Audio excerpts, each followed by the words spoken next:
Hello, everybody. We're Welcome talking to our about show. Bleach again. Hello and welcome. It's in the den. It's with HotBoySpicy and me, Craftsdorf. How are you doing? I already asked that earlier, but not on recording. How are you doing? uh, Yeah, guys, I'm doing good. Crafts is doing good. I asked him to. Don't yeah. worry. Made sure everything's fine.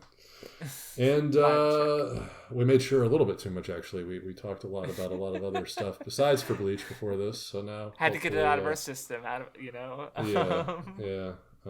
Which yeah, we need to just talk more outside of the. We just don't talk outside of the I podcast. think Maybe that's probably why. that's Yeah. yeah. Wait, it just yeah. It's That's probably going to fair. be an That's issue fair. for these Um, conversations in general, just because like it's like 2 week gap between conversation. We're kind of like we kind of know each other now. We're friendly enough, right? yeah. So yeah, we'll get to talking. I mean, especially because we're going to be talking about other shit after Bleach. So Oh, for sure. that'll be cool. Kewl, Kewl. Guys, Lost Agent arc was lit. Yeah, That's what I gotta I say. agree. Before we get into that, though, comments. Comments. So, Yeah. well, I did laugh at the observation made by a Fuffy, where it's just like this podcast is already longer than the Blood War anime, and it's just when we've only this is going to be the first episode we actually talk about Blood Yeah. War. What that says to So me, rather than we're talking too much, it just says to me they need to come out with the fucking core three already. All right, you guys don't have enough material. You fucks, what are you fair, waiting for? fair. I mean, and the other Oh thing wait, actually, is wait, no, just core oh, go ahead. two. Literally, wait, I'm not. No, I don't think I'm being fair. I think core two only ended like what August, September of last year. Like that's not. Mm-hmm. Oh yeah, That's no, it was pretty. pretty recent. Now you mention Feels it, yeah. like it feels like much long because so much of my life has changed drastically in like just a matter of months. But yeah, I guess in terms of like, yeah, it hasn't even. Has it even been half a year? Yeah, well, I guess it's been half a year now, but that's not too long. Anyway, whatever. Mm-hmm. Comments. Yeah, Sebastian or no, sorry, Sabnistanme had a nice big write up on sort of comparing the Soul Society and Arrancar arcs. Talk about like some of the ways they contrast each other, certain characters, because starting off with just how it's like. Yeah, it's very commonly these two arcs are criticized because they're both rescue arcs and they're both that's repetitive. Bleach is repetitive, and it's like True. yeah, so I like them going into like why that's more meaningful. Where my sort of take was just like it's good. I don't care. Like I can't Yeah, like One guys. Piece and then complain about other manga for having formulaic story arcs. Because Yeah, but I like, mean, oh look, Luffy set foot on Wano. Oh look, he meets someone who who gives him food, and he then saves the island in part on her behalf. Like, what do you know? Like, oh boy, yeah, but peak the fiction. It's still peak. It's Wano, right? Like, holy shit. Anyway, yeah, go and ahead. I know I'm going to be using the term incorrectly here, but I think you guys can understand what I mean in this context. Is like the devil's in the details, right? By devil in Of this course, instance, I yeah. mean like the good shit, right? It doesn't matter how formulaic it is. It matters like moment to moment what is happening. And when we look moment to moment, there's just completely different arcs, right? So yeah, I mean, as a matter of fact, like the big secret final villain of the Soul Society that we didn't know until the very end is like the actual final villain of the Arrancar saga, and there's like an actual character arc he goes through, and we actually understand and learn more about him, and there's a fight with him, right? So yeah, it's just like I feel like it's odd also to kind of separate the two and talk about, oh look, two rescue arcs back to back, but like Mhm. the Soul Society bleeds right into Arrancar. Like literally, Aizen ends the Soul Society betraying the Soul Society, and then we end Arrancar with Aizen's defeat. They're both like integral to each other. Like it's like yeah, from and I even talked about to Radman about this. We were talking about how well, I think I even mentioned last episode that this first part of the story from literally chapter 1 to the end of Arrancar really feels like the first kind of half of Bleach. Like this is Mhm. before the quote unquote time skip half of it, with the last two arcs, because it really is. It ends. Arrancar ends the whole narrative arc of kind of that Urahara versus Aizen chess match I was talking about, where both are using Yes. their pivotal piece being Ichigo. Yeah, so I think even looking at it that way, like, oh my god, two rescue arcs is like, well, no, they're like it. They're all part of the same through line of story, right? I don't know. Anyway, Mhm. that's the way I would look at it. Yeah. Oh, I guess another thing I'll share since you sent it to me, the Tumblr post about Urahara and his sword was really interesting, and like that's the thing. What I was gonna bring up, we'll talk about how the long the podcast is. It's fucking Bleach. This manga is so insanely Yeah. dense. Like this person goes on this full really interesting, like it's literally just like, there's like a BDSM thing going on with a lot of his terms, and then that sort of turned into like, Urahara like subjugating his sword, and what the inner part of his sword, like what that says about him as a character, like the fact that he does have these kind of ambitions like Aizen, but cowed them, like held them back because he understood the destructive power, or not destructive power, but like what he could accomplish, like maybe not accomplish, but what he didn't like what he would have to do to follow up on those desires, so he had to beat his own sword into submission to get that power without succumbing to it, basically. And it's just such an interesting reading, and I was like, holy shit. The way I was thinking about it, especially when these kubologists are just built different. They're like they have such a keen understanding of the story that like I will probably never aspire to, because I just probably will never do enough thinking about Bleach to reach their level.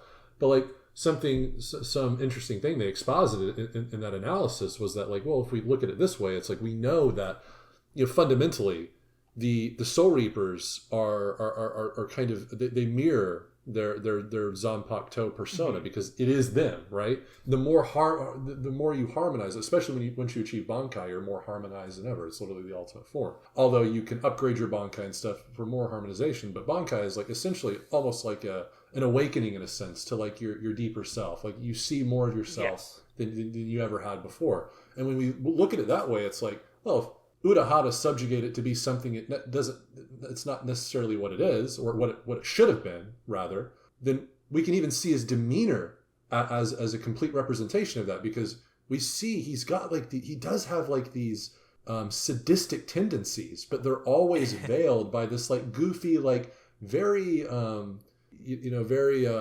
easygoing exterior. Like he's not aggressive. He almost appears harmless, but it's when the going gets tough, that harmless persona completely disappears, and it almost makes you question, was this ever the Urahara we knew? Like the Urahara we've been looking at, is that even Urahara? As early back as his training with Ichigo, we see that version of the more sadistic side, and it really makes you question that, because even looking at his occupation in the Soul Society, my man barehanded was taking down these like powerful guys that were deemed threats to the Soul Society. And it could have been at that point he was just a complete sadist. But this is before he achieved Bankai or whatever. Maybe he was a completely different person before he achieved Bankai, and he was just like more haughty. He wore his sadism on his sleeve, kind of thing. Maybe he was more like that. We'll never know, though. Bleach is it's kind of like the Dark Souls of manga in a sense, because I know if you guys have ever played the franchise, it's like you have to do so much interpretation based on these there's so many hints Kubo's dropping, just like Dark Souls, you got to like piece together narrative. It's so fucking cool. And honestly, I'm mad at myself for not ever drawing the comparison before, because now that I'm drawing the comparison, I'm gonna try way more to pick it, because maybe it was before that I was like, when I see something that could look interesting or lead to an interesting place, I might be thinking, no, I'm just overthinking it. But then I see this thread of Urahara, and I'm like, wait, maybe my first instinct should not be I'm overthinking anything at this point, because this is crazy. Like, people are getting this from like just essentially the techniques Urahara poses. I need to go find it, but I remember there was an analysis of Tosen that Mathwiz read and found, and it was really interesting because of how on point it was, because I think it was actually written like before his character arc was completed, or before he got his like volume poem that would I think there was a volume poem that we got in the Arrancar stuff, and it was it was like a very on point analysis of Tosen that was done before his character was concluded, and I thought that was really interesting, because it's like this person understood this character so well, they almost predicted the future. Not like they didn't predict what would happen to the character, but I figured it's been a while since I read it, but I just remember it as being like, people just dived in on like whatever character they felt like or really clicked with, and they just were able to pull so much out of them, and it's just like, that's so fucking amazing. Though I laughed earlier because I'm sure you know, but like Dark Souls of X, or just in general comparing things to Dark Souls, is kind of a meme. Bleach also has a game called Bleach. Bleach also has a game called Bleach Dark Souls on the like Nintendo DS or something like that. I'm not really? fucking kidding. Really? I'm not. I mean, Yeah, and that's the I English mind you, title, I shouldn't have but, even said Dark Souls. I should have just said FromSoft games in general. Well, not like well, the I mean, Dark Souls series. it's like hard 1, 2, and even 3. like at this point. There's more like FromSoft action fantasy games that have followed up Demon Souls than there are Dark Souls games, right? Like there's true. but Yeah, I still think of them in my head as Dark Souls games. As Dark right? Souls, like, yeah, and I only meant that in the respect that like the narrative is just not fed to you. Like you have to like piece so much shit together to get a cohesive story, and it makes it much more fun to do that.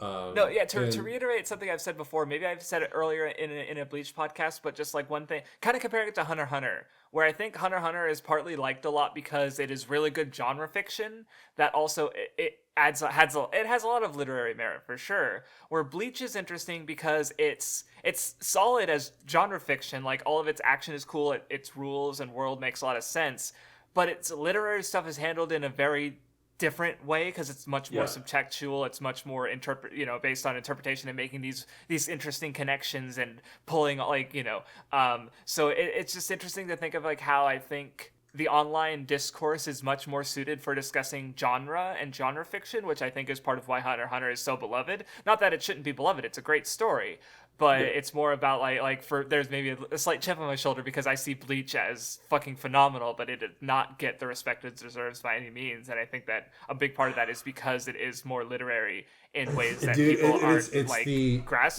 aren't willing to engage with or have curiosity for. It really is the burden of Kubo's genius because he really did gatekeep it in a hardcore way. Well, I mean, that's the thing. Sort of why I want to say it, like, because it's like you can just enjoy it as genre fiction and say Kenpachi is the coolest guy ever and he's so cool and strong, or because it is just fucking cool. The art is banging. They got cool powers. It's just but it's just unfortunately, cool. online discourse especially is people that sit a lot lot more in the middle. Where they want a lot of good depth. Bleach is exactly. They want that depth, in a paradoxical way. They want that depth to lie at the surface, right? To where they can easily scrape it up and this is very not to rag on Hunter x Hunter. That's a lot of Hunter x Hunter is like a lot of the good depth, especially when you get into Chimera Antark, is a lot of it is on the surface. Like you can pick it up right away and go this is like a lot of really cool thematic stuff, but it's pretty easy to see. Bleach, not so much. No, it's literally there's I'm sure you've seen the meme somewhere, but it's like a bell curve, and it's like on the left side there's a guy with like a flat head, so in this case he'd be Bleach is great, and then in the middle there's like an angry crying guy, and he's like, no, Bleach is bad, the writing's bad, it's not doing anything, it sucks, and on the right side there's a guy, and he's got like a hood, and he's like a big brain guy, and he's like, Bleach is great, like that's Bleach, right? Like I didn't even know there was a meme for that, and I was I'm just imagining in my head, but if I find that bell curve meme again, I could easily edit it to be about Bleach. Okay. I thought you meant it was an actual meme. I was about to be I'm describing the meme format as I remember it, and then putting Bleach into it because it feels so accurate because like you can just enjoy it. You can just turn your brain off and enjoy it because it is just cool on a surface level and like it's great, right? So for me, the frustrations are the people in the middle who they don't want to turn their brains off, but they don't want to dig deep and engage with it either. So they just kind of end up dissatisfied when it's such a good story. It's so fucking good. Fuck. Yeah, it is. It when I see threads like that, the genius crafted in the story really just does amaze me. And I'm like that whole. It's so conceptually rich. Like the idea of like how you interweave the idea of like, conquering a Bankai in this manner. And even like the little, because I think even Yoruichi, just thinking about, I don't even know if this is mentioned in the thread, but I think even Yoruichi mentions like, for you, Ichigo, we're going to have to do it differently, even different, more like, it's going to be 3 days like Urahara, but we're going to have to do it differently with you. Urahara was like a special, I don't even, she said there was some distinguishing factor, even though Ichigo is essentially doing what Urahara did. I think Yoruichi even verbally says there is still there's still something that's going to distinguish the two, and that Urahara's training was different. So Kubo was already putting breadcrumbs there that like, hey, there's something going on with Urahara and his Bankai, other than like him being the first and only one to master it in only mere days, right? It's like when you see a thread like that, it's really hard to start saying like, maybe Kubo didn't intend for a lot of this stuff. But it's like the more I read, the more I was like, no, I think Kubo just wrote it with this intention. Like, no, well, because it's like if you dig into it and you like, maybe it's like, well, if this is true, that means this must also be true, and then if that other thing isn't true, then maybe you're wrong, right? Like, because I've made readings and then thought about it more, and like, no, I don't think that's accurate, because if this was true, like, this would also be true, and it's not. Or, oh wait, no, this thing directly contradicts what I was thinking about. You know, that's failure is a part of reading into things. But with Kubo and Bleach, it's the opposite. You know, that you know, where, like, again, like, I think for me, the most interesting reading I got of it is definitely like Aizen's fears and applying that to the Arrancar, and like how he ranked them and like surpassed them, right? And I liked how Oskin and Radman were talking about the Aizen parallels, or going into like Aizen, like I thought that was really cool. And like because that's the thing, I came up with this idea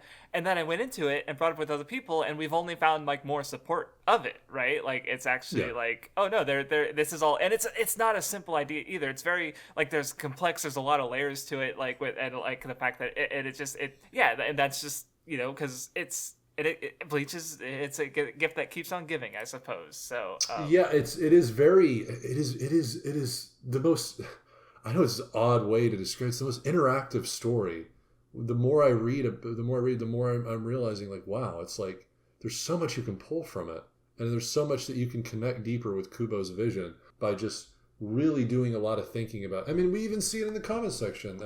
Askin was talking a lot about Toshiro versus Hallibell that we didn't really cover, right? Like he was saying, and mind you, this goes into what I was just saying, where I was like, I wish, because a lot of these thoughts that make you enter a lot of these interpretations, Askin, I had these exact same thoughts, but I just didn't. But I just kind of like, I kind of hand waved them, because I was like, I don't know if that's going to go in an interesting enough direction. I'm not going to think too much about that. A cool fight, which it kind of makes me a little bit frustrated that I didn't take enough time to just like sit there and actually think about it, because I can see a little bit of my own thoughts in this when in the middle of me reading it. Man. Cool stuff though. Good shit. Always appreciate Oskin going into a lot of. He also clarified the Yami the flight thing is apparently it's the anti-Arrancar mine, which I don't know. It makes sense if it's an anti-Arrancar. Well, he wasn't confident on that, but like, just as I say it again, like anti-Arrancar mine, like of course it would cut off like one of their core abilities, so and of course it's also just the kind of like the Titanic door being too big or whatever. It's like there's an intent behind the way the scene was designed, and like the writer can just like oh, we should have used a smaller door prop, who fucking cares, Jack's gonna die and Rose is gonna live. Like that's how Titanic's gonna end. Spoilers by Titanic, by the way. Right? Like you get fucked. People whining about the door prop being too big. Like there's literally a scene in the movie where he tries to get on the door and it doesn't work. It fucking starts to list and he gets off the door because he don't want to.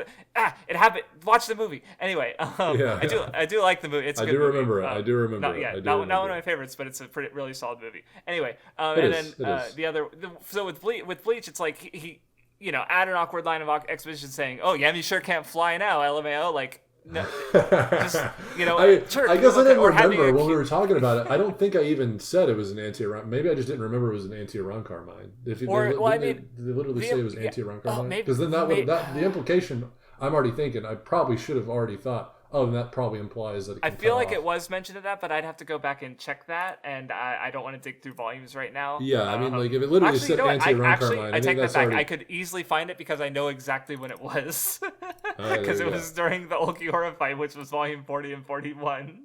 Yeah, because if one of you literally said like, "Hey, I used an anti-Arrancar mine," like I should have just immediately associated then he can cut off some abilities. So, personal, like I know you're very familiar with Best Guy Ever, but I just one of the ways that the way he talks about things had made me think differently about what I get out of media is because he has a problem with Doflamingo and his strings, specifically like when he bound his strings. Me and Best Guy Ever have actually argued. I bet. Very topic actually. But just more. This is just what my takeaway has led to. Also, I just found the page, and Oh yeah, so Uryu literally says, "I planted an anti-Arrancar mine with there's a little there you go. faded. Okay, this is Elmi. yeah. Elmi. There's a slightly grayed panel with Mayuri there saying, implying that's where he got it from. Oh no, he even says a mad scientist gave it to me. So he got it on mine from Mayuri that is specifically designed to stop the Arrancars. This is me speedy reading. This is not Lubo moment. This is Lot Boy moment. Lot Boy. I mean, I didn't notice it well enough to counter you. Anyway, so to finish my thoughts, so basically during the war, Jozu, Whitebeard, one of Whitebeard's strongest and like longest, oldest like comrades, wasn't able to break out of Doflamingo's strings. Luffy with Gear 4 during Dressrosa somehow was, and he had a problem with that. So even stepping aside from just like whether it makes sense, like the narrative thing, I just remember having this sense of like. Because his what he specifically said about it that just stuck with me is that like he wouldn't have a problem if Oda just explained it. And I remember walking away from that, and my thought was just like, I don't want to put my enjoyment of the story in the control of the author. Because Oda does. He has the SBS. He explains a lot of little things that he fucks up all the time, right? Sometimes in a jokey way, sometimes in a serious way. And obviously, but that's rare. Very few series do that, in fact. So I just remember having the feeling of like, if I want my enjoyment of stories to be focused on like, my takeaway rather than what the author says, that because in that case, he's very much putting his control over the enjoyment of this aspect of One Piece in Oda's hands, right? And I just realized like I kind of don't want to do that. So what ended up happening is I kind of just stopped caring as much about those little details exactly because like, well, if the author can explain it and I'm okay with it, then why do I have a problem with it in the first place? That was kind of my personal takeaway regarding this kind of subject. So, and I'm not saying everyone should agree with that, because again, I think suspension of disbelief or verisimilitude and how you feel strongly about those aspects varies from person to person, obviously. But that's just where I came to it while talking about these kind of things, because not to say that I wouldn't have a problem with certain things and stuff, but like again, I just if there's a plausible explanation that I can accept, then I guess it doesn't matter too much to me whether like who it comes from. Like, not that the author should be disregarded. I had my own. I mean, like for instance, even in that example, I had my own explanation. Even just reading it week to week, when I got to that, I was like, oh, like Doflamingo put the strings around his muscles, but he flexed and expanded his muscles because he's rubber. The way I thought, the way I thought, I was already filling in the blanks. Exactly. Imagination is just a core part of reading, especially for not and just in general, but partly for manga, because what happens in between the panels you need to infer inherently. That is a part of the medium. It's discussed in Scott McCloud's Understanding Comics. There's an example where it shows a knife in one hand, and then the next panel is like it's a night sky with buildings, and you just hear a scream. Right? Like, you can imply what happened in between the panels based on the context of the two panels, right? Like, that's just a normal and inherent part of reading. So you have, just in art in general, you bring yourself to the art, right? So there's a level of interpretation and understanding that you have to, the author can't just explain every little thing, right?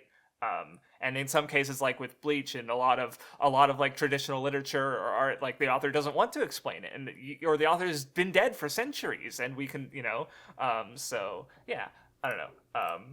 We're talking about Bleach.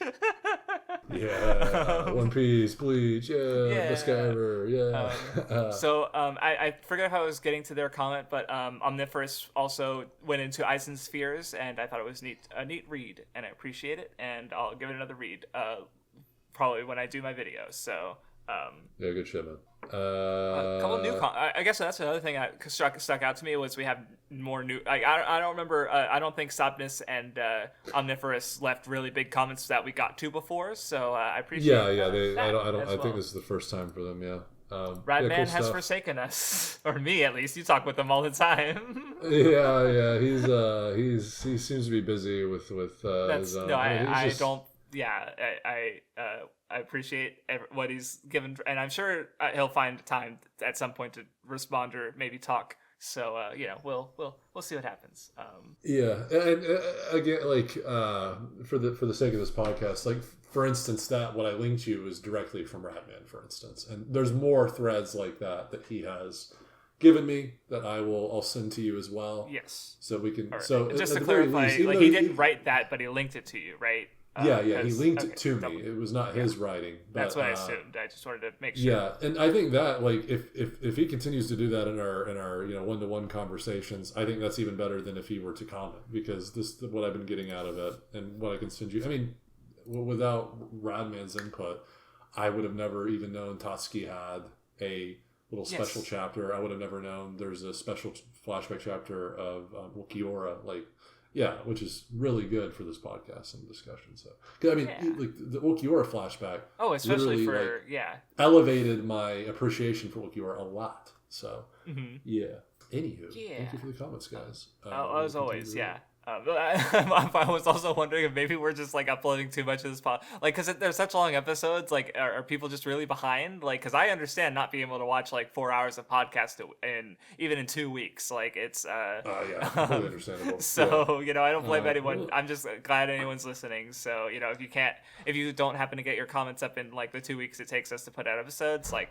that's completely fair. I understand. So just do what you can, and I'll appreciate any input or reactions. Like, even just little things. Like, I think last time was like someone was like, "Oh, I didn't even know that the Espada rankings were a ranking of Aizen's fears." Like, and they were just glad to get something out of the podcast. Like, that's nice. Even if that's not the kind of comment we like talk about, it's still really nice to get those kind of comments. So I like making people appreciate the stories they like more. So. It is still one of the pleasures that is remaining from the YouTube content that I did.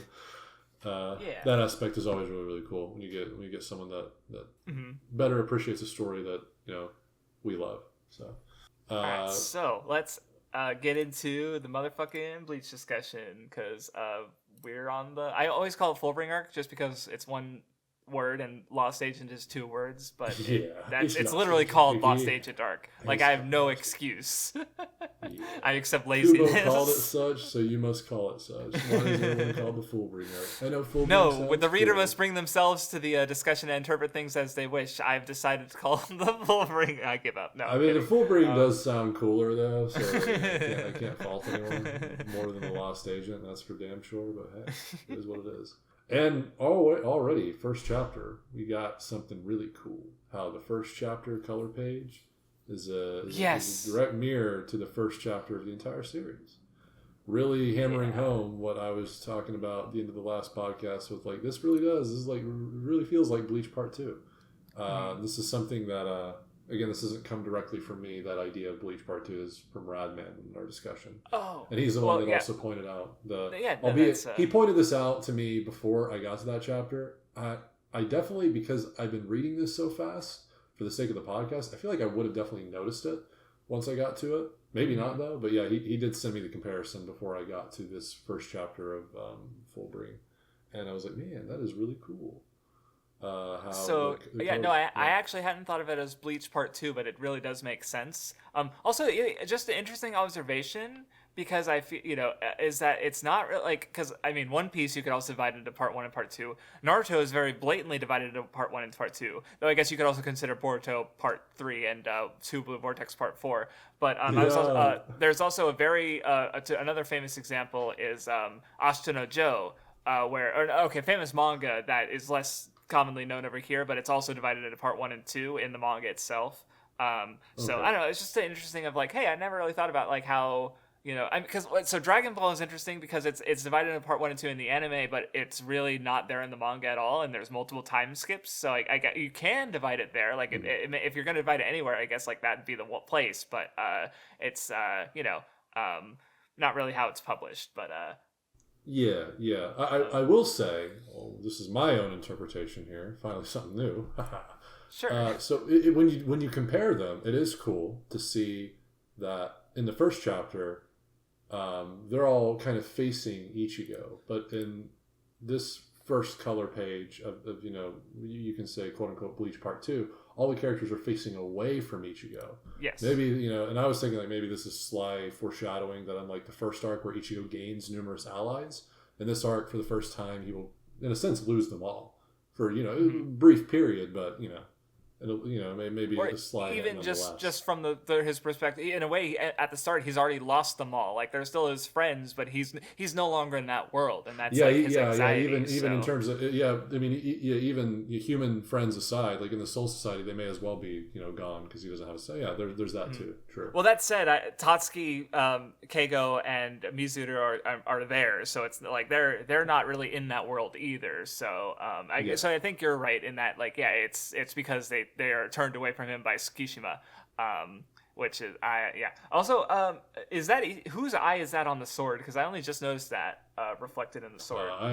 I'm not even looking at it, man. Okay. I need to start looking at these chapters while we're talking about it. I think maybe that would probably help. I can if you What can. chapter is it? It's chapter 424. Because I literally only just noticed it for the first time, so I don't have an answer. It doesn't. I don't think it's Ginjo because I think Ginjo's eyebrows are different. And Ginjo showed up in that chapter, so I don't think it's him. Sick volume cover, by the way. Absolutely. And also one of my favorite. I don't know if you would want to call it. What are these officially called again? Not necessarily poems. There's a specific word for them because novels will do this too. The same thing Kubo does. I forgot what they're called. Forwards. Are they called forwards? Are you talking about the author? Are you talking about the author comment in the front of the book? No, I'm talking about like the poem thing that Kubo. Oh, I just call them the volume poems. Yeah, but I'm pretty sure there's a specific term for this. That's I don't read enough books. I don't either. Unfortunately, I don't remember the term. I think even Radman in our discussion has used it before. Maybe he can correct me, or not correct me. Tell me. Because I think my big folder of Bleach stuff even calls them volume poems. Yeah, most people will call them volume poems, but I'm pretty sure there is a more specific phrase that characterizes that manga readers don't know because we don't read books. Yeah, because we don't read books. Yeah, because we like pretty image good. But this is, I love it. It's one of my favorites. I wonder if I can keep up with the speed of a world you're not in. Beautiful, short, sweet. My favorite shit. Short and sweet. That's good shit. Unlike Bleach, which is very sweet. It's just not short. Not very short, but you get me. And also, connecting, quote unquote part 1 to part 2 is the whole, Ichigo Kurosaki, age. And we see he's 2 years older than when we last saw him. Not only that, but it's not I can see ghosts. It's I can't see ghosts. Fucking brilliant way to start this shit out. Godbow. Oh, the eye. I would assume that's Ginjo. But again, if I looked at this right away, but maybe that's not, the eyebrow. So eyebrow? if you scroll to the end of the chapter, Ginjo, his eyebrows are way more like sharper. Maybe it's Rukia. Maybe it's Rukia. Oh, maybe Rukia. Or is Rukia back there? I feel like Rukia's eyes are bigger in my head. Like honestly, as far as that doesn't look like her anime. It doesn't look like her anime. It would be either like Ichigo himself or Renji. But it's just weird. Like I don't know why it'd be Renji. No, I don't. I think Renji's eyebrows are different. Never mind, because it definitely wouldn't be like Renji's eyebrows are weird shapes. So that would be crazy if it was Yuaba. Yeah, because I don't. Maybe it would be like younger Yuaba, but it doesn't look like. He's here. Yeah, because I don't know. I was just trying to think of like who could it be, and I don't have a good answer. So, but maybe it'd look different in color. I'm looking at the volume version, which is in black and white. The color version would be easier to tell because I'd be able to narrow it down based on eye color. That's actually what I'm doing right now. Okay. You don't have to look at it while we're discussing things. We can outsource it to the comments as well. Because I feel like Askin or Radman would be the best ones to... no, it's fucking grayed out too. It's the same shit. I'm looking at it right now. It's the same shit. Yeah. I figured that'd be the case, but... Kubo's a hack! He's a hack. He doesn't want us to know. He just doesn't want us to know. This is where there's probably going to be a whole thread where people like compare panels and it's like they zoom in on only the eye and the eyebrow and it's like actually Kubo really thought about this because he drew this person the most consistent, their eye shape and their eyebrow, and this is actually who it is. It's probably find something like that. These Kubologists surprise me at every turn. So. Because I agree. Anyway. I feel like Ginjo would be the perfect person. Like, because that's the also thing is like, why? Like, why is he showing this character? Like, if it's fucking something, like if it's Ukitake, right? Like, why the fuck would he show Ukitake? Well, I mean, maybe Ukitake's secretly watching him through the. I made that as a joke, and then I'm like, wait, hold on, that actually makes sense in regards to the Lost Agent arc. So bad example, but I don't know. Slightly irrelevant, not relevant to Bleach as a story, but relevant to Bleach. In this chapter, the very first chapter of this that we're talking about in the podcast, I saw something cool in my Twitter feed this week. It was the creator of Tekken. Yes, I saw you the panel. retweet. I retweeted that. Had the panel of Ichigo and Tatsuki talking about Tekken, and he was like, he was asking like, "Hey, is Tekken popular outside, Japan?" Is Bleach popular outside of Japan? Sorry. Yeah, is Bleach and like. Do people know about this moment? Yada yada yada. And then it's like, oh my god, yes, Bleach is like known as the big three. It's like so crazy what people are saying. And then like someone asked him offhandedly, they're like, hey, do you like Bleach a lot? And he's like, that's my favorite manga. It's just Let's go. Giga Chad moment. Of course, a franchise as phenomenal as Tekken would have someone that based at the forefront that appreciates true art. Good on him. That's what I say. Cool shit. Guys, play Tekken if you never have. Actually, if you're a casual gamer, actually, do not play Tekken. Do not get into any of these big fighting games if you do not. I play Tekken for the story. Which, I mean, I do think it's a valid thing to do. It's just, true, yeah. Yeah, more of a most casual. people, when they think of fighting games, they think of, like, you're going head-to-head with... Absolutely. Body, Anywho, the first... Did I have anything else to say on I mean, speaking of Tatsuki, everyone hates her hair change. Because it's longer and people like the short hair, I guess. I am one of them. I'm leaning. I guess I'm mostly towards or indifferent, but I definitely lean towards not preferring the old hairstyle. Like I lean. Okay. To be specific, I'm actually exactly in your ballpark where I didn't even think about it when I was reading because I just don't care enough. But I will say that now that you brought it to my attention, yes, it is a downgrade. There we go.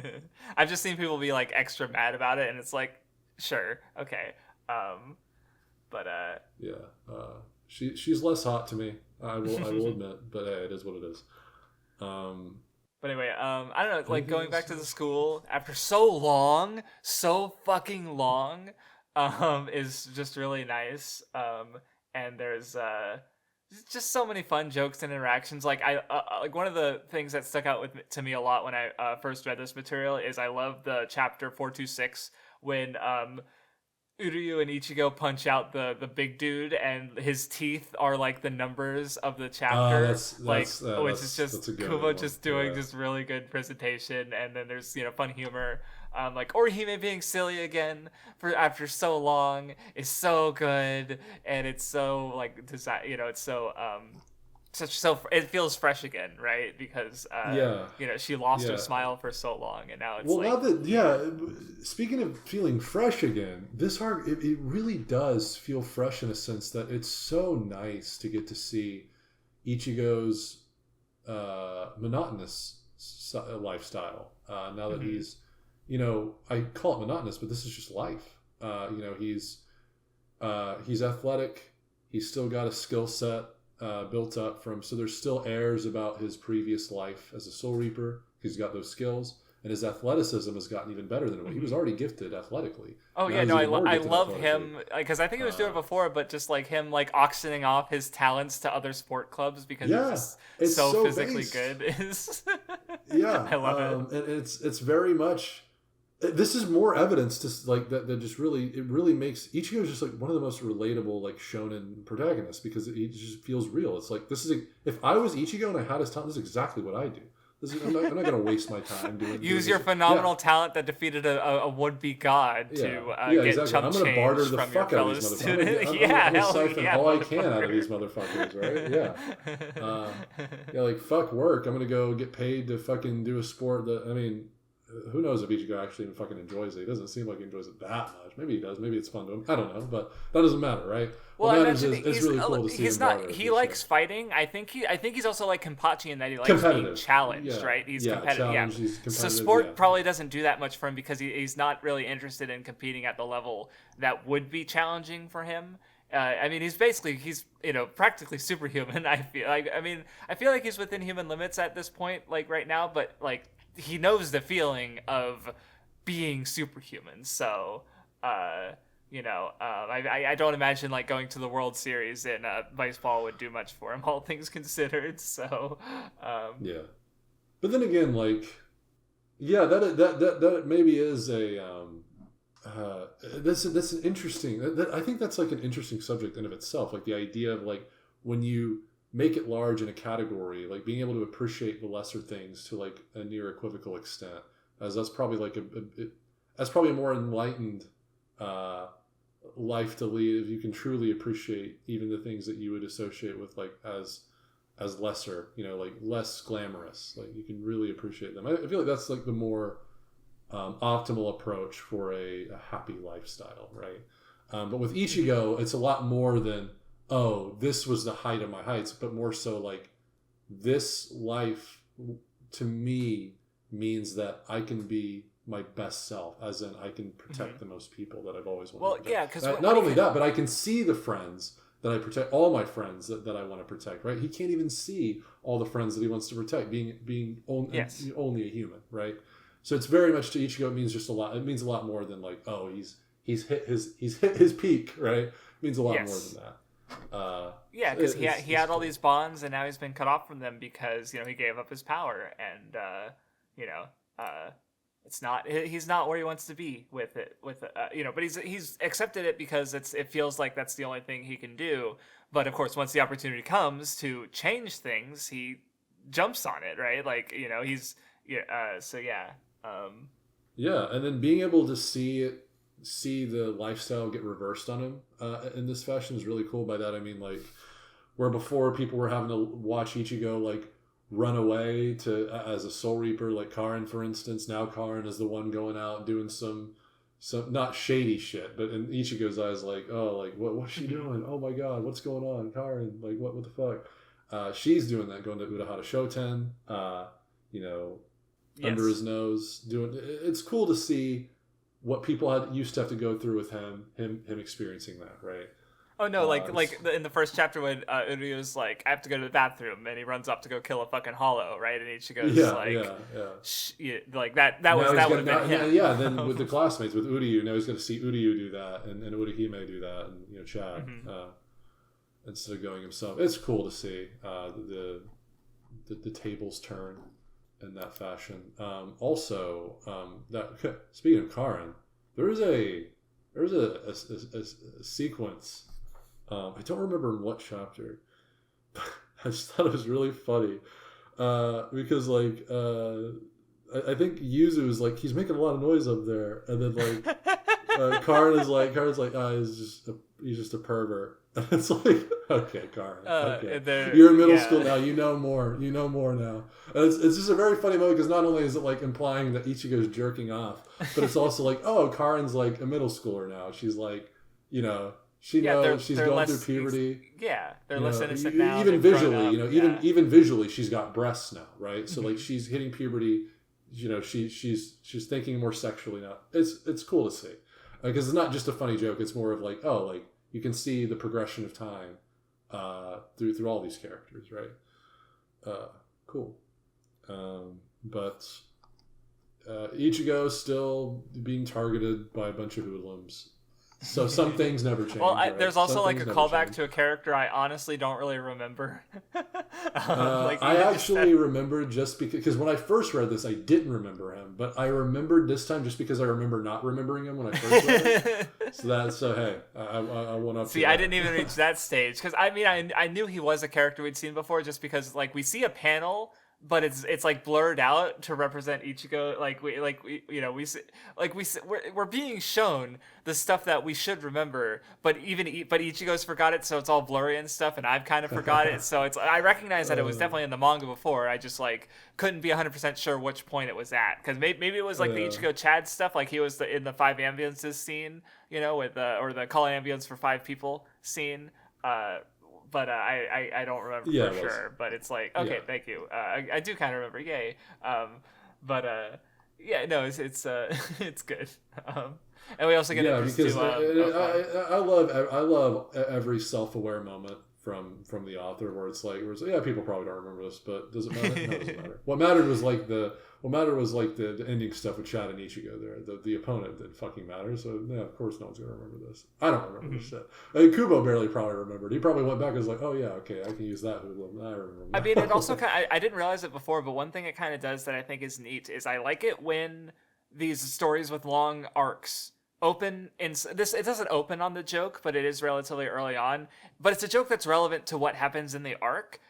So in this case, it's memory. He forgot this person that he knew before in an arc in which like his main antagonist inserts, not main antagonist, but like a major antagonist inserts himself into the past and changes their memories. Right. Yeah. So I guess another example is in One Piece at the start of Dressrosa, Doflamingo calls Luffy on the phone, and they have a really dumb interaction where Luffy's like, "Oh my god, you have this thing I care about? It must be meat. It must be meat." And where Law's talking about like, "Don't get wrapped up in his pace." And I just remember thinking about how it's like this is representative of their conflict. Like Luffy can't be controlled by Doflamingo. Law understands him, but ultimately gets wrapped up in Doflamingo's like manipulations anyway. And just and Luffy, and part of the way Luffy is able to go around Doflamingo is because he has things he cares about, right? And so I just remember thinking like, oh yeah, this silly joke, like also represent. Or another one is in Drum Island where it opens up with Nami getting sick, and there's the one gag where Usopp and Sanji are like, sick? That's never happened to me. And that's part of like what. Like, it shows with all the Straw Hats is that they are all fucking monsters, right? Which in the arc that introduces Chopper, whose anxiety is that he's a monster and he can't connect with humans. So it's like, Usopp and Sanji don't get sick. Nami's a fucking monster in navigation. Like, she's able to avoid a disaster because she's of her talent, even while fucking on death's door from a fever. Luffy is Luffy. Zoro is Zoro. Like, I don't even need to explain it with him.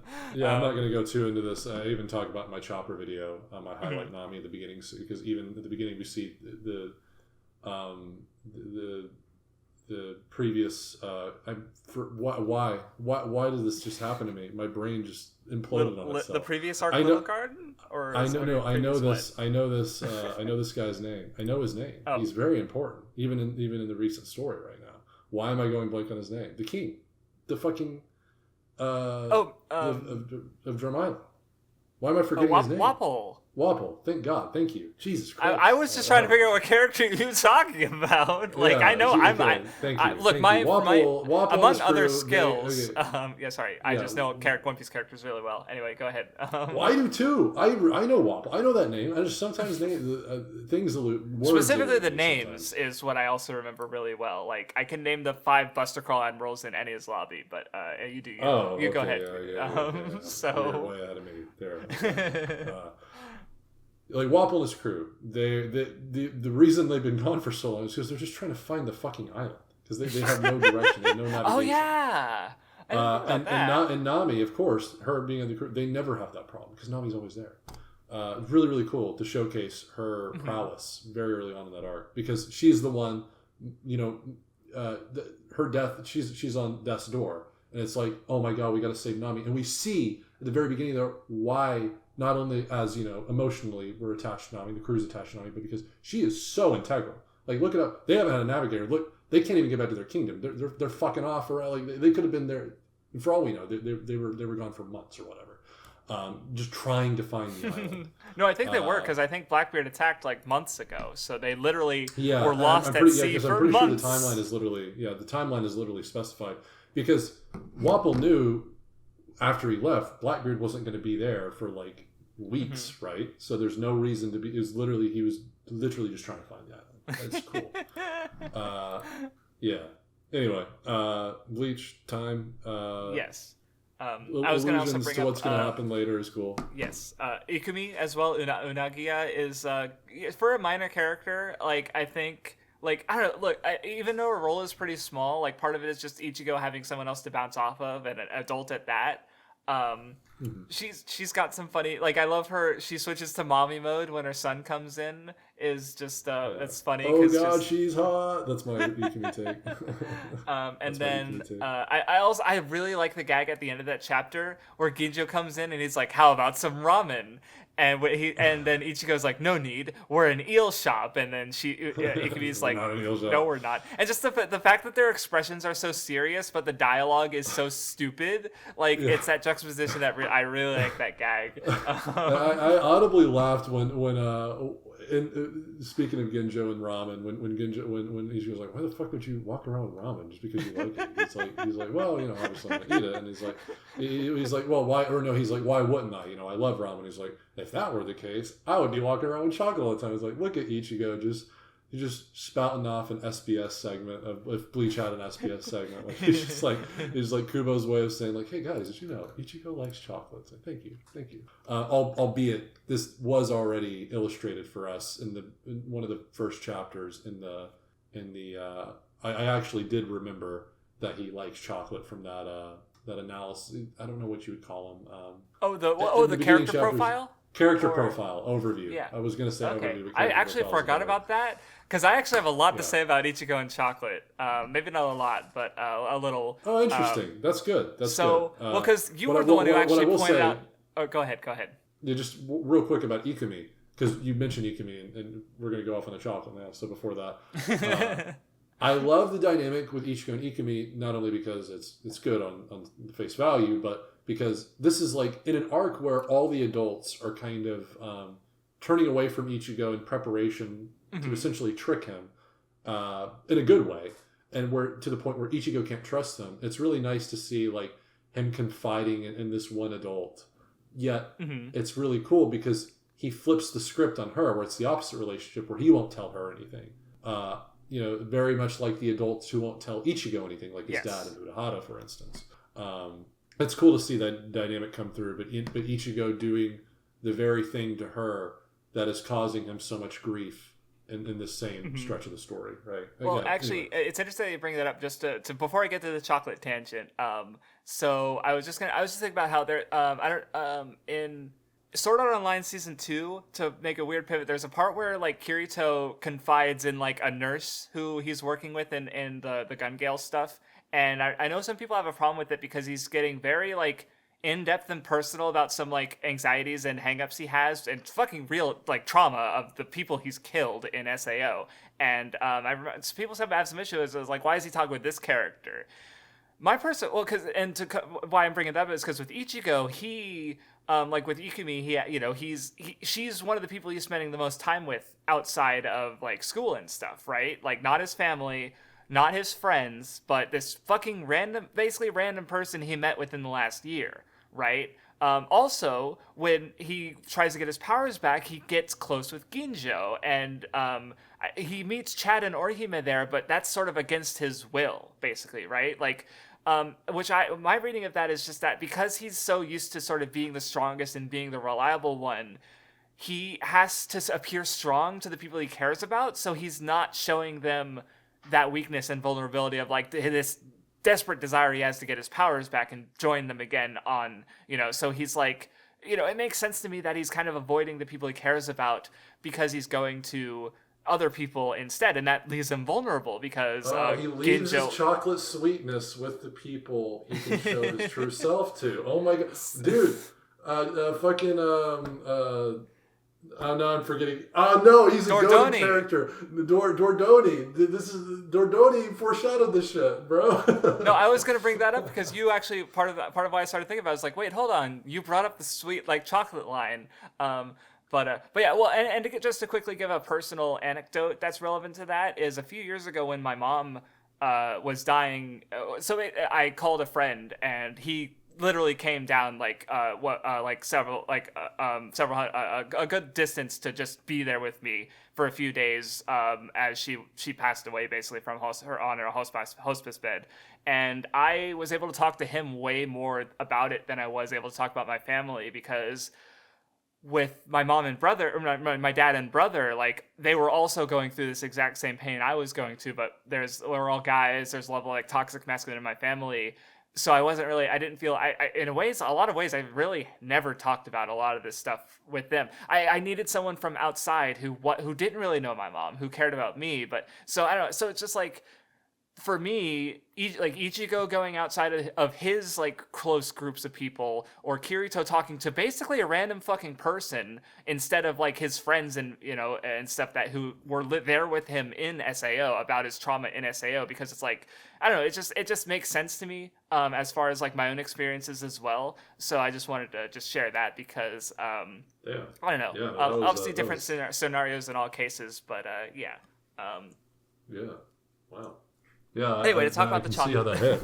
Yeah, no, for sure. But anyway, to talk about the chocolate. So yeah, Dordoni said, sweet sentiments like chocolate are foolhardy, which I think what he was especially talking about, that Ichigo needs to leave that sweetness behind and kill. He has to have the will to kill someone in order to, survive, basically. He needs to grow up, in a sense. And the reason I associate chocolate with maturity or immaturity rather, or I guess Ichigo's childishness would be the best way to say it. Part of it is because he's kind of like Hitsugaya in that way, as we talked about before, based on someone's comment who I've forgotten. I'm sorry, but I just remember they mentioned how like Hitsugaya and Ichigo have a similar attitude in some ways, and how both of them are children who are trying to put on the appearances of being older. Yeah, that is very, very true. They do mirror a lot in that respect. So with Ichigo, it's like, even when Ichigo brings up the chocolate, Ginjo kind of like condescends to him a little bit about how like cute that is, because he is this tough delinquent guy, oh no, he literally says, "Oh, you like chocolate? Adorable," right? Like he's literally and he's also an adult character. Like he's condescending to Ichigo because as both a literal adult and to a teenager, but also the former Deputy Soul Reaper to Ichigo's current Deputy Soul Reaper. And there was another line later with Yukio, because they had an exchange because they went into the game, the Yukio's like Fullbring, the video game, and let me pull up the dialogue. It was a few volumes later, because I didn't write that full dialogue down. I just wrote the basically just my thoughts on it. I just want to. Nope, that's too far. Sorry, give me 1 second. You're good. Oh no, it was just. Oh yeah, here it is.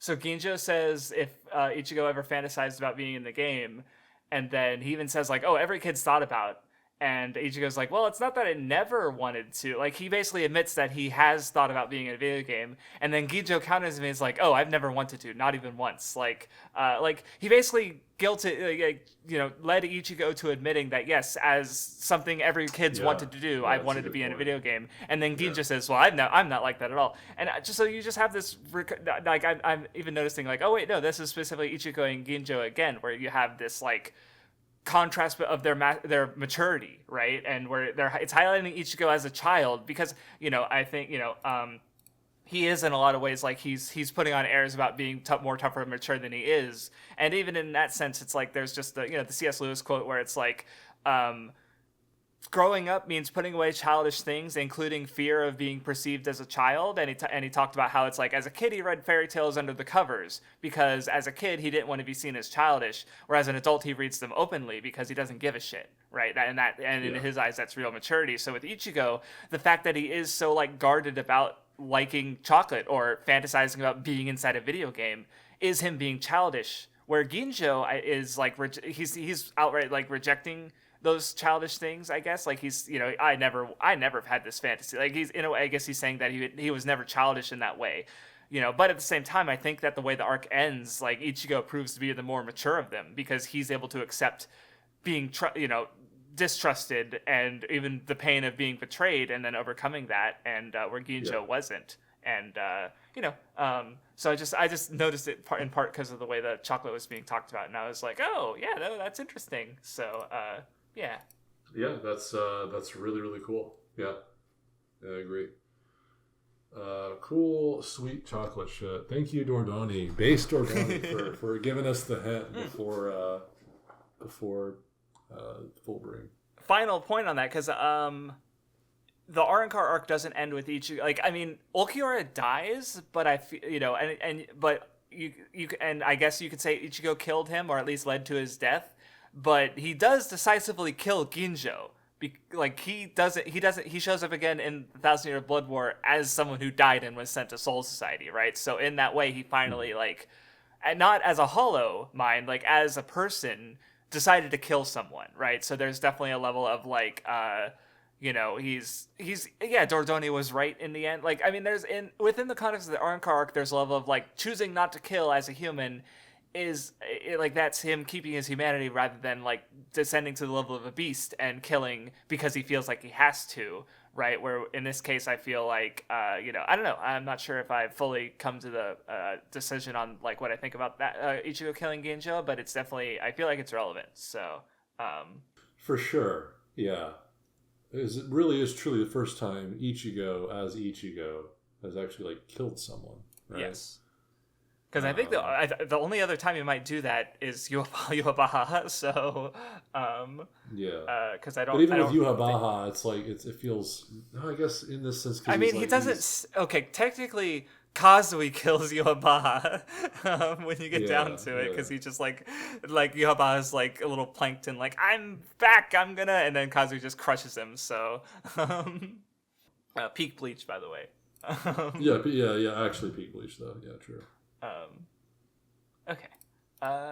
So yeah. I'm scrolling through, and after that we get some very good Orihime stuff. Like, I like earlier when she's like, she turns her faces or her eyes into like the beat, and how did you do that? And then she's with the bread. She just comes in, and Ichigo. The stupid ass question about, like, guys, I was thinking about this for my theme, for my life's theme song. And it's like, bro. You be thinking about this shit, Orihime? You know what? Are you okay? You're so cute. And then the bread, and she comes in and she's like awkward because wait, I'm in a boys' room. It's like Ichigo doesn't think twice about it, and then she fantasizes about it later in a completely different, it's completely different, the reality depicted. And I love Kubo's illustrations, like what really happened. It's just like Ichigo casually going, I want to come inside, like, you get water, like. And her rolling on the ground and just being like, he's so nice. Like, she just loves the shit out of him. Yeah. Good, cute. He deserves it. Can't say the same for myself, but I still wish it were me. No. Guys, she's underage. Guys, she's like 17, right? Oh my god, yeah, I can't do that. I want to get canceled on Twitter again. No. Anyway, again, what happened to first? No, I don't. You don't need to go into that. It actually hasn't happened. Okay. I mean, I guess you could say, like, a lot of people dissented from my opinion on the Oshinoko shit, but that's not. I thought your tweet was funny, so. Yeah, my tweets are always funny, baby. You know me. You know what I consume. Anyway. I made a joke about it. Yeah. So yeah. So what was the next level? Let's see what I wrote down here. Oh yeah. So essentially, I'm just going into, like, the blindness that Ichigo has, because, like, with his sight, so too did his ability to because consistently in Bleach, what has been one of Ichigo's fundamental problems? It's been his lack of trust in his comrades, where before it was combatively. Now it's more so, like, even their intentions, right? Ginjo is exploiting his literal lack of sight to that world that had so much clarity, that gave his life so much clarity in a sense that this is my purpose. I fulfilled in this position. Now being bereft of that, like, literally he's lost of sight because he can't even see that world anymore. But that extends even to his ability to read his comrades, the same way where he got pretty adept at that before and could actually gauge their true strength. Now he's blind to essentially everything, to the point where he's even distrusting them. To a sense, he's distrusting Urahara, even his own father. And mind you, this is he doesn't know anything about Genjo. Yet this random stranger is able to manipulate that because, well, he does know Ichigo and his circumstances, and Ichigo, doesn't even know that world anymore. It's been so long that he hasn't been able to see it, and he just trusts it. And it makes sense. That's one of the parts because he's like, oh, you had hollow powers too, like. How the fuck do you know that? And like one of the things I was constantly thinking of is like knowing the context is just how like Ichigo needs to learn more from Aizen because he's not questioning enough, right? Because he's getting exactly what he wants, so he's like maybe not like looking too deeply into things. Or even there's also just the fact that like I really like when he's training with Ginjo, and he's like, because like Gin was looking at something else, so he was able to tell something was wrong about Gin. Normally he's been able to connect with people, like if not in the moment, then like later thinking about it after the fact. But with Ginjo, he's like, it's completely empty. What the fuck is going on there, right? And it turns out it's because he didn't have his memory. So he's just, or rather he was, Tsukishima removed him, from it. Like he fucked with, he fucked with his past. Yeah, which is essentially his purpose. Yes. Is gone, right? Because his purpose was vengeance, and without that, he's holding his blade for nothing, essentially, right? That fundamental purpose is what all these characters. That's why Ichigo can read them, right? And there was just so many moments where I just felt like, if Ichigo asked this question or doubted a bit more, because again, the arc is very much trust is a recurring thing with the arc, and because he becomes more trusting of these people, and he's not casting enough doubt. And I just thought I'm so Aizen brained. he's wormed his way. Yeah, well, I'm actually going to be talking now on the opposite perspective. Oh, okay. So, for instance, trust has been a pivotal theme all throughout. Oh, Bleach. I agree that's been throughout, but it connects very much to not this. No, this isn't where I'm going to dissent from you. Not I know you know this, but I'd say on the opposite perspective is like Ichigo isn't trusting enough in terms of his comrades, because what we see. I mean, Ichigo, Aizen even has the quote where it's like, what is it? Trust is why people. Or maybe that's associated with the God quote, like people relay their responsibilities to a higher power and higher power until like that, and that's how gods are born. But in a sense, there's another version of that Aizen can't necessarily interpret or see. That's the ability to distribute weight with those at eye level in order to achieve a bigger goal. Because we see this even at the final arc, and one of those people standing side by side is fucking Aizen. Ichigo distributes that weight, and together they achieve something. But that takes an immense amount of trust, to trust that you and your comrades will both survive and succeed together. And then that idea that like Urahara trusted so much. He trusted that Ichigo would be the one to do what everyone else failed to do. He trusted that the Soul Society would change enough to eventually prevail. He trusted in so many people, where Aizen only trusted in his own deductions, which proved to be false. He only ever trusted inward. He never expanded that trust outside of himself, and therefore he failed. So this whole trust is consistently coming back, and I love how it sits at the face of this arc, essentially. Whereas like Ichigo, this is essentially Ichigo's trust is being tested more than ever before. And essentially that trust that he couldn't see anymore, the trust that he used to have in his Soul Reaper comrades, they come in to remind him that like, hey, we're always here to be trusted. You can trust in us. Yeah, no, like we trusted in you, and we'll continue to trust in you. Yes. I guess that's another layer. I probably wrote this way later, and I'm probably talking about what my notes already depict later, and I probably more eloquently put it. But essentially, right, it's really cool to see the reverse side, where it's like always like, I mean, even after this arc, we see Byakuya, save the Soul Society, Kurosaki Ichigo. It's really nice to see that this table be the table to be flipped here as well, where it's like Ichigo has no one. He's crying, he's wailing, and then boom, it's like, oh, these people are here for him. He can trust in their abilities to pick him up and save him as well, just as Rukia did in chapter 1, right? Essentially saved him with her abilities and gave him abilities. But yeah, anyway, whatever. In a cool way, they kind of saved each other. He saved her because Rukia was debilitated. She gave him her power. Yeah. But anyway, cool stuff. Trust, epic. Not trusting comrades. Not cool guys. You lose like Aizen. Boohoo.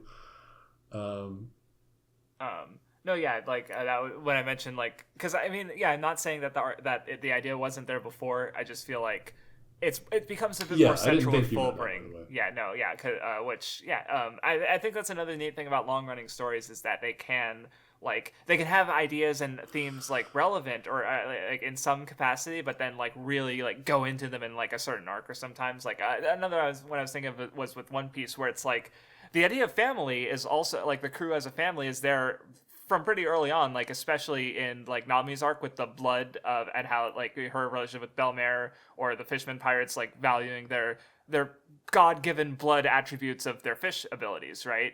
But then I feel like it really gets gone into with Whole Cake Island, right? Even though it's been there, like the fact that all the Straw Hats have these strong bonds with their found families, like the Aharon scholars or the Frankie, or that like Tom and his family, right? So so this is like that, but for trust with the Fullbring. So is what or the Lost Agent is what I was getting because that was one of the things that stuck out to me, and like I think there was even an observation someone shared with me about how like Ichigo has had such a lack of trust in his friends and their ability to protect themselves because he has to put himself in front of everybody else.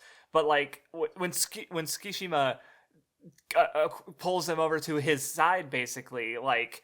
They completely shut Ichigo down. Like he's helpless. Like Tsukishima is able to trust in their abilities more than Ichigo really ever has, and they are strong. Like and I just remember that being an interesting like observation that I hadn't thought about. Oh, that is really really true. Yeah. Because the way he inserts himself, he like has a constant checklist of seeing the events through their perspective. Like he's constantly peering in them and knows. And I guess another thing I like about this arc is how because like the fact that the characters got so strong after like Arrancar and like Orihime has continued to train, like she fucking has an exchange with Ginjo and fucks him up, right? Like admittedly Ginjo gets a power up, but there's like these characters are stronger, so the way that like the fact that so much of the arc revolves around like the fact that Orihime and Chad are like the only fighting they do in this arc during the climax is against Ichigo, like they're enemies in a sense. Not they're it's complicated, right? Where and a lot of the Soul Reapers are also like really strong and if they're struggling with the Fullbringers, it's because of their abilities less than their power, right? Like Ichigo is still so far above Ginjo that he's not really a threat. But most of the arc isn't about like, oh, can Ichigo beat Ginjo or not? Compared to how like with Soul Society and Arrancar, a lot of the conflict is like, well, how does Ichigo beat Byakuya? How does Ichigo beat Aizen? Right? In this case, it's definitely not like you're not even supposed to think Ginjo's the antagonist for most of the arc. It's just it feels really different and another reason that this arc is really fresh and I like it. It's epic. I do like how in the explanation of the Fullbring, Ginjo does mention like a Hollow's lost heart becomes its mask. I immediately when I was reading, I immediately related this to Ichigo and how like he strayed further from his heart the more time he used that power. Mm-hmm. Because the more he used it, the more he buried his inner core, his inner battle pride, right? And the more he rejected it, the more he strayed further from his comrades and the heart, which is most exuded in his reaction to Ulquiorra's defeat after he went demon mode on him and came back to. And I haven't even applied to the fact that just like a Hollow losing their heart by getting the Hollow hole, like they also they like Sora, he stopped caring about Orihime, right? He lost his heart with her to the point that he was willing to kill her, and that's normal for Hollows. But of course, once he got his identity back, he's like he had some of his or once he got that heart back and he started caring about his bond with Orihime again, that's when the conflict was over. He stopped being a Hollow and he was able to be purified and set off to Soul Society. So I guess I hadn't thought about that before and just how like that it ties the like that explanation just fits with what we knew about hollows, and somehow I hadn't realized that before. So yeah, it's cool. It's very, very cool. He also said something interesting where it's like, oh, we're because he's talking about how that they're, as Fullbringers, like, oh, we're disgusted by this power, but there's like a bit of a lie / contradiction there, because like they also have to have pride to use that power. Yeah, and, to use it. Yeah, and obviously Chad and Orihime are not disgusted by their power. Like they're more like Ichigo in that they're very proud. Like, and that's what Ichigo realizes as well. He's not disgusted by it at all. He's proud of it. It's a tinge of what's to come too, because it's revealed later that most of them didn't want to rid themselves of that power. Yeah, I think the only one who they mentioned who actually wanted to was Jackie. Right, she did actually dislike their power. Yeah. I think is what so she's the only one that's and so that even that is like it was something that once Ichigo, hearkening to what you said earlier, like once Ichigo learned, oh, it's all about pride, it's like, well, wait, what? If they have pride in these things, that gives them the ability. But I guess the pride, rather than the ability itself, it's manifest through the specific objects rather. But then I mean that leads to an interesting thought on Ginjo specifically having pride and his necklace. Like, where does that come from? Like, what's the story there? And that's just one, I guess, another untold story of. I don't think it's ever explained why he has pride in that necklace or why he thinks fondly of it. Or no, there is an explanation. In real time, I'm remembering. It doesn't necessarily have to be something that's really close to you, or even that you have pride in. It could be sometimes the explanation is as simple as like, oh, I wear this all the time. It's like a part of my identity, mm-hmm. right? And obviously, people will have pride they'll have pride in something, and their identity is part of that. So there's that. With Ichigo, the badge is not only always with him, but he obtains his Fullbring very, very quickly, because not only is it always with him, but he's got immense pride in it too. Yeah, no, I definitely it represents that immense pride he has for being a soldier. Yes, like because with Orihime, it's her bond with her brother, represented through the hairpin. That is sort of the last thing she got from him. With Chad, it's his skin. With Jackie is her boots, which of course she has a different relationship with that because she doesn't actually like her powers. Yeah, and it's really cool. Hers is very, very much different because mm-hmm. hers is not only is she like the only one that wants to actually get rid of it, but it's like it's associated with her despair in a sense, like her worst despair. Yeah, Giriko, it was his watch, which was like his ancestry and his like family lineage and time, of course. So time tells no lies. Yes, I'm pretty sure. Literally, that's how he says it in the anime. I've not. I think I recently did see the scene where Kenpachi one shots him, but I have not seen a lot of the Fullbring arc in the anime. So I have not either. I've only seen clips, but I very much remember that clip. That's one of the clips I remember whenever he's like introducing it. It's like time tells no lies. I'm pretty sure that's how it. Maybe I'm making that shit up. It could be true. I'm pretty sure. I'm not making that up. I'm like 99% sure I'm not making it. Anyway. But. Oh, also, we were talking about perception earlier, and as we were talking about that, I scrolled by Riruka, and it mentions how she doesn't wear glasses even though she kind of needs them because she doesn't like how she looks with them. I was just thinking about how her eyesight throughout the arc is not at its ideal, and she also doesn't see eye to eye with the other Fullbringers in a sense because during the conflict, she has bonds with Orihime and Ichigo. She really doesn't want to kill, she's fighting Rukia, of course, but she really doesn't want the climax to happen at all, right? She's still fighting alongside her friends, So I was just a thought I had. Yeah, Riruka is really fucking cool. She's like her. She's one of the best. Yeah. Well, because I don't know. I guess my general takeaway, kind of like how the Arrancar represent sort of younger or more child, less into the kind of less having come into their own versions of the humans and Soul Reapers and stuff. The Fullbringer, they've basically sort of become trapped by their loss and grief in a sense, and their regret is maybe another way to put it. Where they, I think especially.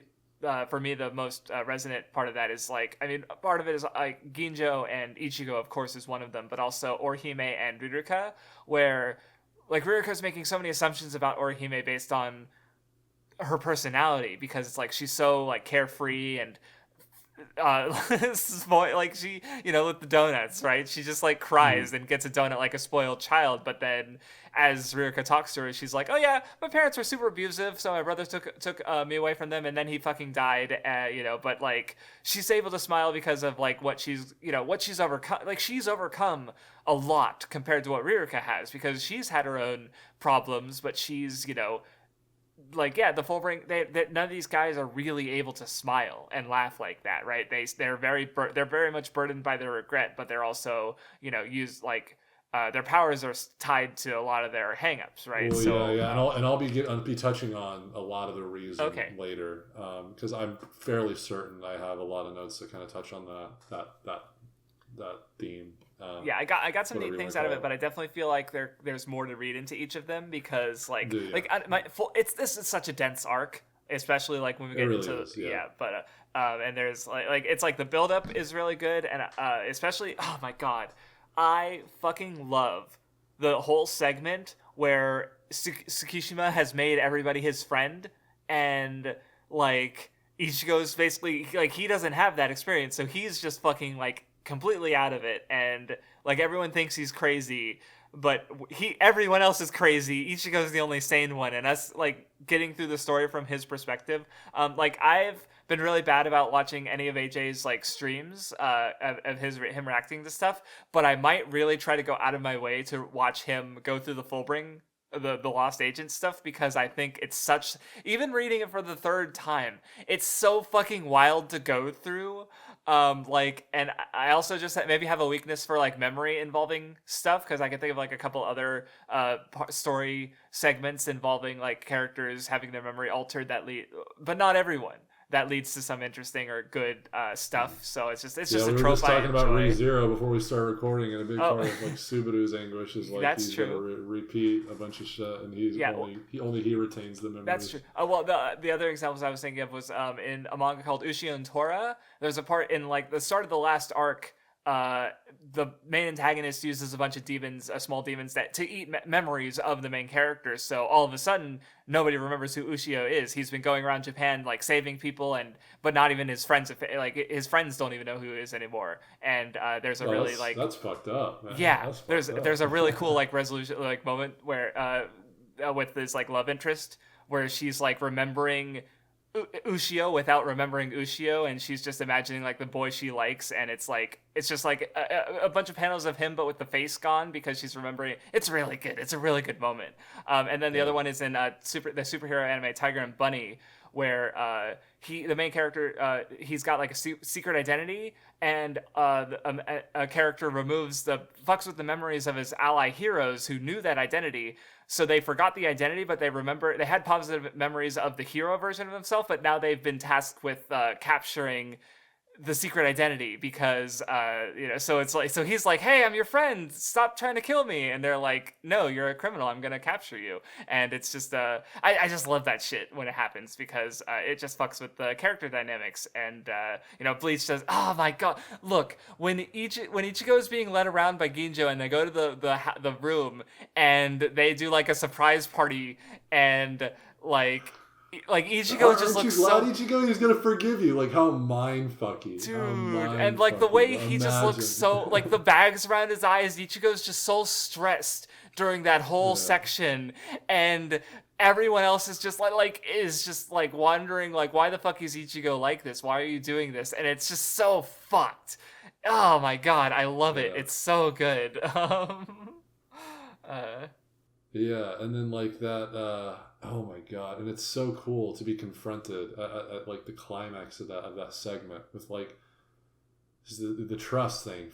Like in some wicked way, now Ginjo is the one Ichigo trusts the most in this and it gets that bad, and to the point where in actuality the one behind him standing at his back all the time. This goes back to like, oh my god, wait, in real time I'm having a brain blast. Zangetsu is doing the same thing to Ichigo. Who was the guy saying, I got your back, Ichigo, against Kenpachi? No, this guy is Yhwach, Ichigo. That's the guy who has your back this entire time. Now we're here in Fullbring. Who has your back against Ginjo? No, Ishida's here. Ishida, or fucking Uryu. He's like, Ichigo, what I'm saying is the guy fucking behind you coming. And Ichigo's like, what the fuck? That scene is so fucking good because like the build-up is so good because Kuo so carefully like makes because you're supposed to be like, oh, Tsukishima attacked Uryu in the middle of the night, and but like and then we start seeing him fuck with like Orihime and Chad, and just like like he literally attacks Orihime and she's like, I don't know what the fuck just happened, right? And we're supposed to, and like the way he's like, oh, I thought I sensed because Uri was like, oh, I thought I sensed the attacker's spiritual pressure, and it's like, it's not Tsukishima he's sensing, it's fucking Ginjo, because Ginjo was also fighting at the same time with Tsukishima, so it's all so cool, and then just all for the reveal that, like, he's behind you, Ichigo, it's like, fuck! Yeah, dude, I cannot believe in real time, Godbo just, like, reached down to my peasant soul and was like, here you go, HotBoySpicy. Remember in Soul Society, it's like, oh my god, Godbo, he's too good, man. This is the third time I've read it, and it's still just presented so well. Like it still is just wild, and especially like knowing enough of the full picture that I can see the foreshadowing, and like the fact that it makes sense, like as a like in the same way like a murder mystery makes sense when you have all the pieces, and you can see like this is what was happening then. It's the same way where it's like it's just it's all really good. Need I remind you in the audience that this is the arc most considered the Bleach's lowest low. A lot of people consider Fullbring to be Bleach at its worst.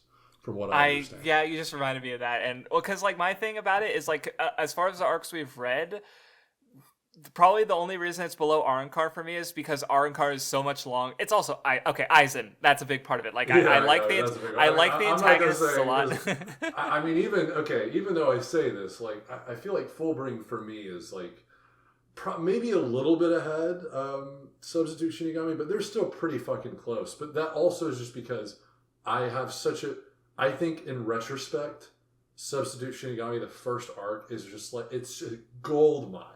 It's an absolute gold mine of like keen foreshadowing and like great groundwork for the future, to the point where it's like I really feel like for me, like my enjoyment of, and here's what I'd say, because I will recall what I first thought. I actually had this arc in my first read through. I had this arc above Substitute Shinigami, but I don't think that's necessarily the case anymore. I feel like they're kind of neck and neck in my mind, just because again, so on reread, I got to see that groundwork through a retrospective lens, and I'm like, oh wow, like there's so much cool shit he's building toward already here. So it really is kind of like, it's hard, but Fullbring is still, I still wouldn't put it below, because there's just so much cool shit, and it's such a short, like it's really really short. I don't even know, is it shorter than Substitute Shinigami? I'm pretty sure it's right? 6 volumes exactly. With Substitute Shinigami, the other issue is like, well, where do you divide it? Because I think it makes sense to say it ends when Rukia is captured, but it also makes sense to say it ends when they go to Soul Society.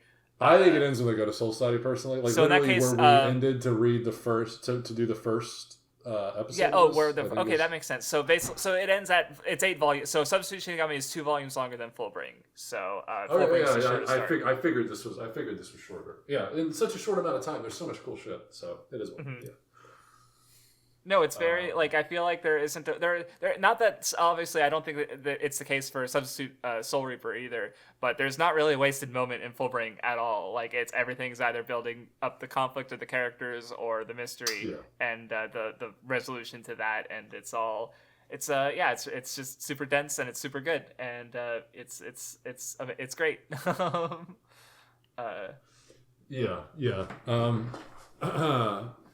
So funny moment though, just going to a more lighter moment, just to go backward a little bit, because we kind of jumped ahead.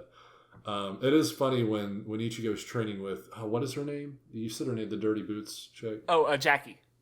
When he's training with Jackie, she's like, you haven't released your Fullbringer yet. That's why Ichigo hasn't like powered up, because she hasn't. And she was like, well, wait, would you say the same on the battlefield? And then Ichigo's like, probably. And it's like really funny, because it's so true. Like, what we know about Ichigo is like fairness. going. I don't know if I actually remember this just because how cool the team up of Ichigo and Orihime at the final stuff was to me at the time, and I was like, this is because I was already a massive Orihime stan at that point. To see her side by side Ichigo, I was like fucking. I was going crazy, and I remember Ichigo. Even at that stage, Ichigo's like, well, it's not very two on one's not very fair, but in this circumstance, I'm gonna make an exception. We're fighting gods, so Yeah, we're fighting gods. I kind of gotta, I gotta accept it this time. But it's because if even in that moment, he's having a little bit of qualms with it. Like it's so true. It's like. He needs everything to be like, oh, like are you fully powered up yet? No, or I don't care if like I have no idea how to use my Fullbringer. I'm not fucking fully powered up, motherfucker. Like it's funny because she verbalized that and he's like, yeah, no, I do the same thing, and it's like it's true. He's not lying. That's Ichigo. That's funny. No, yeah, I also just also the fact that the fairness thing and just like I think she says like, oh, would you do it even if you die? And he'd be like, he was like, probably. Like I don't know, just it's I don't know, the way he says it without like a lot of like resolve, I guess, like he just kind of says it more casually is I don't know. Yeah, or wait, no, I think in that the dying line, I think that's in the Renji stuff. I'm pretty sure actually. Yeah, right? or hold on, let me find it. Maybe you're right. Maybe there's dialogue. This is what it was. Okay, I found it. It is with Jackie and Ichigo because she says that like even if we're training, it's still a fight. You have to see me as an enemy because he's not attacking until she brings out her Fullbring, and then he's like, would you say the same thing on a battlefield? And he just like looks away and he's like, probably. Just that. Yeah, it's a funny exchange. What did I write here? I think this happens not too long after that little training segment. Well, I was gonna say a little before that actually. I think the moment of Ichigo, like when it's like, oh, think about your what you're prideful in, to use your like all the fights you've been in, and just I don't know, the way Ichigo is like, there's never been a moment where I wasn't proud. Is just it's really good. That is like one of those shonen moments that will really get to you, where it's like it's because it's just like it's something you've already subconsciously always known about Ichigo and his association with his power, and especially to see it verbalized in such a fashion in such a moment. It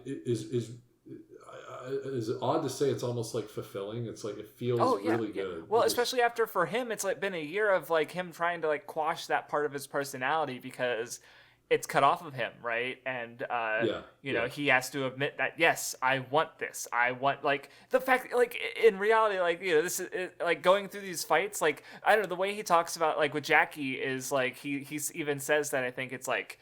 Yeah, you guys, even might be older than me, but I have more battle experience than you. He's like, because for like literally just a few months, he had so many like life-threatening battles, right? Like he's gone through so much that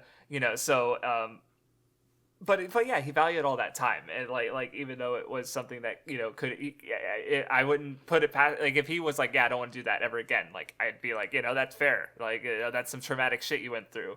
But he valued it that much that of course I was never not proud. So it's like, yeah, let's fucking go. Cool fucking moment. It is cool. And the explanation. Wait, no, I wrote this before we got to the point because it's literally. I think Ginjo literally even says it after Ichigo powers up, after being a Soul Reaper again. He's literally, you see even his physical characteristics, like he retains some of the Fullbringer stuff on his Soul Reaper attire. Oh my god, what do I... He's dying. Breathe in like a clump of fucking dust? What is going on? I'm like dying. Holy shit. My eyes are like watering. He's gonna become a Soul Reaper! Guys, I think I found my Fullbring. Hold on. The hollow inside me is trying to take control. Fuck. Oh boy. Yeah, so I was saying because it was cool. Ginjo mentions your Fullbring power should fuse with your Soul Reaper power and will gain abilities beyond that of a Soul Reaper. Because it's cool because that resonates with the final stuff where it is true, but in the opposite sense, right? He gets his Soul Reaper powers, but he still retains his Fullbring training and stuff. Like that experience. In another sense, like he literally wears that trial, the biggest trial ever, even more so than Aizen, I would say, because the whole trust thing, what Ichigo has a big problem with when it comes to the mental, the mental struggle he went through. That was the greatest challenge he's ever had, and for him to wear that growth because of that, the biggest trial he's had is like really, really cool. It's not only from like a power perspective does it exude like he's a stronger fighter because of it, but no, it's also that experience. Well, no, mental and strength are as far back as Urahara's exposition. We know, or they're one and the same.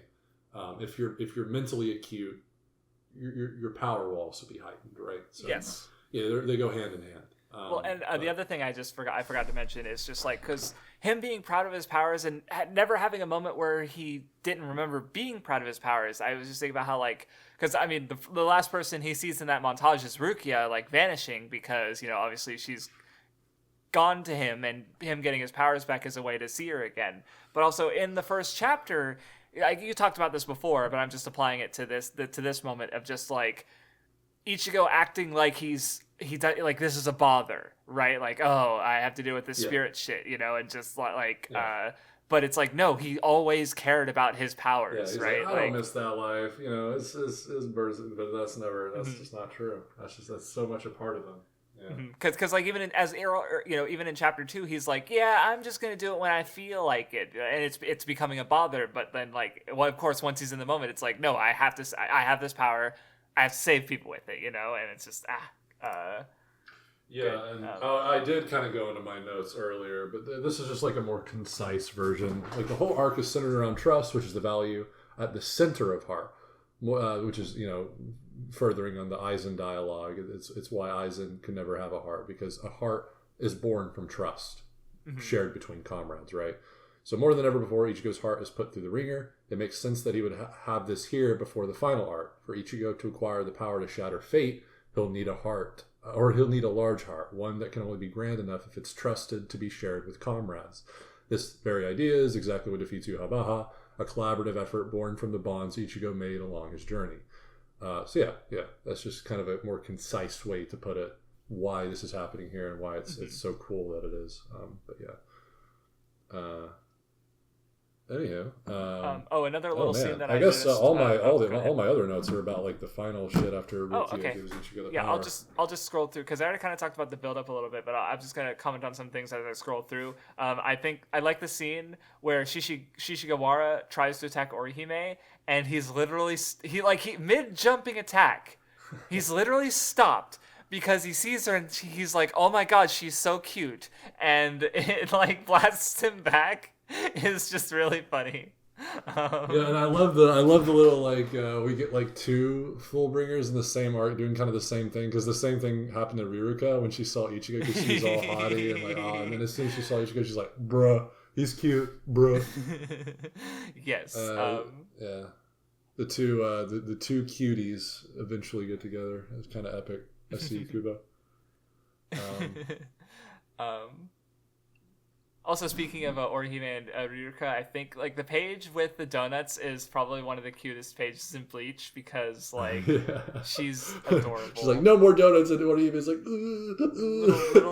think there's baby. Literally like there's literal sound effects too that is like she's like a baby. It's like something you'd expect to come from Nell. Like, That said, there's also a cute moment when like Yuzu shows off her test, and she's just got like a really cute panel where she's just being all like prideful and like, yeah, I did well, and I want to be praised by my big brother. But I think that's or isn't that when Ichigo does actually praise her and she's weirded out because he's because this is exactly what I was gonna say, is that it's so cool how people always, because this goes back all the way to the first arc when we see Orihime goes, hey, Ichigo, and then Ichigo responds in the same happy-go-lucky manner, like, hey, Orihime, and then I was trying to remember, like, I've seen this before. What's wrong with Ichigo? It's like, holy. It's so funny that when Ichigo acts responsive, like, enthusiastic, like he's responsive in that manner, people know right away. It's like, hey, no, Ichigo's broody. Ichigo's a broody fuck. Like, hey, something's wrong. I just find that really funny. That Ichigo's like a tsundere guy. And if he's not, people automatically know something's wrong. And I just got to the donut pages, and it's like, she's so good. Her eating the donut and being like, wow, it's so good. That's like me reading Bleach, honestly. True, dude. Yeah, true. Hey, especially with my constrained diet, albeit I'm the boring fuck nowadays. I'm like Orihime when I unironically put mixed berries in my no-fat Greek yogurt. I'm literally Orihime nowadays. Like, I've literally I don't eat any junk food, so like that is as exotic as I get on the spectrum of like treat. And I will literally eat that shit. I'm like, oh, it's so good. Like, I feel you, Orihime. Not on the donuts, but I feel you on eating on something. The mood of eating. Really good. Okay, no, interesting. Yeah, it is interesting that my diet's so fucking. You were briefly mentioning it earlier, and now I'm like, okay, well, because like, I mean, my thought process is now if you've been doing this for a while, you're probably at the point where you can't actually eat like junk foods because your body can't. Yeah, no, it's them crazy. Properly. If you've gone, it is really cool when you get to my stage because you don't crave any. It's really cool because even like. For instance, months ago, I was thinking ahead of my birth. Like, literally, my birthday's not until July. And months ago, I was thinking, like, oh, I can't wait to my birthday because it's going to be like, it's going to be, because I haven't had any cheat days, but I was like, you know what? That's going to be like a cheat. It's my birthday. Come on now. Now I'm like, I don't even think I'm going to do that shit because, like, I just don't yearn for any of that food anymore. I don't really care anymore. I mean, hey, that's. It's probably because it's. I mean, I hope it's cheaper the way you do, or maybe. It definitely is to a certain extent. Like when I eat at my house, like for instance, like the only thing I can eat that's like quick, relatively affordable, and it's really healthy is Chipotle on my diet. Like that fits with it. Like so. I'll be honest. I eat a lot of Chipotle. That's a little bit.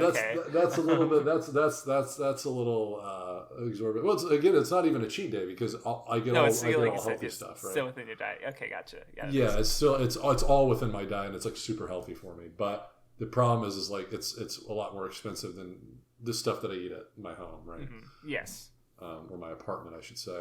This is not home. Not home. Okay. Anyway, what they say, home. Hey, speaking of heart, home is where the heart is. My heart is not fucking here. Let me tell you. So. Okay. I understand. Yeah, I think I got you. I feel you, Ichigo. Where's the heart? Where's the heart? Or Ichigo and Fullbringer, anyway. I should say.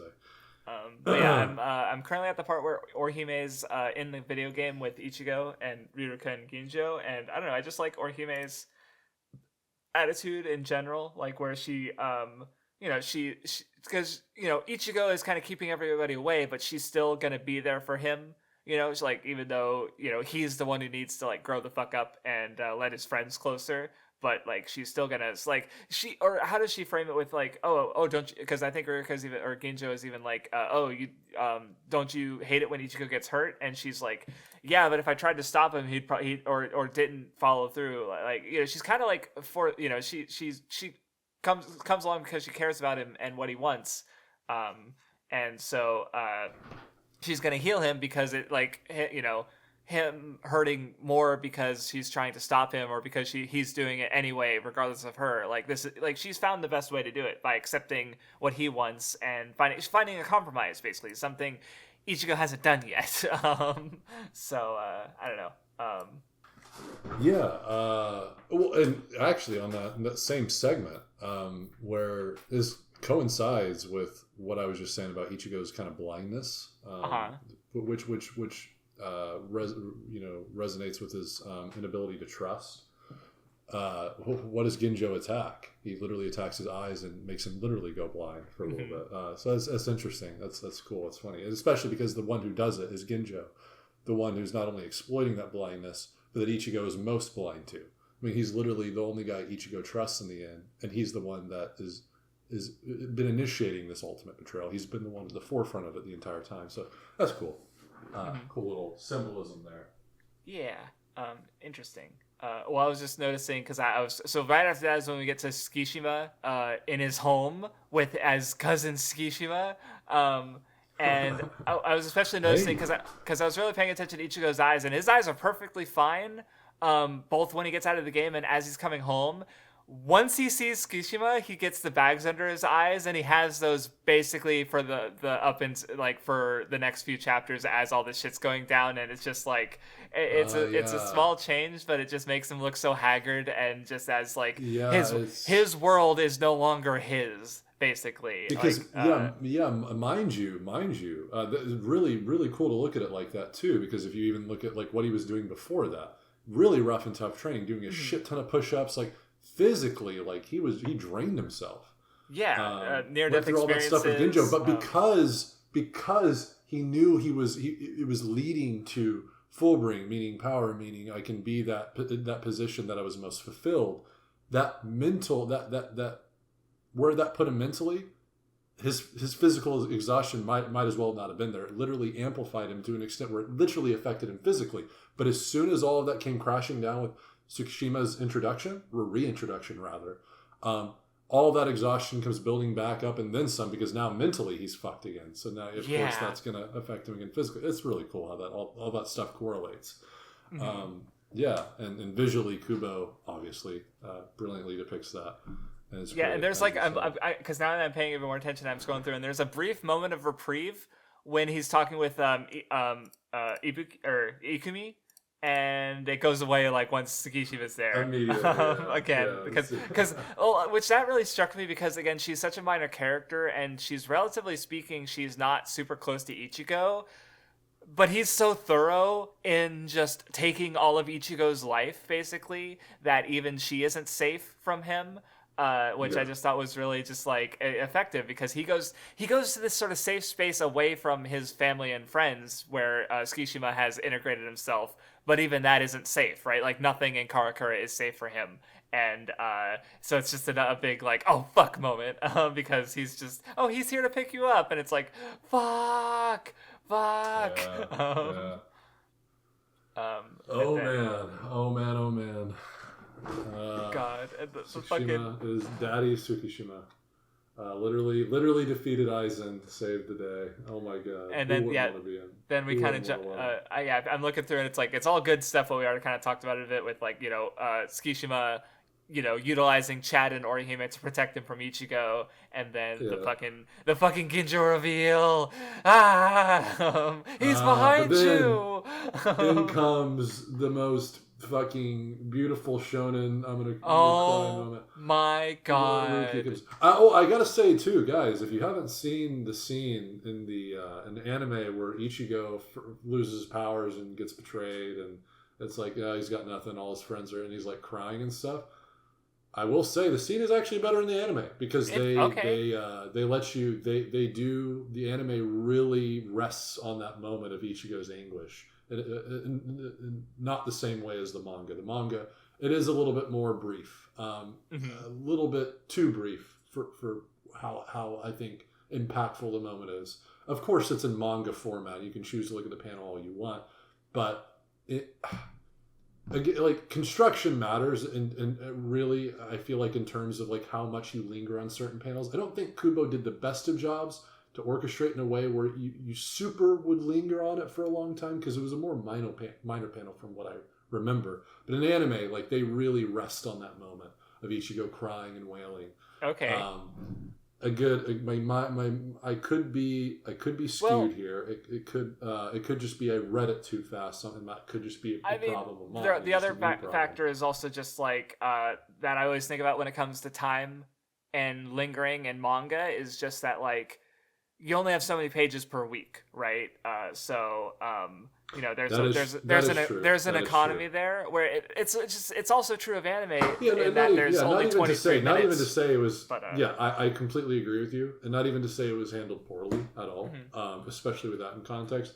Well, I think because of how anime adapts things, like it makes sense that they'd be able to like, especially they spend a lot of time lingering in some cases, especially with a lot of these like long form shonen adaptations. Yeah, and usually where, in an anime like Bleach, in the long run shonen, it's actually to their detriment. This is one of the rare instances where it's not, where they get to linger on something. Well, right? Bleach is especially unfortunate because like so many, like I go through an average chapter and it's just it's an action scene that ideally an adaptation would cover in a few minutes.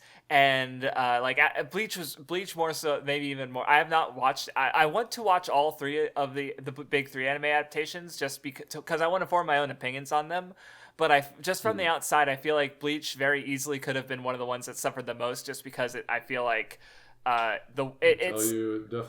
adapting a One Piece chapter to, especially a modern One Piece chapter to anime, like there's so much that happens in a chapter that they can get away with like adapting only part of a chapter because it's so dense that it actually I'm not, again, I've only seen a few episodes, but to a degree it works. Unfortunately, they still drop the ball a lot there, but it is. But anyway, I'll watch it myself. But for Bleach, when you stretch a whole chapter and it's like three sword slashes and about a minute of dialogue, it's going to be really fucking hard to stretch that out to a full 23-minute episode, right? So I feel like Bleach more so was a little hamstrung by that, Not that they all three have their different ways of handling the material, but it's just interesting to think about. But so because I didn't count, but yeah, so like it still works in the manga, but I'm interested in now. Another reason to watch Bleach because I have a few another reason because you mentioned the treachery theme last time. And I went to look it up, and I also just heard about it on Twitter from AJ because it's like, oh wait, the Bleach anime had a Shiro the same composer who did Evangelion, and I literally listened to the treachery theme and I was like, yeah, this could have been in the Rebuild films or something. Like this is literally this straight up. Wait, have you never listened to the OSTs? Not some of them, but that one in particular, like the way the vocals have you ever heard On the Precipice of Defeat? Probably, but it's the one that one.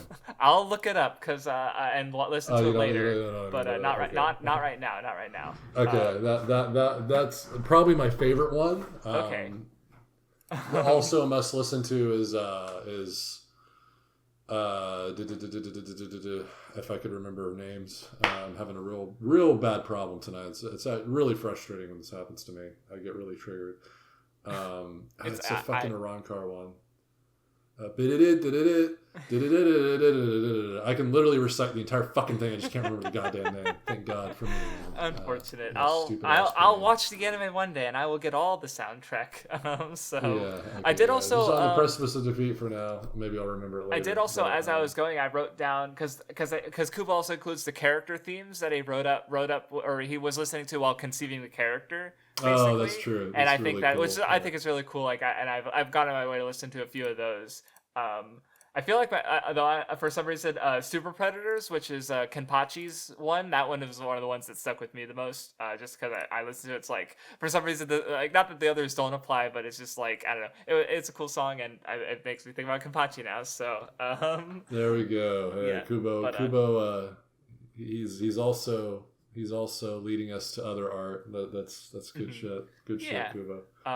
But another thing to say about the Tsukishima thing is, I'm sure you've probably thought about this too, but just the way, like, when I think Orihime is like, we saved Rukia and beat Aizen thanks to him, and one is like, you motherfucker, but two is also just like the fact that he specifically implanted himself in the lives of these people as someone heroic, like someone fighting alongside them, right? So it's like there's like a desire to be a hero there as well, and like a level at which he might be envying Ichigo, which is interesting to think about. Yeah, interesting. Because he also gets to be a hero in the 1,000-Year Blood War when he uses his power to save the fucking day, right? Like he actually does, like, without overwriting someone else's deeds. He's actually, kind of. He's like changing the rules of how the sword broke so Orihime can restore it. But he's still doing something that only he could do with his power to help out, right? Yeah. Cool shit. I wish I remembered it very clearly, but I don't. So that's going to be really great when we get to it, and I'm re-amazed. But yeah, and it's also really cool because you said Orihime. I already don't remember. Is it Orihime that says, like, don't you remember Ichigo? He was the one who beat Aizen and all this stuff. I believe so. I'd have to. Okay. Because also, I mean, that's really cool if you connect it to her line where she literally tells Riruka it's because of Ichigo that, you know, I can think to these with a smile. It's because of Ichigo. Specifically, she says Ichigo. So it's cool if you relay those two things. It's that same person now saying, Ichigo, don't you remember? Tsukishima did all this cool shit. What the fuck, man? Really, really sad. Really sad. Okay, no, it was actually Chad who said that. No! Unfortunate. That was my bad. I misremembered. It happens. Chad, Orihime, same people. Well, I mean, they're in the same. They're exactly the same person. There's nothing. They're like both Fullbringers that like are, you know, they're the ones that we've known about for a long time, and they're the two whatever. Anyway. So Rukia and gang pop up. It's lit, okay, and it's cool because against the laws of the Soul Society, Rukia gave Ichigo, you know, Soul Reaper powers, you know. Mm-hmm. But now, from the Order, at the top of the Soul Society, she gives them to him again. It's so beautiful. Yeah, it's so cool. It's so good. But like we're, you know, just because like where Rukia once trusted Ichigo to take her power and, you know, use it to, of course, win. Now Ichigo has shown why he can trust her and the other Soul Reapers likewise by distributing the whole of all their powers now. Mm-hmm. You know, it's not just Rukia holding out hope for Ichigo anymore, but the whole of the Gotei 13. Look, I love the big spread of like Renji and Byakuya and everyone coming to help out because it's like, let's fucking go. Like Ichigo's bros from Soul Society, these people who he hasn't been able to see in over a year, are just like, yeah, we want to help our friend. That's it. They have come to give him clarity. Come to restore his vision and restore his heart. Let's fucking go. And then we have the fights.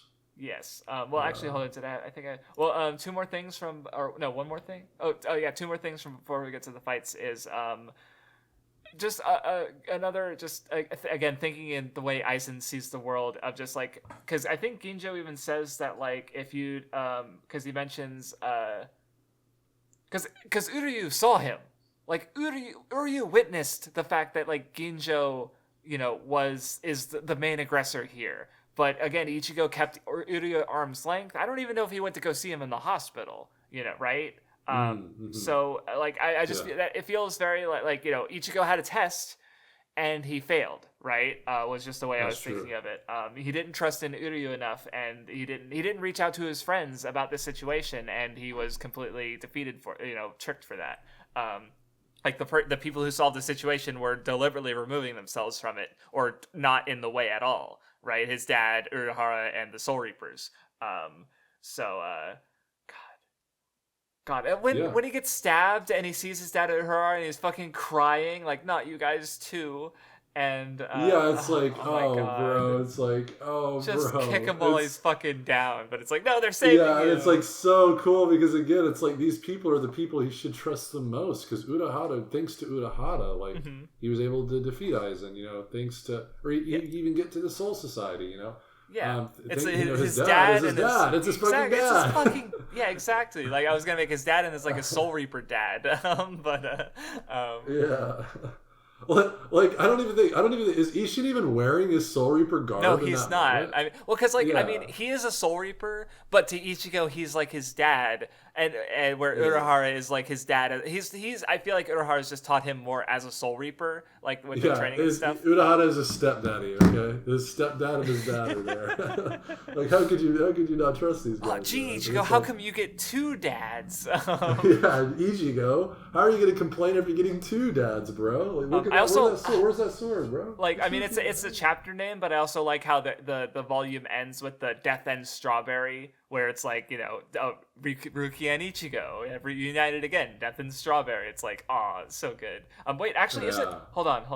Wait, what's the name? I think it's Death and Strawberry 2 or something. I'm like, wait, hold on. Is the first chapter is called Death and Strawberry? Yeah.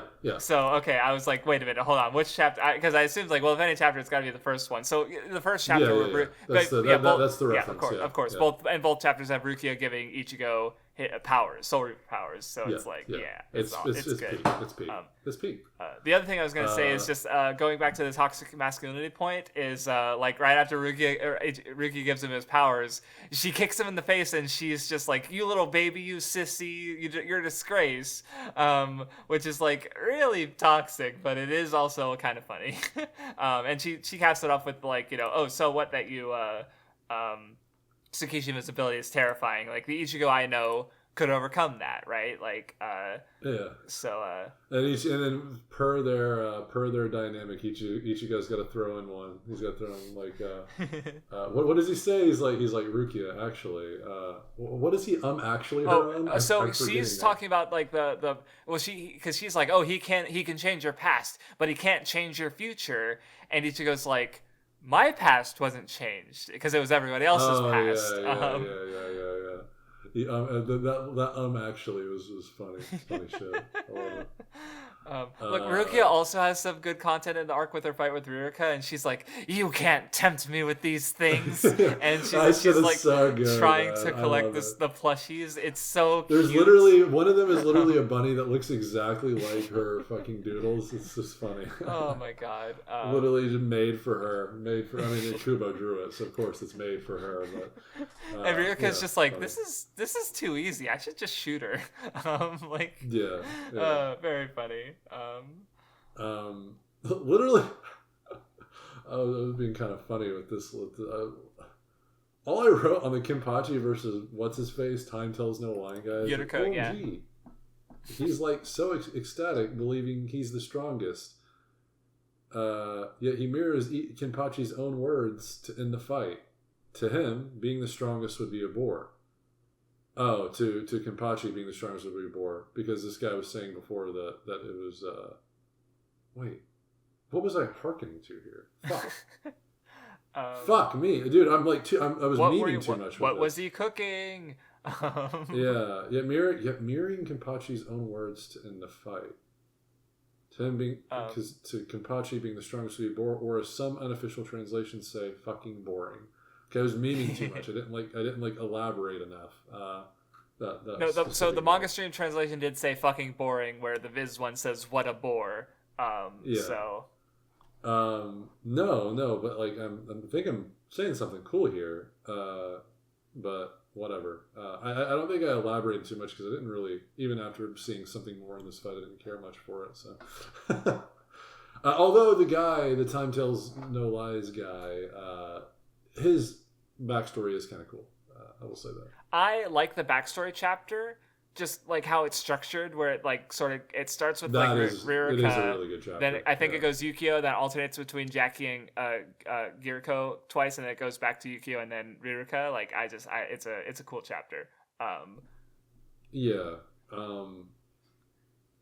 Renji's the only thing I wrote about on Renji's fight is his line about women is interesting. The one about like, men shouldn't kill or harm women. It's interesting because like given like him and Rukia's relationship, because they're conveyed as like relative peers. I mean, even in this arc we see now, she's a literal peer with him. She's now an assistant captain. Yes. And they don't seem to doubt each other's capabilities, especially given in Thousand Year Blood War, when they're literally training side by side.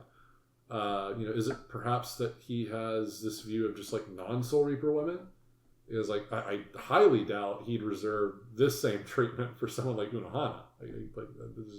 I don't see that happening. Yeah, well, because I mean, because he kind of says both, like because he does say like a man who lays a hand on a woman is trash, but he also says that like go ahead.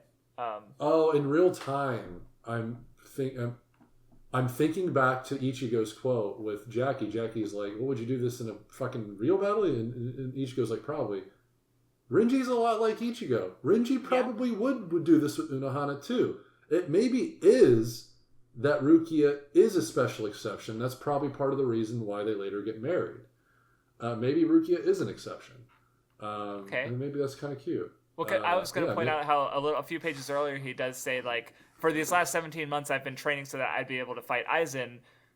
man, woman, it doesn't matter. All of you aren't good enough for, like, he's basically saying, like, it doesn't matter if you're a man or a woman. I'm way stronger than all of you is what he's, claiming. But at the same time, he does say that as a guy, he doesn't want to, kill Jackie at least, like, because he pretty easily beats her. But, which in that he's saying that, like, it doesn't matter, your gender. I can beat all of you.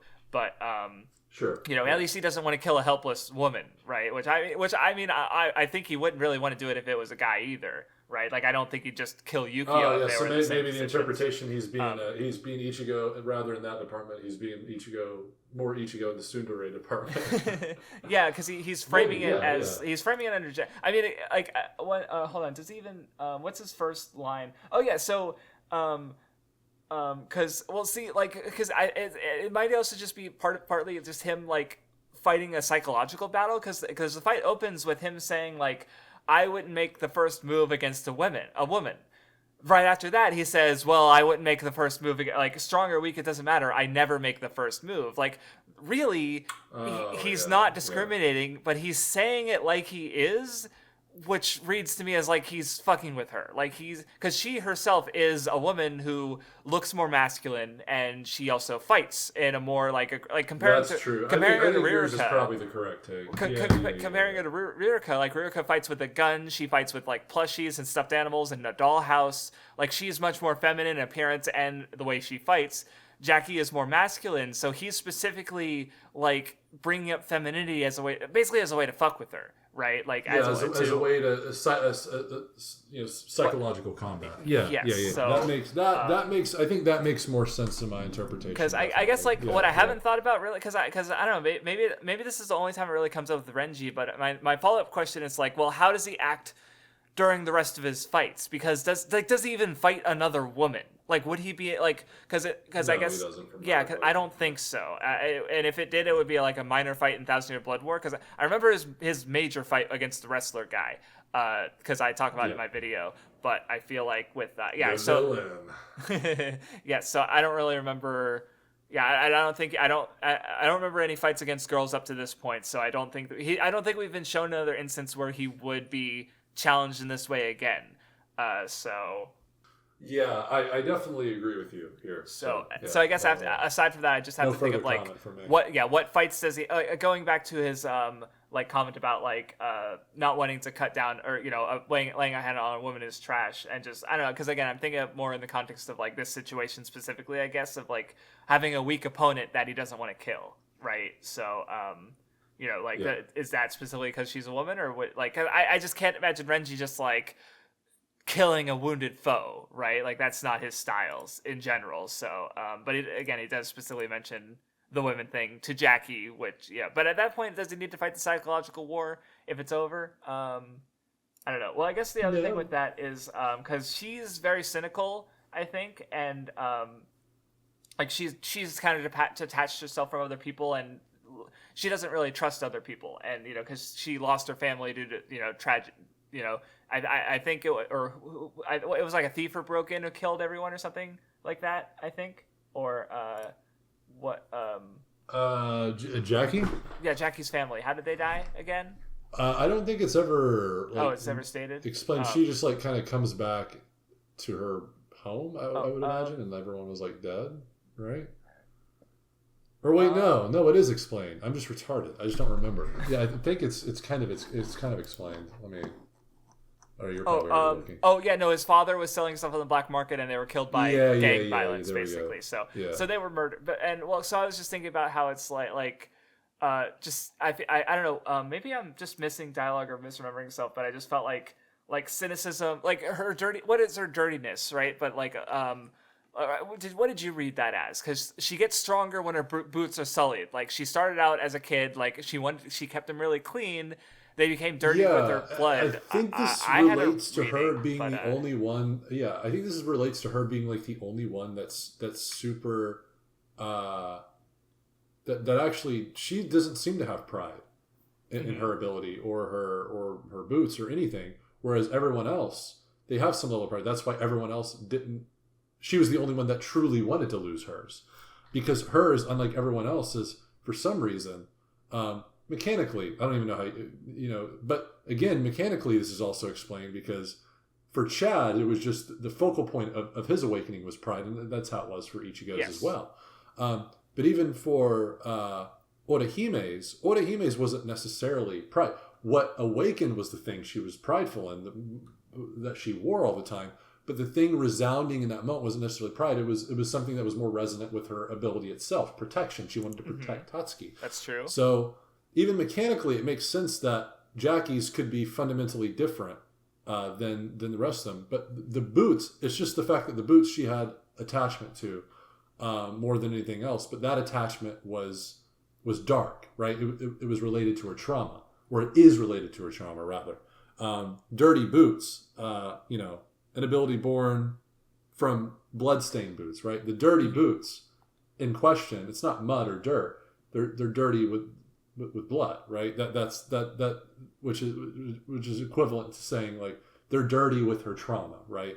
Yes. The dirtier they get, and you could even say, I mean, if you really wanted to get super symbolic with it, I guess, you could say the more she covers it up with dirt, the more. I mean, I guess it's twofold. Like the more she covers it with dirt, the more she's covering the blood that's in her mind. Like or you could also say like the more dirty it gets, the more it resonates with them getting dirty with blood, and that makes her hate her ability even more and want to get rid of it, so she doesn't ever have to have dirty boots or whatever, right? But for me. I think it's pretty simple. I think that's just, maybe you can go further with it, but I think it's literally that Jackie is different in two fronts. She's the only one that doesn't want it because obviously she doesn't want it because it's fundamentally related to her trauma. And who wants to have something that's a constant reminder of the darkest moment in their life? Even someone who's gone through therapy wouldn't want that, right? So it makes sense. Yeah, well, I guess one way I was thinking about it, cause more of the resolution, because because Renji shows her like, well, because that's where I got the cynicism stuff, because she says after Renji mentions that he's gonna he's not gonna kill her, he's gonna find a way to get them both out of her because he doesn't want to kill a woman, and also not someone a weak person he defeated in a fight. And he says, we're going to get out of here by force. And she says, like, well, you have childish logic, which I just realized ties to the ideas of, like, Ichigo's childishness that he's kind of pushing away. But, like, what Jackie says is, I thought I became cynical enough where that sort of thing didn't sting me anymore. Because, like, Renji is just, as a good person, trying to help her out, where she's kind of couched herself in the cynicism of just, like, not really trusting or being close to others. And of course, having lost everyone she cared about and sort of fallen in with this group. So for dirtiness is cynicism, then like Renji is more of more clean, and he's saving her in a sense. Like her soul is what I was kind of thinking about, in that like he showed her a kindness that she really hasn't gotten before. And in a sense that like it was not only her boots that were dirty or stained with blood, rather it was also like her heart or her soul or whatever. And so which will go into what I'm into. Yeah, exactly. So he's showing her that kindness, like she caused the explosion that opened up the game basically, and though she did survive, right, but she was willing to risk her life to protect Renji, to because he's like, yeah, you're a good person and you shouldn't be trapped here. Or she also protected him from soiling himself by killing her, right? Like he, so I don't know. It was just thinking. Because that kindness, in a sense, Genjo, and I'm going to be getting all this. I'm pretty sure I wrote a lot of this later on. We're about to be getting to it already, but Genjo's sort of raising up of the Fullbringers was never born out of kindness necessarily. I guess you could say here, in a sense, she's kind of, through the fight with Renji, she can exude that level of kindness and act upon it because Renji showed her like a glimmer of what the heart truly is, what a bond is, what true kinship is, what kindness is, right? So then she sees it, she can actually see it, and it's not there as a false promise, but rather it's there, it's genuine, right?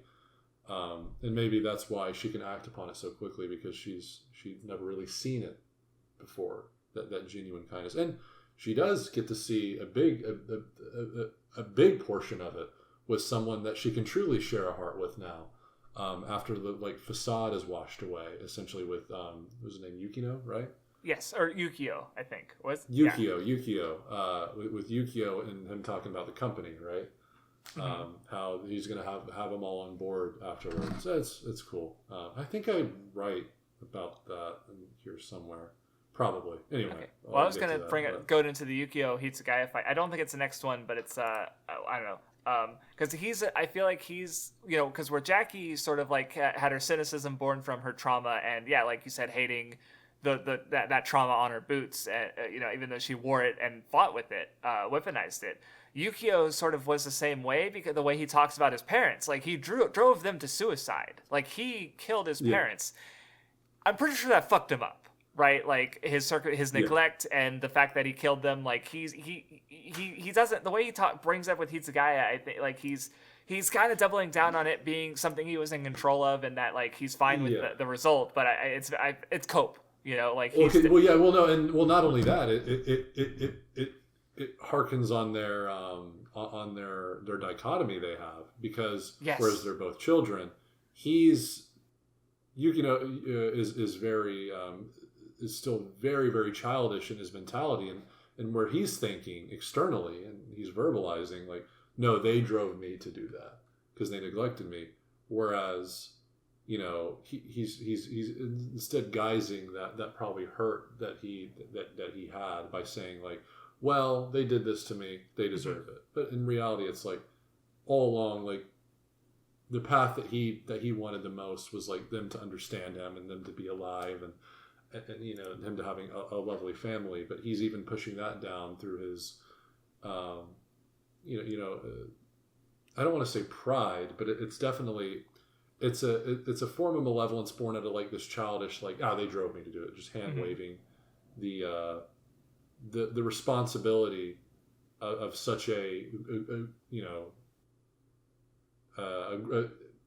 tit for tat act in a situation where a truly mature person would not handle it in that situation, where we see with Toshiro, right? Because Toshiro is really cool in this fight, because it's kid versus kid. Yes. Well, specifically, to bring up a Nensho comment that I remember the comment, but not who said it, is they're specifically child geniuses, right?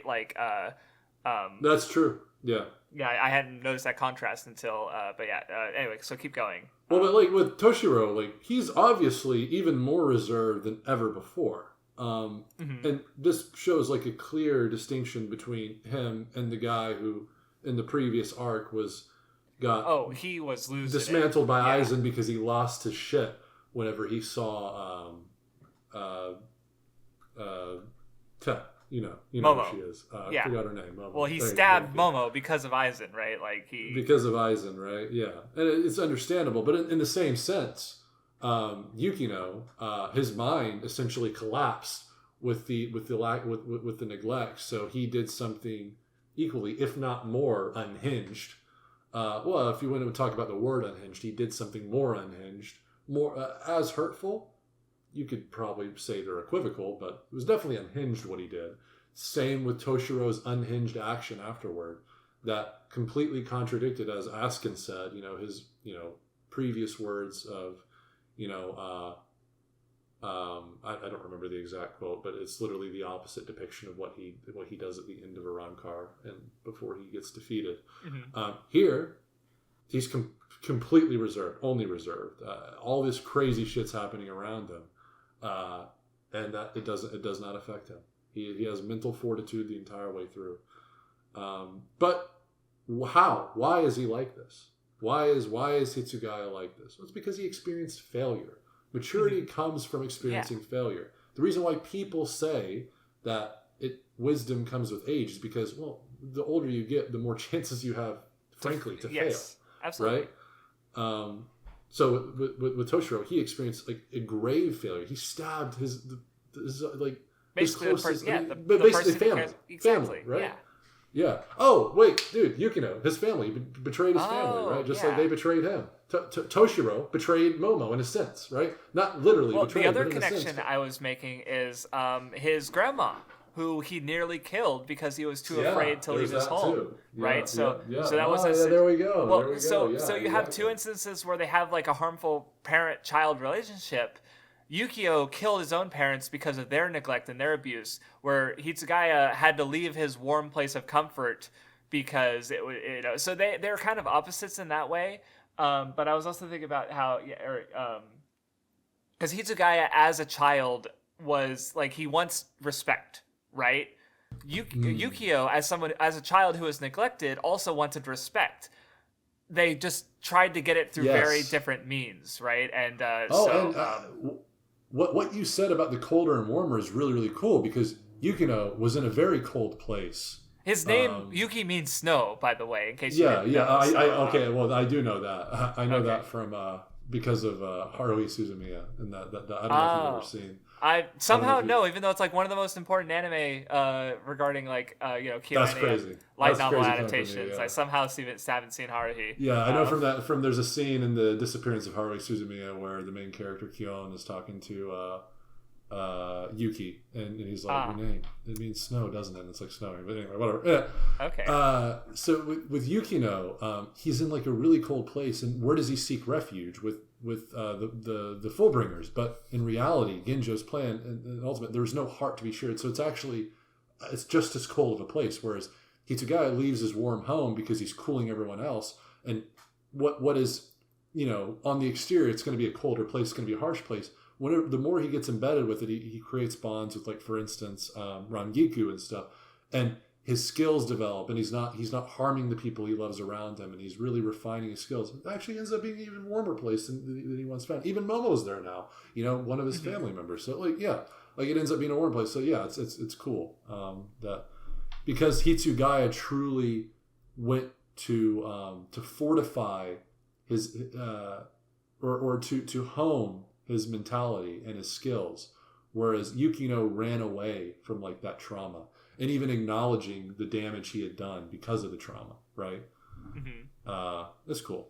But at the same time, Hitsugaya had direction in the form of Rangiku, whereas Yukino didn't have that. Well, yeah, just in general, like, yeah, the way the Fullbringers are, like, they're together, they're allies, but yeah, they're all sort of stunted in some ways. They haven't grown, they haven't overcome their trauma, even though a lot of them are adults. Where Soul Society, Ichigo changed it, and as a result, like all these Soul Reapers are all just healthier people now, and they're able to save Ichigo and help him grow. And because they did that, they're able to restore his trust, right? Like, because Ichigo never, like, I mean, even from the beginning, like with Ukitake, like we find out that they gave Ichigo, like, there's a level at which he was giving Ichigo the ability to choose, right? Where Ginjo felt like he felt like he was pushed in the way he was, right? Like, as Ginjo asks the question of, like, if the roles are reversed, would anything be different, right? Like, that faint hope that, oh, maybe if Ichigo was the first substitute, the first Deputy Soul Reaper, that he would have felt the same way, when the reality is that no, Ichigo likely would not have gone down that path, because he's in that way, like, he, from the journey we saw that was completely unrelated to Ginjo, he just became a more mature person, right? So and like the fact that Ruki and all these people are helping him was because of what Ichigo did before, right? As a child, who is still growing up even in this arc, but the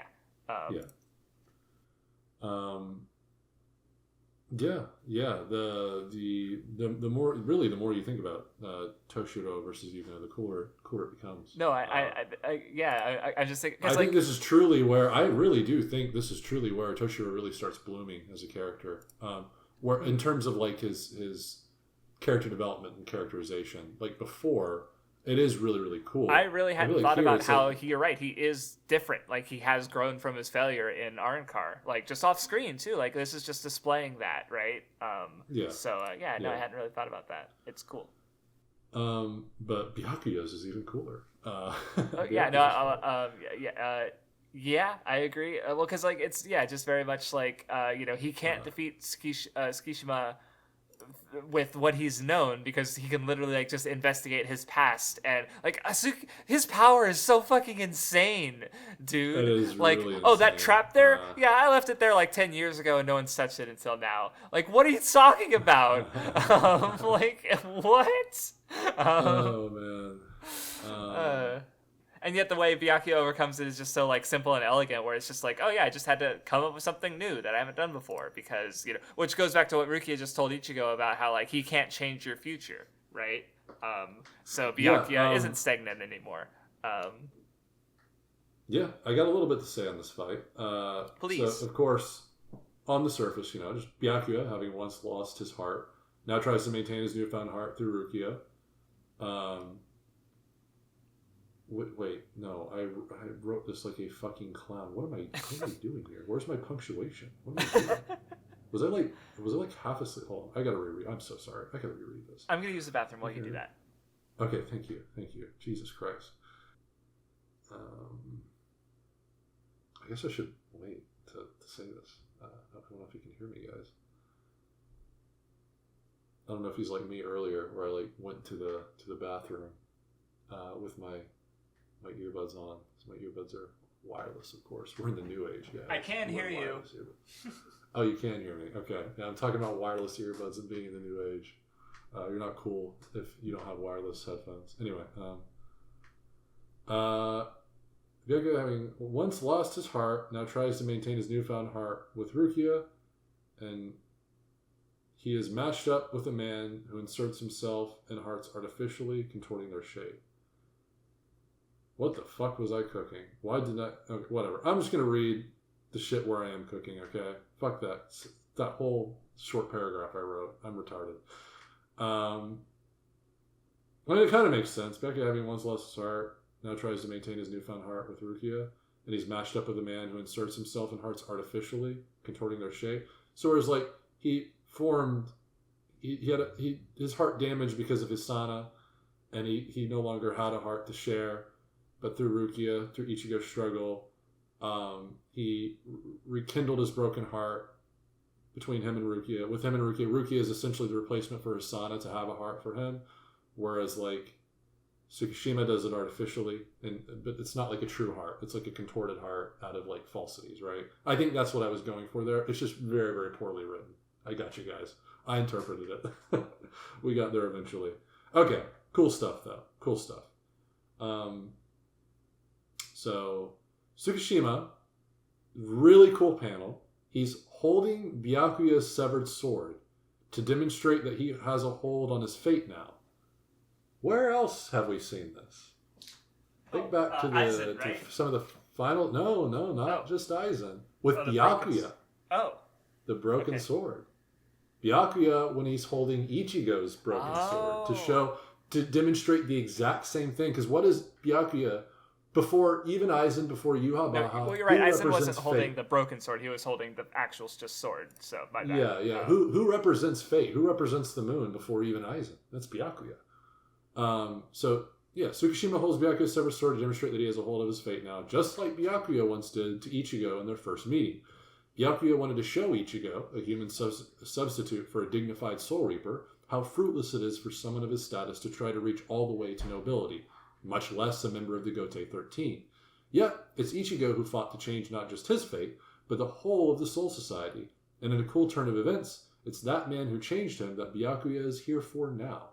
A depiction similar to his past weak self, who couldn't even comprehend the power of change through transcendence, is not at all alarming to the current Byakuya, which shows in his lack of hesitation to do something very uncharacteristic of himself.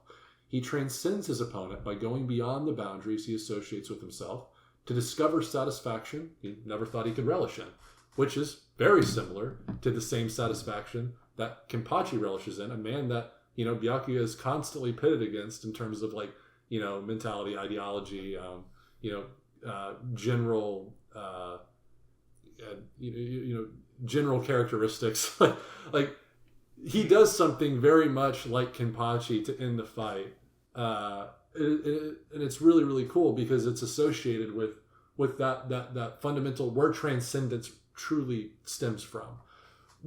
Think about Aizen, right? Aizen's quote unquote transcendence. It was a false transcendence because it was a power up that was born from a lack of heart. So it was a falsity all along because it was real. He didn't even want it. So it was weak. It had no backbone to it. Whereas Ichigo's transcendence, where he was literally, as the theory says, he was literally dismantling things on an atomic level. Well, that was born from the heart because he was swallowing his pride, something he very much is a part of him for the sake of his heart, for the sake of his friends, right? Whereas Byakuya, now that he has a heart with Rukia, he can comprehend transcendence to the point where he can expand the boundaries of what he thought it was possible for himself. Just like with what Ichigo did in ascending, truly, unlike Aizen, truly ascending Soul Reapers and Hollows alike.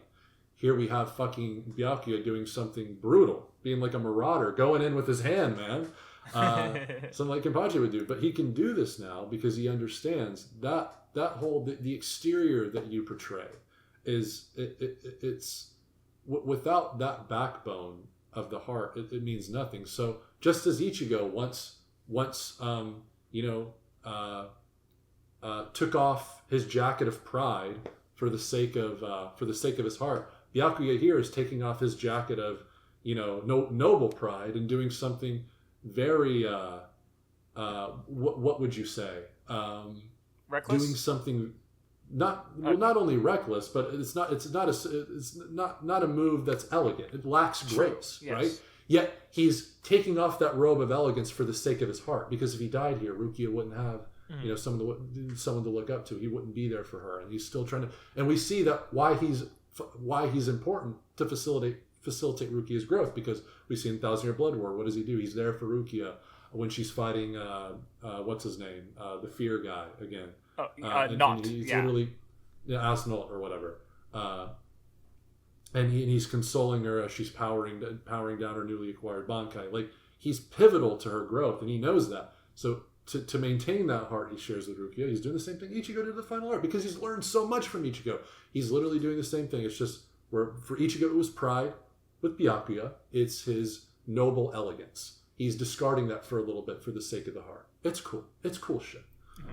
Mm-hmm. So I was going to say something regarding earlier. You were talking about sort of, the heart being really important to Byakuya due to his connection to Rukia and her Hisana. And I was just thinking, because one thing I was thinking about, because I like the scene where Orihime is thinking about like Tsukishima as a friend, but then she's also like crying, thinking about Ichigo, like crying, right? And like how it hurts so bad to see him in pain, right? And Byakuya has the exchange with Tsukishima where it's like, he's like, "Oh, I saved your life. Does it killing me make you feel bad?"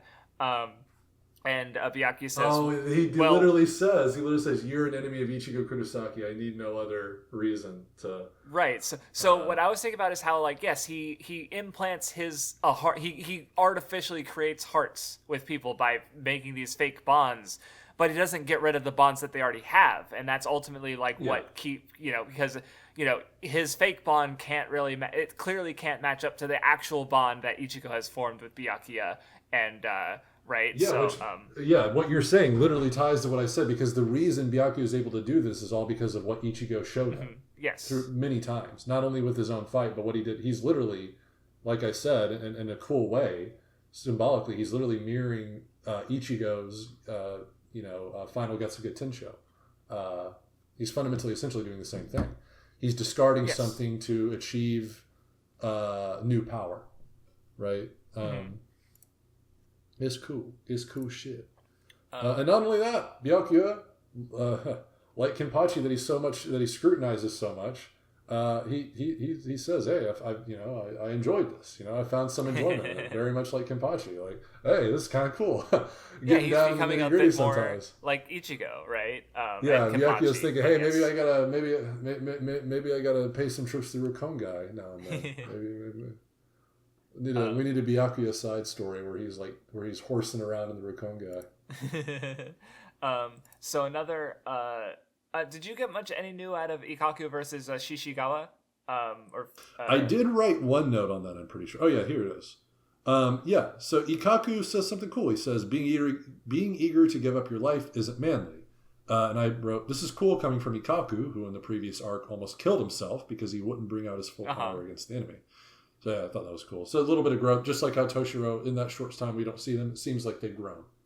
Yes. You know.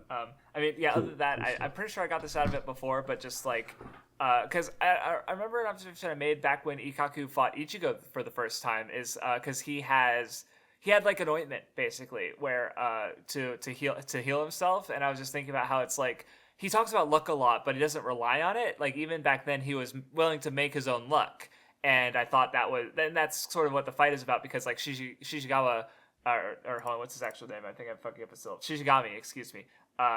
Like he was very reliant on his powers, and he hadn't really stressed them very well before. Where Ikaku, because he makes his own luck, and like he saw that potential weakness in his power and like worked with it and just overpowered him basically. He overcame that, and like that's why he's the luckiest, not because he relies on luck, but because he makes his own luck. So it's so there's also an element like you pointed out as growth, but I was thinking more about how this element of his character that's always been there has it's a fundamental exactly is what helped him overcome Shishigami. So indeed.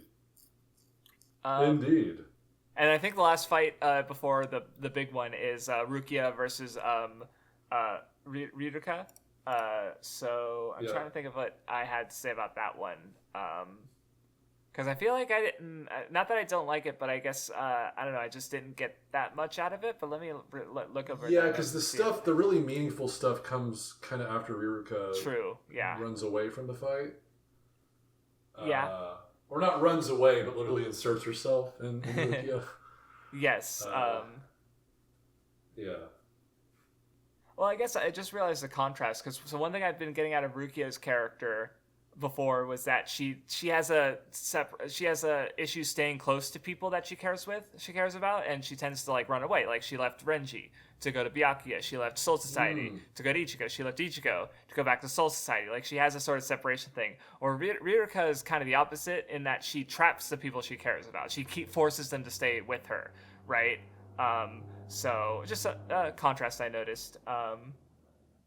Because, I guess actually think about it, the arc actually ends with Riruka separated, because she's kind of like become comfortable with the Fullbringers to the point that like they're kind of her family in a sense, even though they don't really like care. Well, they definitely care about each other, like as we see in the end, but like they don't wear that on. I guess, oh my god, they're kind of like Ichigo in that way, where because he obviously cares about his friends, but he doesn't like show it necessarily. Yeah. And I was just thinking about how like Riruka's kind of the Fullbringers are kind of the same way in that sense.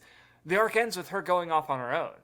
Like doing, like she kind of becomes more like Rukia's flaws, but in a more positive way, I guess, because it's like she's kind of become comfortable with these people, and so she ends up leaving the arc, like moving away from them, because like she's the one who like came to care about like their enemies, like Ichigo and Orihime, more so. So it makes sense that she's like not as committed to the fight against Rukia.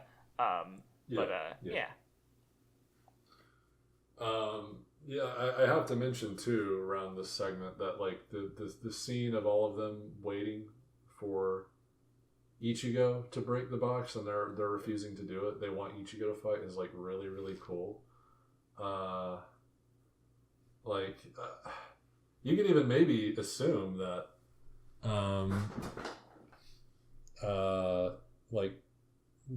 maybe they're not authorized to even tell Ichigo the truth. Mm-hmm. So the reason they're not busting the box is because this is like their compromise for the sake of Ichigo, because they know that the truth is going to come out for Ginjo sooner rather than later.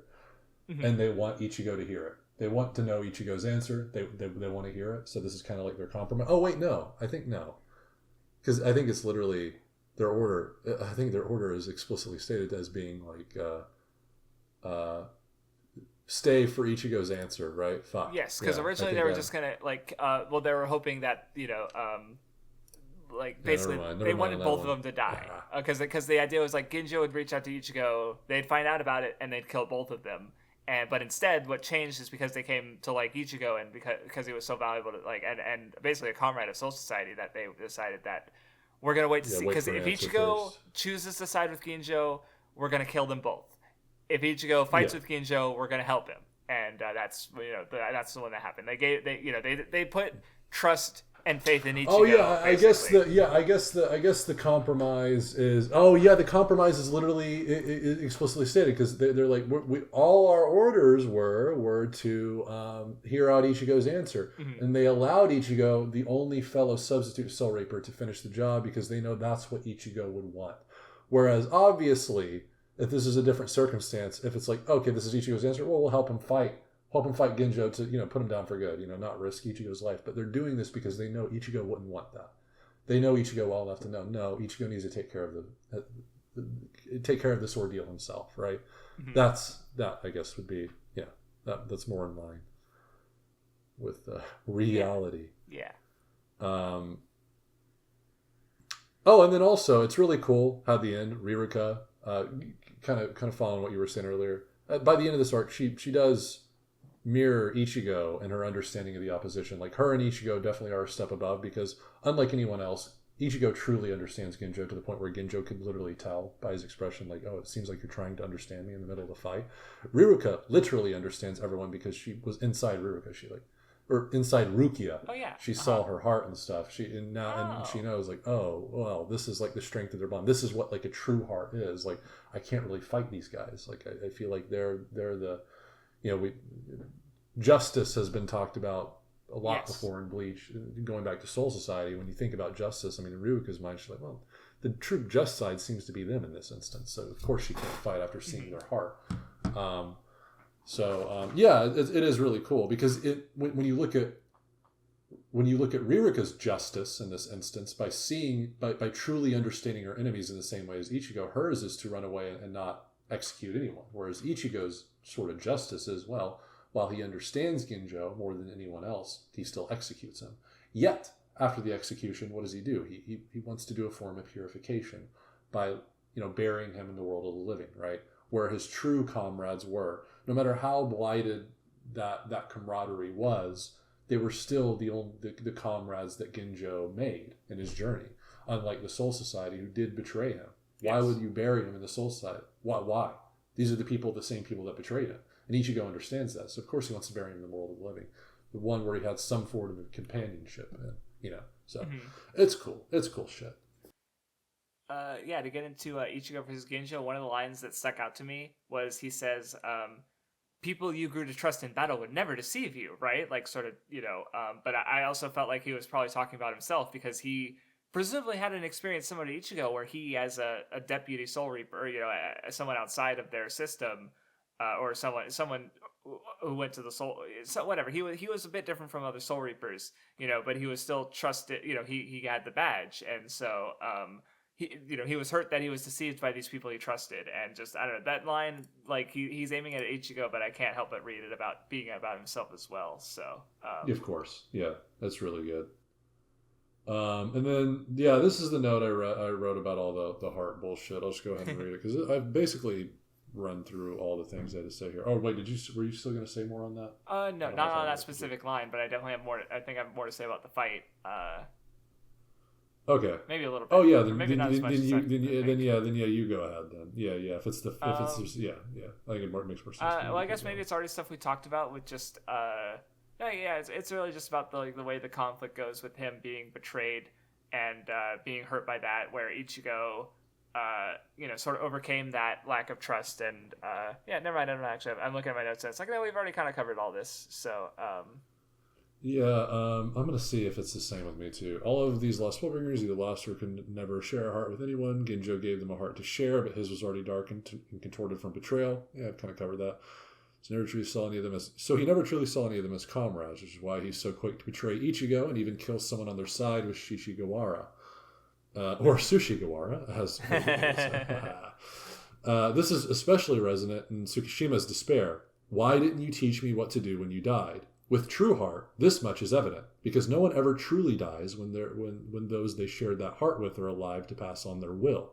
However, Tsukishima gets another chance with Shishigawara, of course. And all the other Fullbringers discover their heart they couldn't see in each other after their battle, like with Jackie and Yukino, for instance.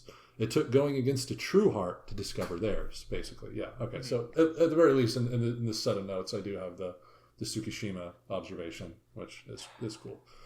Yeah, because like that question is never going to come with the true heart. You're never going to say, "Why didn't you teach me what to do when you died?" Because that much is evident. Like you carry on their will, right? You keep their memory in your heart, right? That's So cool. Yeah. Well, what I just realized because I was scrolling through when Tsukishima attacks Ichigo and Riruka steps in the way, like the way she says, "It was Ginjo who saved us, and the one who saved Ginjo is Ichigo," and then we see the little flashback of Ginjo first meeting Tsukishima and them meeting that connection, finding that connection. And I was just thinking about how because Tsukishima, he wanted to be a hero, right? Like he put himself in Ichigo's position, right? So like Ichigo saved Ginjo by understanding him, by showing him the path, like to help him overcome his hurt, basically. Because like all of this is being done because Ginjo was hurt by Soul Society because he wasn't being trusted, and he wasn't able to, like as you're saying, he wasn't really able to trust the other Fullbringers either. But Ichigo was like, even though he was betrayed by Ginjo, even though he was betrayed by Soul Society, like he still had a bond with Soul Society, and he was still looking to understand and, in a sense, potentially help Ginjo. Like that's why Riruka says Ichigo saved Ginjo. So with Tsukishima, he wasn't able to do that, right? So that without I don't know, just think about that. And like obviously I'm about to go on a Naruto tangent here. Not actually. Go for it. I'm not going to talk about Naruto at all. Actually, that's fine. Misnomer, but no, because this is very Naruto. Because at the same time, like, why does Ichigo have this ability? Well, think about what you just said. Like someone who is betrayed by the Soul Society. The first person I think of is Urahara, but Urahara was still able to trust. Yeah, that's true. That's true. He's still working with them after the fact. And who is Ichigo's stepdaddy? The guy he's learned from the most in the world of the Soul Society. It's Urahara. So the one he's been looking at for tutelage for a long time is Urahara, who at the very end, the very guy the god he fights essentially in the Deicide debacle. Aizen is yelling at him, saying like, "How can you still like be a part of the system? How can you trust that? How can you And then that's the guy that Ichigo's been looking at for so long. He's had like the best example of like where strength, the derivative of strength, right? Like where it's derived from. Like, it's kind of cool. So in a sense, like it's like Ichigo's had this ability because he's had hearts with so many various people that constantly. Reinforce his perspective. He has friends from Hueco Mundo. He has friends in the Soul Society that used to deem him as an enemy. He's got he's just got such a well-rounded perspective because of the various hearts that he's come across, the diversity of them, and their ideologies and stuff. Whereas Ginjo only took on subordinates, and he had no one to look up to. And those subordinates could never truly, like Tsukishima, right? You mentioned he wanted to be a hero and stuff. Well, the one that he truly, he put himself in all these fantastic scenarios. Like, oh, I'm the one who defeated Aizen. But really, the person he wanted to be the hero to the most is like, to truly save is probably Ginjo. Yeah. He just didn't know that he needed to help it save. He didn't know he needed to be Ginjo's hero, right? No. He didn't know he needed to be that. I just realized something else, but keep going. Oh, yeah, okay, yeah. No, you can go now. Yeah. Tsukishima wanted to be Ginjo's hero. Yeah. Fuck. That's what I said. Yeah. Oh, sorry. Yeah, no, yeah. Sorry, I missed that. But I was just thinking about like, yeah. Oh wait, did you not hear? Yeah, because I said like you're talking about all these grandiose heroes, and then I said no because it's Tsukishima really wanted to be Ginjo's hero. That's right. No, so I'm sorry, I missed that, and I zoned out. I'm really sorry. Yeah, it's embarrassing. No, you're good. You're good. Okay, no, because like he made himself the hero to all these other people, but then okay, no, I get what you're saying. Yeah, sorry about that. Yeah. You're fine. I was gonna say, I was like, wait, isn't that what I just said, or am I like going schizo mode? But no, I'm pretty sure I said it. Sorry about that. No, you're good, bro. Dude, I zone out all the fucking time. Trust me, I do it. I've done it on this podcast too. I just never admitted it. Oh my god. Speaking of Ginjo too, man, that fucking final chapter of Fullbring, where the cover page is Ginjo smiling. Oh my! I felt that shit. Like, I don't remember how I felt looking at that the first read through of Bleach I had, but this read through, I was looking at that for a while. I was like, man, fuck. Yeah. I was like, fuck. The smile they couldn't protect. Yeah, that shit hits, man. Fuck. Yeah. Well, a little bit from the chapter before that, I was just like, because Yukio, like, like even though Ginjo treated them all as pawns, like they did have a solidarity there. They did make connections, and even without Ginjo, they're going to continue them, right? Like at least Yukio's planning to, surpass his parents and actually. Yeah, a true heart is being formed, right? Yeah, right. The final so stuff. Yeah. To talk about Riruka a bit is one of the items that she carries that's really, I think, noticeable is her umbrella, which, what does the umbrella do? It guards against rain. Rain. Yeah. Yes. So, yeah. she's basically been she's basically been shielding herself, because the way she's just cries, like she's saying, I'm not crying," but like Orihime cries over her, and she can't help but to cry herself. Like she's letting out these emotions that she's been trying to bury, and crying is I think it's part of a healing process, right? Like it makes you feel good, right? When you're done, in a sense, like your body needs to get these emotions out. So I was thinking about how it's like, because it also, the last imagery we see is because it is like suicide imagery in a sense of her standing on like the lip of the fenced in rooftop and like, oh, she's gonna jump, but it's like, no, it's not her death. She's because even the way she says, like, I know you'll never forget us is like, memory, like the people, as long as you remember the people you've lost, you can, so she's not going to die. But, like, if anything, she's going into a not rainy sky. Like, she's free, because she's overcome that, and just she doesn't have the umbrella anymore. She doesn't need to guard against the rain because she's, she let it rain. She cried, basically, right? So Riruka good. It's I'm trying to remember the exact fucking quote at the end because it's so good from her. Like it's like one of my favorite Bleach quotes, and it surprisingly comes from Riruka. Well, you were just addressing it. It's in the final chapter. What she says. Oh, was it goodbye? Please forget about or. Yeah. Ichigo, to you I can gladly say goodbye. Please forget about me, because no matter how I say goodbye, I know you will never forget us. Mm-hmm. Like, God, that is what a beautiful way to end the arc. Oh my God, people don't like this arc. They read this ending. Crazy. Well, I know a big proponent against this arc is King of Lightning, from my recollection. I literally just saw it on Twitter not long ago at all, where he was saying. Oh, was he saying it? I feel like I just saw King of Lightning talking about stuff, or people talking about it, and I just feel like I saw something related to this very recently, with that exact thing of him disliking Fullbring. But like, I don't know, so just another take from coming off of it from the Nen show is Mathwiz, she's not super into like arc, like the series when they just become a bunch of fights one after the other. Like that's just not something that structurally interests her. So she actually liked Fullbring quite a bit because it was different from a lot of the other Bleach arcs. And I just remember her takeaway being like, wait, hold on. People don't like Bleach because its arcs are repetitive, but they also don't like the one arc that's really different. That's very true. That is very true. That stuck with me because it's like, holy shit, you're right. Because I think Fullbring was her favorite arc because not that she didn't appreciate Bleach, but at the time I gave it a 7 out of 10 when I finished it the first time, and now I like it way more than that for sure. But like I appreciated it, but I definitely didn't like grasp a lot of it, and now it's just like the more I go into it, the more. So I'm just like, that's the time and place we were at. So. But she still had that take, and I just thought it was really interesting because we liked Fullbring quite a bit when we first read it, and it's and also in this final chapter, last thing I'm going to say on Fullbring,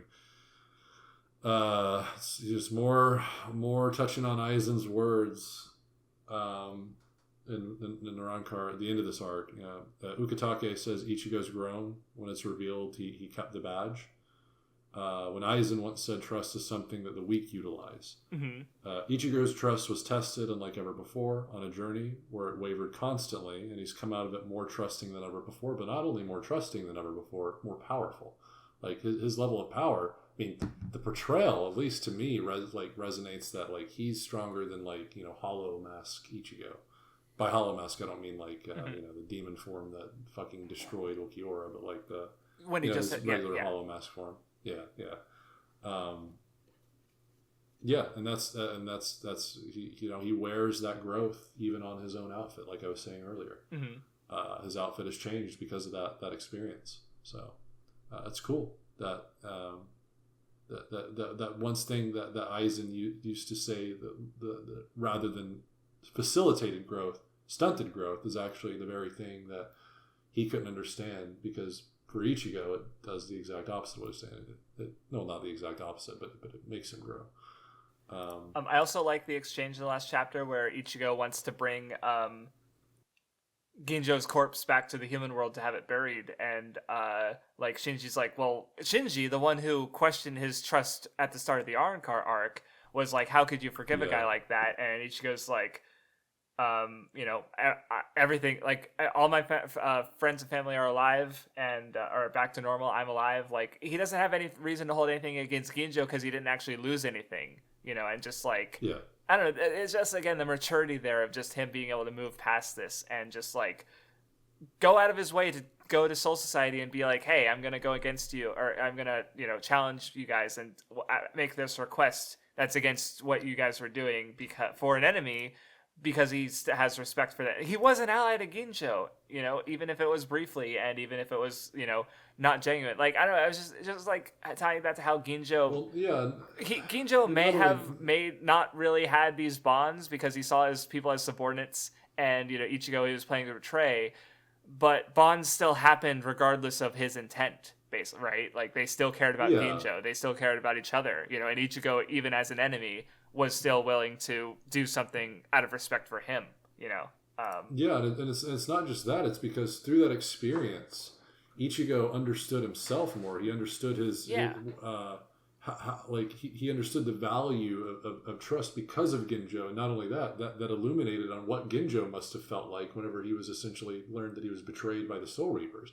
That's why in that fight, he's like, it looks like you're understanding me, because, well, he did understand. He was just where Ginjo has been the entire time, and how awful that felt, right? To feel like you have no one. So of course, like, I think more than anything, Ichigo, like, truly is looking at Ginjo like, yeah, like, I can understand that pain very much so, and I can understand what pushed you to being what you are. Very Naruto pilled in a sense, right? Yes. But I like it. I like it a lot. I love how hey, Renji, what's up, bro? He's just waltzing through in the Soul Side. He's like, wait, what the fuck, bro? Chill. Hey, what the fuck are you doing here, bro? Like the fact that Renji just goes like, yo, and then he's like, wait, hold on. It's cool shit. Yeah. So any final thoughts on the Fullbringer arc before we move on? No, that's all I got. Cool stuff. Okay, we took a little break there because we talked for like 3 hours. Well, first we chatted for like an hour, then we talked about Fullbring for 3 hours, and I was like, okay, can we pick this up tomorrow? So we're picking it up tomorrow. It's going to be like half an hour talking about like piecemeal, like teeny bits of the 1,000-Year Blood War, probably. Maybe we'll have some more to say then, I think, but it's just, before we get into that, I do have... go ahead. A little bit of a, as is always, the one of the regular things that I talk about on this podcast is like me talking to Radman and then something else coming to mind. I was talking to Radman about something that I mentioned in yesterday's recording. I was just kind of TLDRing it for him, but then through typing it, I kind of like led it to a little bit more of a logical conclusion on the observation that the whole Ichigo trusts someone at his back to be at his back that later is revealed to be like, oh no, it's someone that you shouldn't have trusted in the first place, right?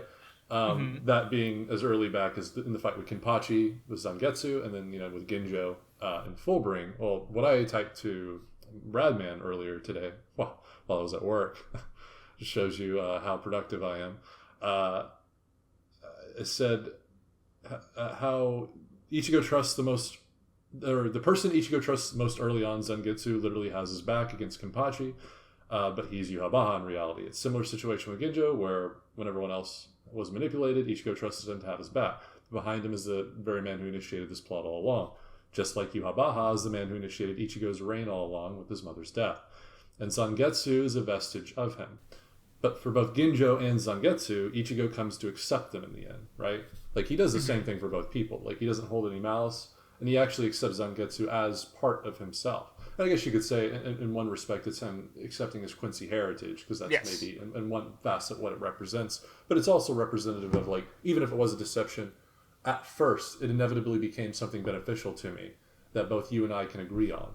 So why wouldn't I accept that part of myself? So it's cool. With Ginjo, we already talked about why Ichigo would accept him yesterday, so I don't have to get into that. But it is cool that that the same scenario happens to Ichigo multiple times, and it leads him to the same destination through his own novel mindset and perspective on the matter. He can walk away from it positively and having gained something, which he does. And even in both instances, he gains something even combatively, right?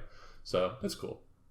Well, one thing I just thought of is that now I'm more curious to get to that stuff in the future reading, because I just remembered, well, like, because part of his reasoning with Ginjo was that, like, he didn't lose anything in the end. It was basically a long inconvenience and a stress, but but then with Zangetsu, with old man, or young man Yhwach, basically, well, he did take Misaki, right? He took his mother away from him. So there's a slight difference there, but so I'm definitely curious as to if I pick up anything else regarding that when I reread that, because it is a slight difference. But even then, the fact that he's able to move past that in a sense, I mean, because he does ultimately, like, I mean, even when he defeats Yhwach in the very end, it's not like I'm avenging my mother. It's like, this guy's a fucking monster and he should be stopped anyway, right? So. I'm trying to remember, because I remember at the very least Yhwach's last little pieces of dialogue lamenting about how, like, oh, what I was going to do was going to be beneficial to this world. You don't understand what you've done by vanquishing me. And I wish I remembered Ichigo's expressions. For some reason, I remember it being a little bit somber, but I'm not almost akin to how he looked against Ginjo. But I don't quite remember, so I don't know. I mean, I'm probably going to be corrected, and it wasn't that at all, because that's the most shaky stuff for me, is the stuff that I haven't watched in the 1,000-Year Blood War anime. Right. Last. Wait, actually, how long would the anime? Does it, like, is it halfway through? Is it 2/3 of the way through? Like, I've never actually thought about it, and I'm not watching it, so I don't actually. There's supposed to be, I think, 4 cores, so it's 4. That makes sense. Halfway through, yeah. Okay. Sounds neat. I'll watch it one day. But anyway, okay, so getting into the 1,000-Year Blood War arc, which is cool to say. It is a sick ass arc name. It is definitely thus far the sickest arc name. And Kubo I think he realized, he was like, man, I just out of nowhere, I guess it is the final arc of the mainline series. Of course, it's gonna have a sick ass name. But then he was like, yeah, from now on, I'm gonna have all sick ass arc names. Then he made No Breaths from Hell, sick as fuck. So he's good at titling things generally. I mean, like, for sure.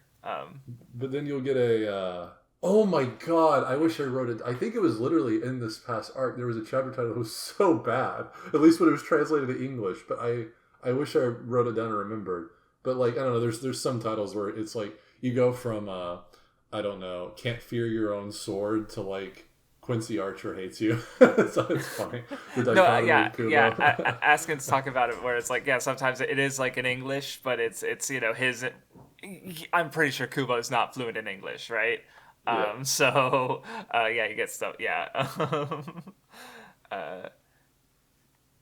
But anyway, I guess one thing that we kind of start off as we get introduced to Shino and Yuki, who are just two kid Soul Reapers who are kind of, I don't know, they're used as, like, they don't really know the full story with Ichigo and stuff, so they're sort of like outside perspectives to view the start of the arc, and they have a fun dynamic, and I don't know, for very minor characters, I'm like, I like these two, they're good. They're actually the best characters, because they show us how it feels to be not privileged, okay? They don't have any abilities, they're so cool, man. Oh my god, they're like the Rock Lee of this. I can see, I don't know, I can just see commenters already in this section of the story, at least in the West. I can already see it, like, yeah, this is what Ichigo would have been if he wasn't super gifted with everything. So I can see it right now, looking through the lens of those two. But no, I think they do add a nice touch, and unironically, getting to see what it is like in a good way, what it is like for the average beginning Soul Reapers. Like Ichigo's is a very, very special circumstance, and we only really got to view that side of it, and getting to see the other side of it, what it's like for pretty much most every Soul Reaper. And I guess we did get a little bit of a taste with that with the flashback with Kira, and Momo and Renji, and yes, Hisagi. That's his name. There we go. Yes. Yeah, that we got a little taste of it, but it's cool to see like more of an elongated showcase of what that whole process is like, and especially like you got to be, I don't know, what was the go take there? What were they cooking when they were like, hey, like probably the worst place in the human world that you can bring beginners. Let's just designate them there. Yeah. Maybe it's a little bit because they know that regardless, Ichigo is going to be there on scene. Yeah, so right, and his like comrades for sure. Yeah, and they know Ichigo can dismantle any hollow that comes, and that's probably the explanation. For sure. Well, obviously, even in the beginning, it's not just Ichigo, right? Like he can handle it all, but we see the whole squad. It's great to see the whole squad. Such a good spread, after the spread with all of them, yeah. Well, and after the Lost Asian arc, where they're pushed away, Ichigo's doesn't have his powers, and Orihime and Chad are literally pitted against him. So just seeing them, it's like they overcame that, and they're just together, and they're ready to fucking kick some hollow ass, and it's like, let's fucking go. It's just really nice. Yeah, I really like the sequence where he's you said his name, Shino. Right? Shino's the girl, yeah, and Yuki's the guy. Oh, Yuki's the guy. Okay. Yes. Okay. It would usually be reversed. I think that's why I'm getting confused. But so when Yuki's like trying to, he just got fucking hit hard, and he's still kind of delirious. That panel with Orihime, like, hey, I could only heal you so much, but just sit tight for right now. Come back. We're gonna fight. I don't know. I love that little sequence to showcase like they're built different. Like it's like, hey. We'll handle shit, right? We're gonna handle shit in Arcata. This is our town, right? We're gonna we'll do this shit. Yeah, I also like after the fact when Shino sees that Yuki's woken up and she's like all teary eyed and her mouth's all wobbly, and then she like turns it into like a fucking wrestling move. To take him the fuck down. It's just and meanwhile like they're arguing about bread, and we should give him the yakisoba bread because you just don't want to eat it, Uryu. So he's just like offloading them like they're just being stupid. He understands. He understands. He knows the maneuvers, man. Ishida's always thinking. He's always plotting his next move. Good move, Ishida. Good move. What are you? But I love how only for a split second is Ichigo a little bit perturbed that someone's right behind him until he like sees him, because it's funny because every other time this kind of similar scenario happens with like the window, someone coming through the window, it's always Urahara, and it's always like Ichigo remains like, oh, because Urahara has that presence, bro. He's got he's got impeccable swag, charisma, and he's always got something under his hat, he's that guy. But now we're getting this random Arrancar / Quincy, and it's just like, I'm gonna kick this motherfucker. You're not Urahara, bro? You think you got that Urahara energy? I'm like, what the fuck are you getting kicked? That's funny. It's cool shit. Because I was thinking about it, I was like, I was like, I feel like this is like a common thing in Bleach, but then I got to thinking about it more, and I was like, wait, no, I think it's just an Urahara thing, like to come through Ichigo's window. Well, I guess there was that one time with Ishin. But that, whatever. He's the dad. Yeah. It's his house. But, whatever. Right. And I mean, if you're counting like multiple times. Yeah, and at least, like, I also just remembered, but it was at school when after the Soul Society arc when Rukia came in through the window. But that was a little different. That was not. It wasn't this window specifically. No. Yeah, but yeah, no. And especially the fact that he calms down because it's like he's not a dangerous opponent, really. He's like his eyes in behind me. Oh God, fuck, is he back? No, it's just an Arrancar, bro. We get the cool fight.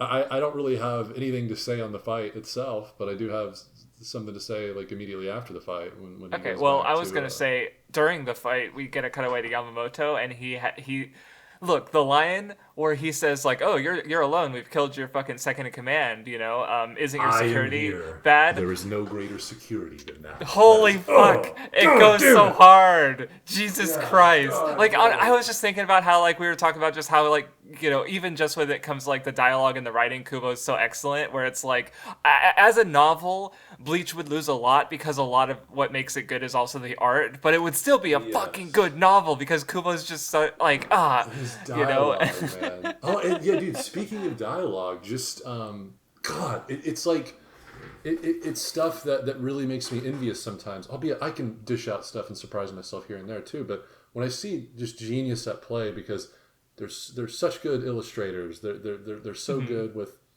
well, not just the illustrations, but the mechanics manga composition, the manga composition and stuff too. But then they can also write kick-ass dialogue. It's like, bro, how do you have all these skills, man? You're making me feel inferior. Like, and not also, just inferior, but inferior as fuck. Like, holy shit. Yeah, praise where it's due. I also want to highlight how, so I've read a lot of manga official translations from the early 2000s period. It was pretty rough for manga translations. Like, so like Naruto has a lot of inconsistent terminology, or some fucking thesaurus no jutsu where there's just like, fucking Shikamaru's dad calling him a milksop instead of a coward because it's like words that this is a potential entry-level manga. It's fucking Naruto. For a lot of people, it was their first manga. So the fact that it just feels like a weird choice to be using such like words that I didn't recognize. I had to look some of this shit up as a fucking adult. One Piece obviously had to use a lot of the 4Kids terms, and there's just some straight-up mistranslations. Bleach is probably one of the best, if not the best, translations to come out of this period. After reading it again this long, I completely agree.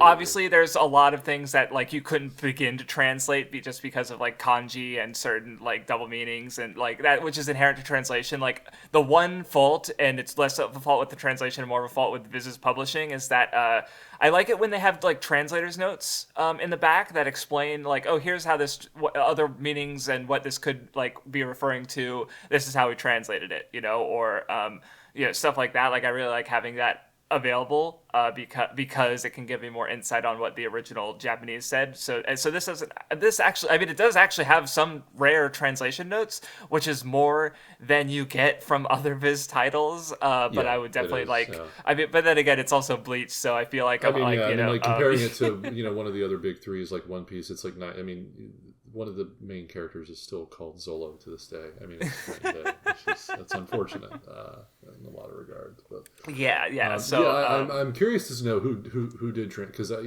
they did an impeccable job. I think for the most part. It might be. Hold on, I'm at the start of the volume, so I can because it should be. I would imagine there's some credentials because I know there is in One Piece. Translation Joe Yamazaki. Joe Yamazaki. Okay, they're fucking Japanese. They did a good job. Yeah, because this especially a lot of these volumes would have been released while Bleach was going, which is another sort of unfortunate fault with like just the system and how like it's something that can't really be helped with translation, because in theory the best translation would be done like after the series is complete.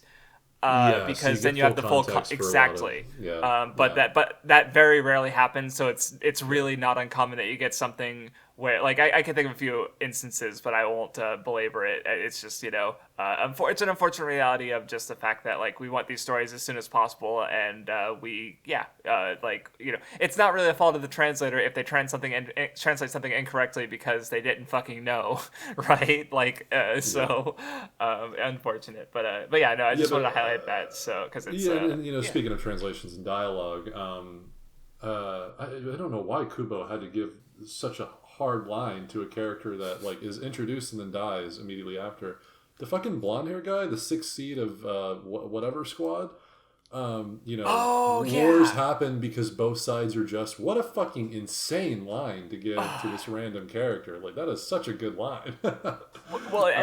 Especially like because it's hard not to think about that one in the context. Because I think of like what Kyoraku said during the Arrancar a lot, where it's like in war both sides are evil. you know. Well, that's exactly exactly what I was gonna say. Actually. Yes, because I mean, I just think about that line a lot. Like I was actually looking through my notes, and I think I bring it up like 2 or 3 times because it's I mean, it's literally, the arc is called Thousand Year Blood War. You know, it's kind of hard not to think about that, especially when and it's even cooler because becomes, the lines don't contradict each other. They might seemingly but they don't contradict each other at all. It's really, really cool. It's really, really cool. Yeah. But yeah, did you have you had something to say about the? Oh no! Other than you're talking about the Yamamoto shit being cool. Yeah. That's basically it. It was fucking really cool. And then I guess related to that, what is his name? The assistant captain of First Division? His funeral is Kiba. No, was Kiba in his name? I don't know. Sasakibe.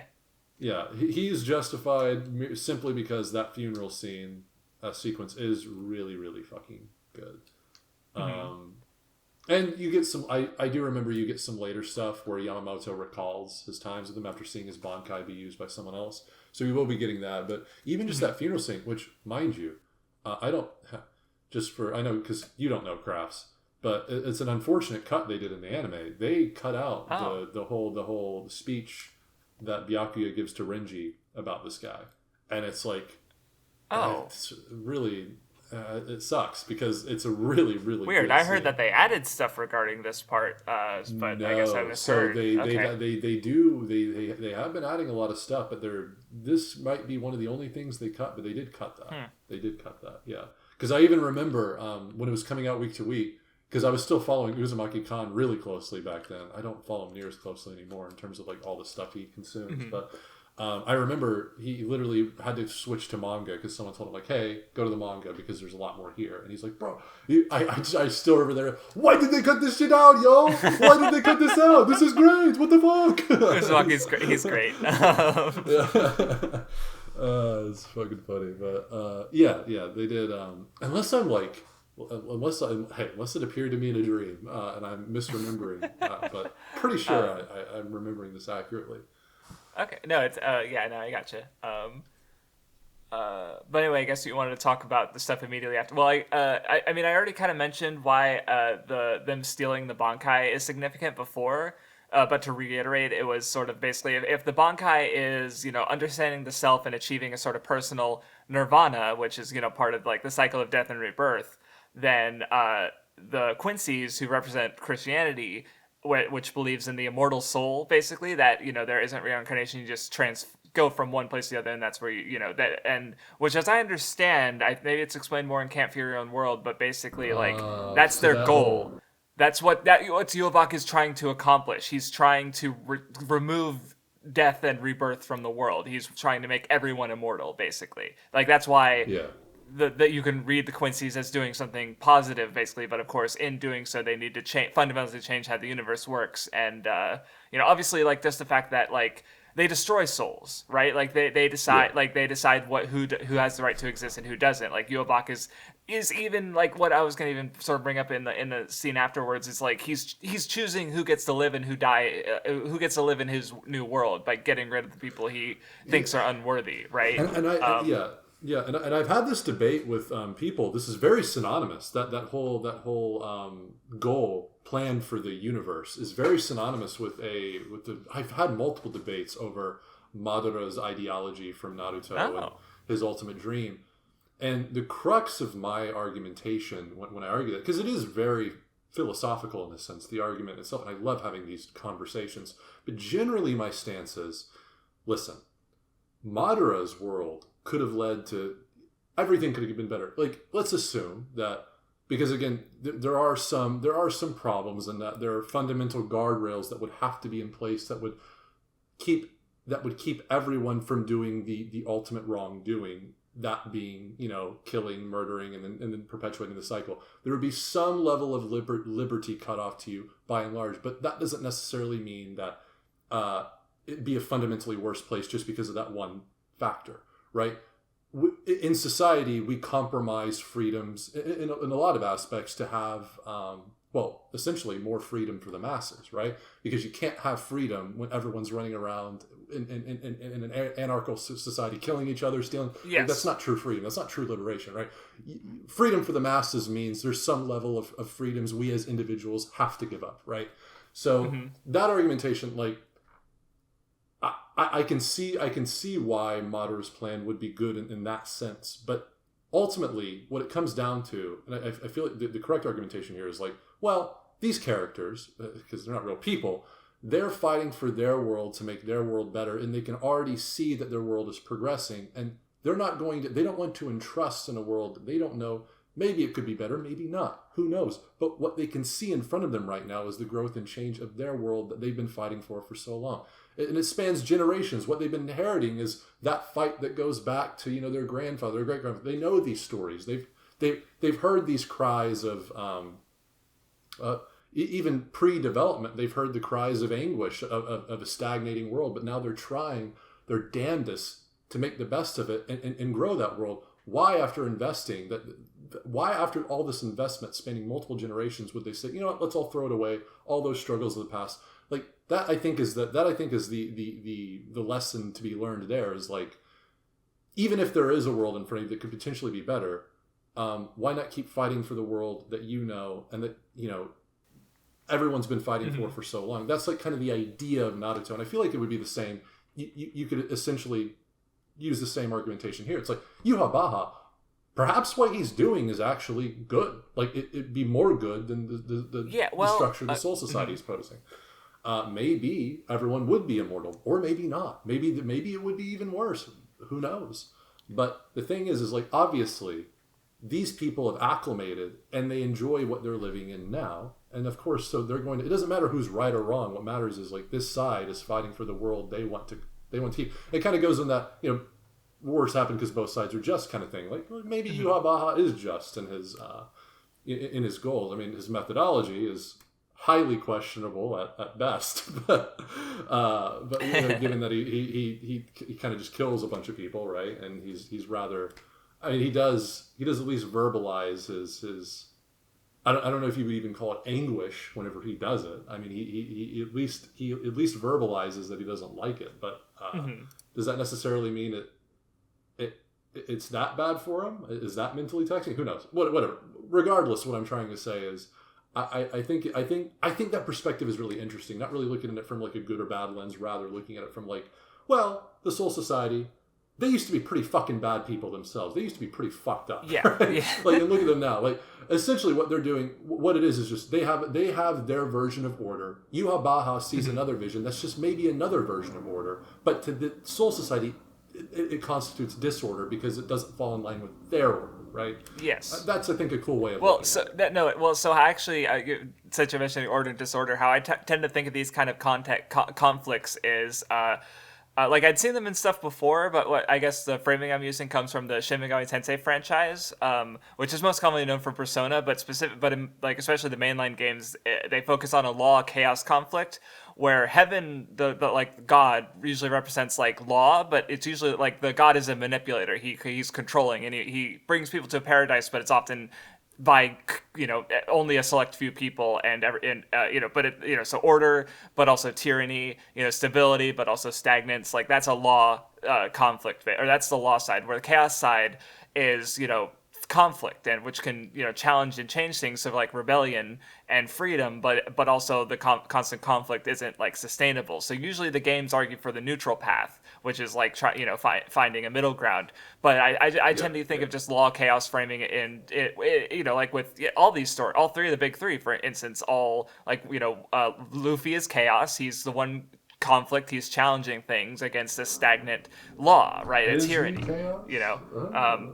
That's I still gotta make that video, man. That's Blackbeard mostly. Luffy is actually if I had to distinguish it, I would say, well, it's more like the fact that he's willing to challenge things and cause conflict is so like he and cause destruction. I'd say that not evil, like, but I would argue. Oh God, I don't want to get too much into One Piece, but I would argue that's like a byproduct of like the of order, of a certain type of order. there needs to be some level okay. of chaos to ensnare the entropy and make it orderly, and that's exactly what Luffy represents in a sense.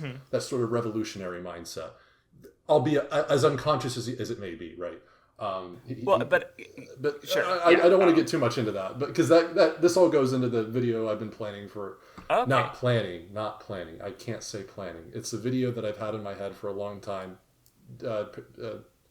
paralleling Luffy, Emu, and Blackbeard, and like what they represent for the story in terms of like order, freedom, chaos, anarchy. Like, yeah. Okay.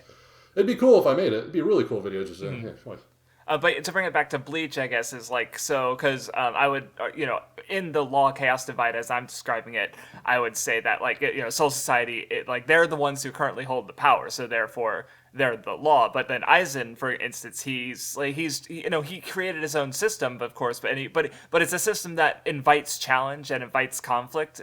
That's kind of what he wants even internally with the Arrancar.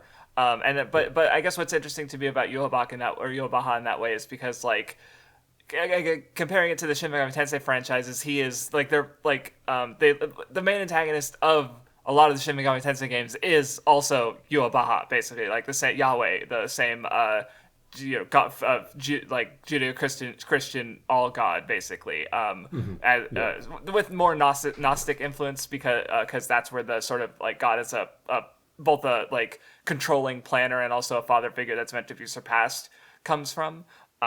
Though in a lot of Japanese media that like they tend to equate Christianity with those original Gnostic influences, even though in Christianity God is not like that. But of course, because Soul Society is the one with the reins on the sort of metaphysical like state of the world, then in that way, like as a challenger, they're more like chaos in the Shin Megami Tensei terms. So.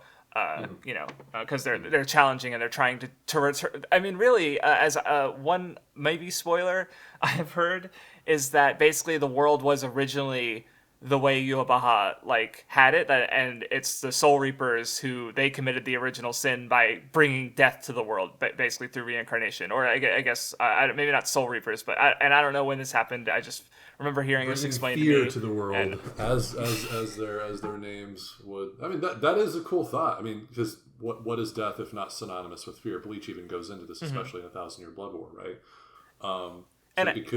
Just like their name implies, they brought death. The Soul Reapers, they're typically associated with fearful entities, because they're associated with death. So, yeah, that makes a lot of sense. Maybe he's just returning it to its natural state. Yes, right. So, but no, it's definitely like an interesting conversation to think about like because ultimately people want stability, but also we need change as well. Like we need some kind of like So conflict anyway. is always necessary, essentially. Yeah. Yes. Because only through conflict can real change prosper. So, yes, exactly. But I guess because another thought I had with because he hates conflict, but he also just like the actual line I wanted to bring up was because he says like, why are you speaking of the distant future? I want to hear about the present, and just the way he sort of because he has the Almighty, right? Like he can see when his potential is unlocked, he can see the future, so he doesn't care about like what this fucking pawn thinks about the future, because he's talking to fucking Yhwach. but even this early on, we see not too long later, he's questioning Ichigo's decision to go to Hueco Mundo. Like he didn't see it coming. So already early on, we're getting that message that this is a reason why Ichigo's a special threat. He's a little bit elusive even to Yhwach. Yes, and we're also kind of seeing that because he's immune to the Bankai theft as well. Yeah, that too, of course. Yeah. And then speaking of Yhwach's introduction, I did write like a little bit here. I thought it was cool that in his introduction, Yhwach really does portray the first things we learn about the Quincy's in the first arc. Because they're eradicated, or they eradicated the Hollows without hesitation, even if it meant disrupting the world's balance. Here we have Yhwach swiftly kill 2 underlings because of a pretty minor grievance. Like no room for compromise in either depiction. And like only really Soken had that. and who inherits that? Uryu. Yes. So that kind of plays in line with Uryu more than the Quincy ideology. Uryu's inherited Soken's ideology. So he does separate himself, even if on the surface of this entire arc you're kind of, if it's your first reader, you'd be like, no, Uryu, no, not Sasuke 2.0, no. But yeah, I think that's cool that Yhwach's first appearance is very much like, it very much resonates with that first description of Quincy's and how kind of like ruthless they were to the Hollows, even if they knew it was going to lead to it. But well, with this further context, we were literally just talking about it. Yeah, maybe this is some of the subtextual shit Kubo lays out. Maybe it wasn't because they were being reckless. Maybe because it was like, oh well, if you mean imbalancing the fucking broken world that we have, the world that shouldn't be. Fuck yeah, we'll keep imbalancing that shit if it's going to return to its natural state. But if we keep fucking imbalancing it, yeah, fuck yeah. That could be, that could be the subtextual reason, which is really fucking cool to think about. Who knows? But it's cool to think about. Yeah. Because obviously that comes up with Kurasuchi, where he literally takes it upon himself to just do a little genocide here or there. He just do a little bit of trolling, He do a little bit of trolling. It was funny. Me and Radman earlier were talking about Mayuri, and the main gripe a lot of people have with him is the fact that, and I know we talked about this on the podcast. Yeah, for sure. People, it's like in the first arc, he's like ruthless, he's like demented, and then the rest, like he just does, not necessarily that he seems toned down, but it's that he's not really punished in any meaningful way. To a lot of people think, but it's literally. The reason why he's not punished is because the system he's working for, it benefits the system he's working for. Exactly, right. And I brought up the historical with the before. Nazi Germany. Yeah. Well, specifically the Japanese Imperial Japan during the same time period. But yes, it's very much like... Wait, did you bring up... Am I thinking of another example that I thought of? Probably, myself? Yeah, because the example I guess I thought up, not you said, was after World War II, all of these crazy gifted scientists that were under Nazi Germany, like America, we took a lot of them in. That did happen. Scientist prisoners, essentially, like half prisoners, half working in our laboratories, right? True. I was more thinking about specifically how, because there was the Japanese scientists who did human experimentation in China, and America pardoned them because they got a lot of information and biological weapons out of it. So. Similar concept, just more specifically connected to Japan, which is, which I have another historical connection that I did look up just to be sure, but I'm going to bring it up later. For now, Nell drops into the story, 90% made of spit, and she headbutts Ichigo, and it's really funny. Yeah, get fucked, Ichigo. You stupid orange hair brat. Nell, the true protag has entered the fray. Finally, she makes a return, and she doesn't have any other cameo after this, from my recollection. No, she does. After the material we're currently on, right? Oh no, not in this reading. She's just kind of there. Yeah, she shows up later. Did she show up again in the 1,000-Year Blood War? Yeah, she fights alongside Urahara in the last volumes. I'm pretty sure. Oh, yeah. She does. For some reason, I'm only thinking of Grimjow. No, she was there too. Oh shit. Okay. Fuck. Yeah. Okay. Well, hey, this. Yeah, there's a big explosion, and in the manga, we never hear about any of these characters again. This is why this final stuff is going to be so. It's going to be like I'm reading it for the first time again. I remember so little, and that's so great. That's so great, because I'm here for it. Yeah, and then on that note of Nell from Hueco Mundo, it's really cool that Ichigo goes to try and save Hueco Mundo, and then after this, the Soul Society, back to back, he's doing this, two places where he was once deemed an enemy, also back to back, and he's now connected to both of these places through the bonds he formed during those conflicts of the people native to those lands, even. So yeah, it's cool. It's cool stuff. He's like the protector of all realm. In a sense. Yes. I agree. Yeah, no, you know, Ichigo. I think it what was it? Protect is in his name, literally. So Yeah, and yeah. well, Nami who protects it's or next whatever. time. But I love the page where you just have all the speech bubbles of the people begging for help as fucking Soul Society is basically burning, and Ichigo is like he hears all of them and all these voices of all these people he can't protect, and it's like fuck. Damn, Ichigo, get over there, bro. But also, I forgot, was thinking about how because one of the recurring ideas in Thousand Year Blood War is passing of the torch, basically, which I think in my memory especially applies to like Kurasuchi and Kyoraku with their final fights, which involve Nemu and my fuck why can't I remember her name? It was just on. I just had it. Nemu? Glasses girl. Nanao. Oh, no, Yeah. yeah. Yeah, Nemo and yeah. So there, oh, and of course Byakuya with Ruki is another one. So that there's a recurring thing of like the older characters, helping to guide the newer ones. And I just thought about how Sasakibe was very just stagnant. Like he stayed in exactly his position underneath Yamamoto. Like he doesn't seem to have any real connections with anyone else younger. For instance, he just stayed exactly where he Yeah. was, and so very much holding on to his position. And we're like, because if he did take a captain seat, for example, like he would have had an assistant captain, he would have added a new generation to be fostering in.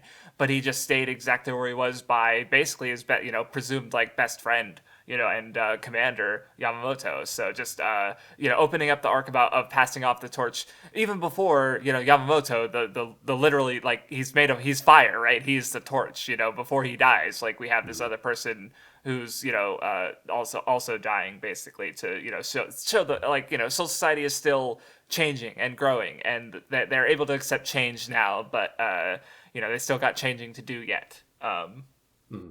Mm-hmm. Yeah, it's some sick shit. In a good way, I mean. Um, Or what else do I have to? Oh, I was gonna say because it's like another thing is just because I clicked a lot more with the Thousand Year Blood War rereading it, but like so seeing more of the Quincy's, like especially like Hoshwalth has not been mentioned. I'm probably butchering his name, but basically he's Hoshwalth. yeah, or was it repeat that? That's not that. Okay. I'm kidding. I'm joking. No, I was gonna try. Okay, never mind. But yeah, no, it's like I think people generally just pronounce it Hashwalth. I'm pretty Hashwalth. sure. Okay. Okay. Yeah. Because he's not named in this reading, I don't think, but he's very present. He's talking to Yuabaha a lot, and I just he's like one of my favorite characters in Bleach. I mean, it's a long list of characters. That's like a dozen. Yeah, because I remember it's so hard really to pick a digging favorite his character in my but, first read through. Yeah, I remember yeah. really digging his character. I just don't remember that much. I remember his relationship with Baz B. Very recognizable. Hard to forget. I do faintly remember like his fight with Uryu and kind of the conclusion to that. And because I do at the very least I remember really really liking the conclusion, but I got to reread it. He's one of the characters I'd be talking about in my video in my video idea of being like breaking down the fight against Yuabaha and explaining how like every single like mechanic that feeds into his defeat also ties to like the character arc of the character and it's involved with. So, and he'd be one. Hashwalth would be he'd be one of them because his because there's the whole I think antithesis, Almighty, and the third one that I can't remember. Like that's a whole big thing in regards to the mechanics of the fight, and even also his fight with Uryu as well. Oh, are you talking about Hoshwalth's ability? Yeah, I just don't remember what it was wasn't it like balance or something or balancer or something? Maybe it was. I thought okay. Maybe I might be tripping because I know he's B and I think it's balance. Okay, but I thought it was A because in my head there was 3 A's for some reason, but maybe there was just 2 A's and then a B because I thought there was like a trinity aspect to them where they countered each other. I'm pretty sure. Hoshwalth possesses the ability to maintain balance in the world by transferring misfortune to his enemy. So it is the B. Yeah. Okay. Yeah, because I just don't exactly remember. I assume he was Uryu's counter and Uryu was Yuabaha's counter. But it's been a while, so. Yeah, well, maybe it somehow counters it. It could be the other way around. Like I said, I vaguely remember it being a triangle. So, or anyway, but But yeah, back in Hueco Mundo. Yeah, back in Hokamundo. Okay. Speaking of what you just said about Uryu, we're getting Uryu. Like, dude, I love this slight hype. I love when hype in shonen, just in stories in general, it's just like really tasteful. The most tasteful, and generally like, hype a lot of times can be really really tasteful. But for me personally, this is my favorite type of hype. Is when you get this like you get this acknowledgement from an enemy about a character unrelated to the fight. It's happened several times even in shonen that I've seen, but here is like it's just one of those examples. Is like you're saying my arrows are stronger than Uryu Ishida's. That doesn't make any cannot sense. be. Yeah. It's so matter of fact that cannot be. It's like, ooh, oh, that's okay, that's cool. wait, what's going on here? What's going on with Uryu, man? And of course, like Bleach or Ichigo does, you know, he does explain later. He's like, well, you know, I haven't really been hit by him in a while. And honestly, I get the reason why, but I would have been more satisfied with just having that. No explanation for Beach. just that cannot be, because to me that adds more intrigue. Just that line in of itself, because it makes me question. It's like, because it probably doesn't just mean that, you know, obviously Uryu's gotten stronger since the first arc, but it probably means like there's something going on with him right now that's going to transcend him, and we do learn that is the case with his antithesis ability. So, it's cool. It's cool. Yeah. So, I'm trying to think of what I have to say. I'm forgetting the guy's name, the Quincy's. He's the J, right? The Sternritter J, which isn't even revealed in this. I don't think in this, but he's like the jailer. Yes. Quilge Opie, is that what? That is why I don't remember his name. Yeah, he's got fucked up name. these fucking names, man. I'm just gonna keep calling him the J. He is the J, Sternritter. Yeah. Okay. J Man. He'll be J Man from now on. But yeah, it's also just nice to see a lot. Like we see the Beast trio, Halibel's girl, and they summon Ion again. Then there's Lolly and Melanie again. It's just it's nice seeing them again. Yeah, and then them acknowledging Orihime, you know, the princessa. What the fuck are you doing here, bitch? You really are a scary ass motherfucker. Why are you here? Like, holy shit. No. Well, speaking of scary ass motherfucker too, that's got to be like a plane's flying by my window. Apologies, guys. Like, my window's open. It is what it is. Okay, I need that fresh air right now, and you guys are suffering at my expense. I'll let it pass real quick. That fucking panel when he's first absorbing Aeon, and it's got to be like, in an odd way for me, it's like one of Kubo's best designs, because he so perfectly depicts like the abhorrent fucking, but like how, because it's like all around him he's like in lights with these white wings. It's like, it is a little bit of a holy depiction, but it's like a tainted, like that holy nature has been tainted to such a degree. It's even scarier that he's got a little bit of holy characteristics still about him. It kind of makes it a little bit more grotesque in a sense, because almost like that holy form has been polluted. It's just such it's a great illustration. I looked at that panel where you first see his new form after absorbing Aeon. I looked at that panel for a long time. I was like, that's some sick ass art right there. Yeah, I like that shit. And mind you, Kubo is busting this out of his ass week to week. How? I can't even fathom it. And it's amazing. Yeah. I was also thinking about his line about how he's, you know, the sight of the weak dying is unsightly, and just because like, but while he himself is looking, you know, pretty unsightly. Yeah, right. Because he's also absorbed like Ion, like he's a product of the Arrancar. Therefore, in theory, it's like hollow power. Actually, wait, I wonder if they address that, because I remember it's a thing that like hollows are a poison to Quincy's. So I was just wondering if like he absorbs that power or maybe, I don't know, maybe it's a weird like exception because Ion is an unusual existence, but I just remembered that just now. That is true. Yeah. Well, in a sense, like to you know, going back to the Christian symbolism, if we can liken Quincy's to Christians, I mean, he's literally absorbing a demon spawn from hell, like a hollow, right, to get this power. So it is, in a sense, very. It is very interesting to think about. For the Almighty he sees, he's absorbing the devil, which a true Almighty, in a Christian sense, would never have their. The Christian God would never have a disciple take on or absorb a demon or become demonic as a process of like adhering to the ideology, of the religious doctrine. Like it's interesting. Just shows that like Urahara is not. He's not that guy as he supposes he is. He is not the incarnation of fate, so to speak. Though, two other things I was going to mention is one. So he explains basically they expand on the glove that Ryu had, and it's like now it's like Quincy's have evolved past that old technology and been able to come up with these new techniques. But I thought it was interesting that Soken, as someone who like was against the someone who was not in the Vandenreich and outside of that Quincy system, he was still using that dated technology. I was just like thinking about that, and how because Ishida himself, Uryu is like he does join the Urahara briefly, but it's obviously he's never really on their side. I don't know, just an observation I made, but I didn't really come to a conclusion on that. Oh, sorry. What was that final thing you said? Uryu joins Urahara, but then obviously, like he's never really on their side at any point. Okay. I guess. Yeah.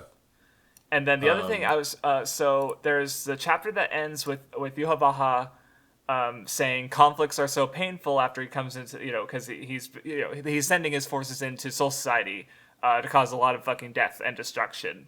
And after that, you get the volume insert page with the footprint on the word happiness. Part of that is like the idea of stepping on happiness. So I think one way you could read that is he's like Soul Society was pretty like in a pretty good spot, right? Like they're ultimately happy with how things are, and he's bringing war to them. He's bringing unhappiness to them. But I also was thinking about how what Urahara says is he says conflict is so painful, right? Like he doesn't want to do this, right? Ideally, everyone would just accept his word and he'd just change the world and everyone would be fine. But they don't accept the world that he sees. They don't,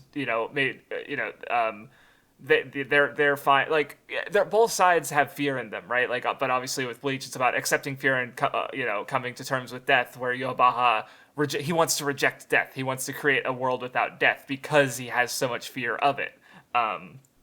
But I was thinking about how, in a sense, that stomping of the happiness, it's the same.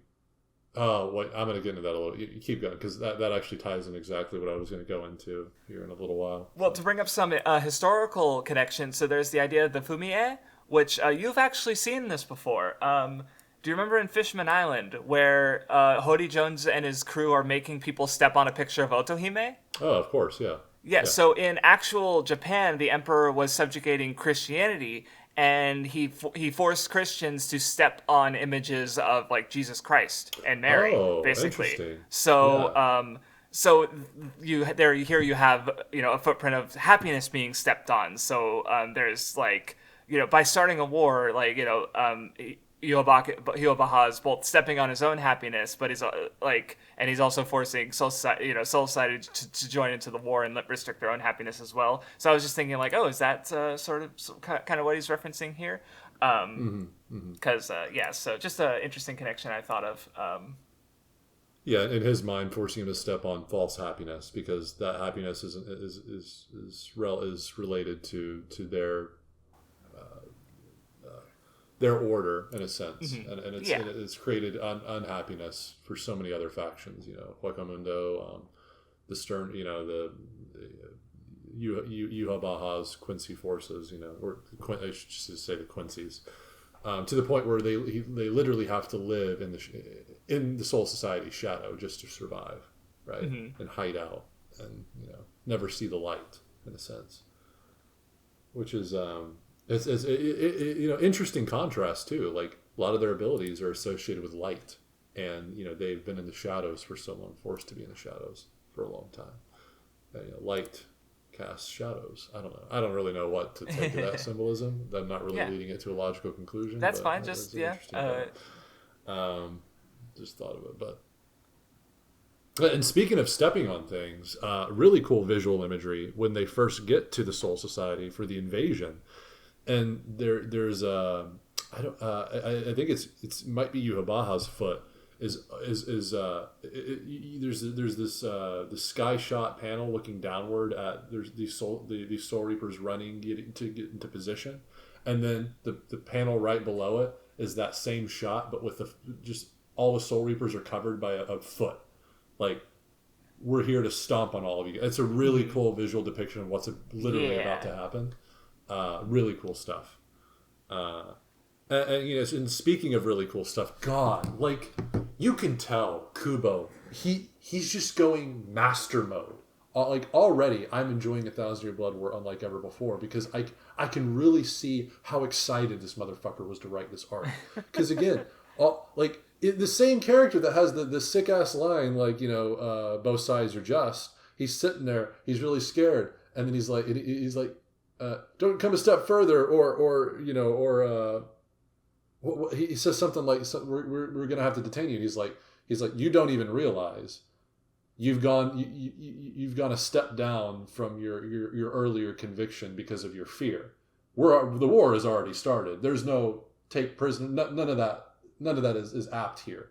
It's my life or yours, right?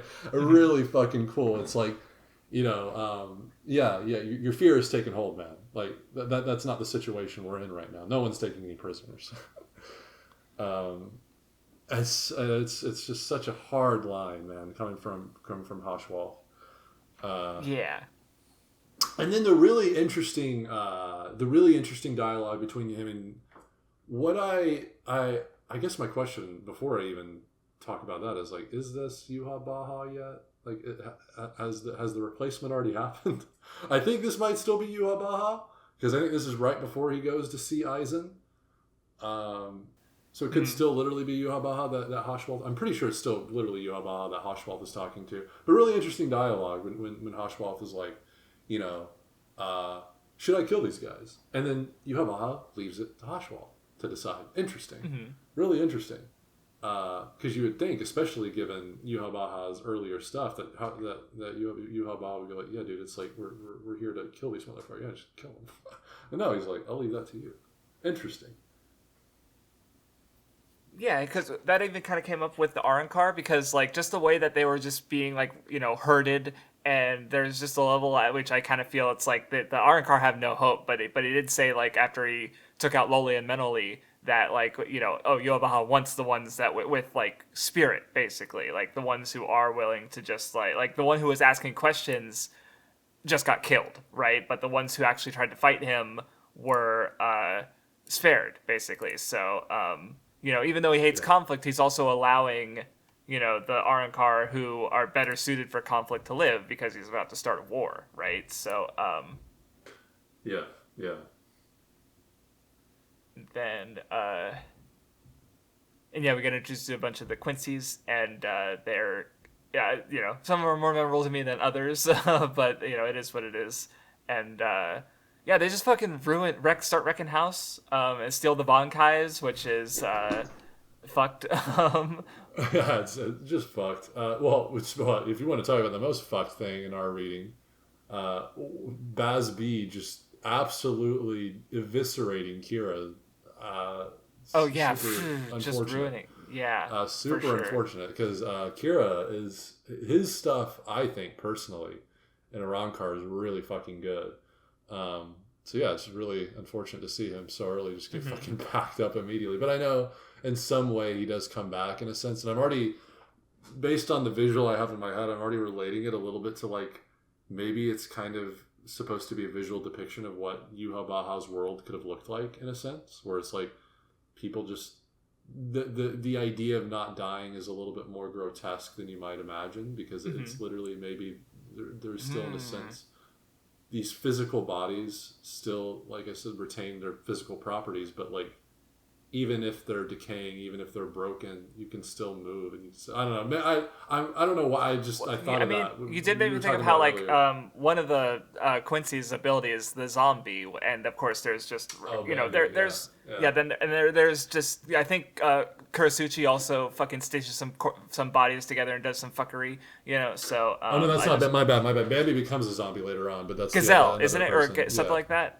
Yeah, it's hers because she yes. and that's why I'm getting confused because she zombifies Bambi after she gets fucked by. Yes, and I remember some of the characters. Yeah, so that is a thing. So maybe you're onto something there. Yeah, maybe. Who knows? Whatever. Whatever. I'm sorry.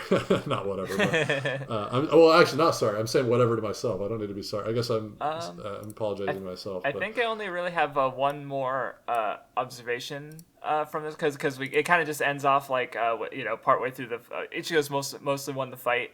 The observation, the thing I was going to point out was with Kyoraku, with him losing his eye because he says that like, oh, I must be flustered, right? Because like normally he's calm, he appears to be like a little like aloof, right? Like he which also he played his Shikai is a shadow based the color is like it's a children's game, I believe is the reference. So there's this level at which he's playing around, but he does reveal that like no, he's like taking things more seriously than he normally does, and he loses an eye, and it's also that he carries that forward when he becomes Captain General and replaces Yamamoto. So there's a level at which like he finally sort of like has to grow up, I guess is one way I was thinking about that. Maybe. Well, that's actually exactly what I thought about when I saw that. Okay, gotcha. I was thinking that like his two eyes kind of represents his half conviction, because one half of him is always looking to kind of obfuscate responsibility and he's got like a childish half and an adult half, you could say. And whereas that one eye is now he's got that focused, resolute mindset to maintain order and stability, and that's why he's more than ever before qualified to be the Captain General, right? And that kind of probably goes in line with one of the reasons, because Orihime could easily heal it, but to him it might be a representation of like what this status means. He can't really be truly his old self anymore, at least to the same extent. And that might always be like a physical reminder to him in a sense. That's how I've always kind of thought of it, but maybe who knows. The epic line from Hashwolf, the Stern Ritter will now begin your purge. Yeah, it just goes back, just as the Soul Reapers once did to the Quincy's. The Quincy's are doing the Soul Reapers. That revenge theme coming back. Yes. But of course, to you, Baha, this is like only the first step, right? Like this is you were just reminding me about like how badly this section ends up with just like Yamamoto dying and like everything being just that's fucked. Like this is only the beginning of the arc. Like there's still 200 chapters after this. By the way, I've seen over the years a lot of dialogue on the 1,000-Year Blood War, and there's a massive consensus that it's not a consensus. It's just a big vocal group. I don't even know if they're necessarily a minority or not, but I know there is a vocal group that does say this very beginning stretch is just the best stretch of 1,000. It's just the peak of 1,000-Year Blood War, and it's like kind of falls off after this moment. So which is also what everyone says about every long arc ever. It's true, but I hear it especially for 1,000-Year Blood War, because at least in terms of final arcs, you definitely don't hear that with Naruto, because the war arcaders generally just say the war arc in general sucks, but they especially say like, in the beginning was like super slow. The beginning doesn't have all the janky, stupid shit, but the beginning was also really, really slow. But with the 1,000-Year Blood War, it's the opposite. It's like, oh my god, the beginning stuff was so peak, man. What happened? It fell off. I've heard that several times. So. But yeah, I kind of expect that I'll like the later stuff more personally, but we'll see. I think it's going to be the same for me, especially the final stuff.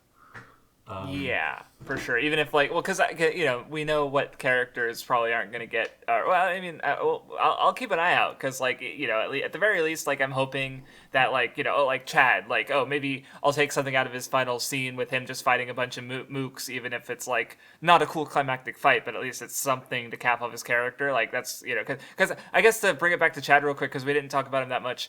But like I'd still say at this point in the story his character is good, and I really don't think like he, not amazing. Like he's not one of my absolute favorite characters in Bleach, but I still don't think he's bad, right? But he's also just not as I don't know.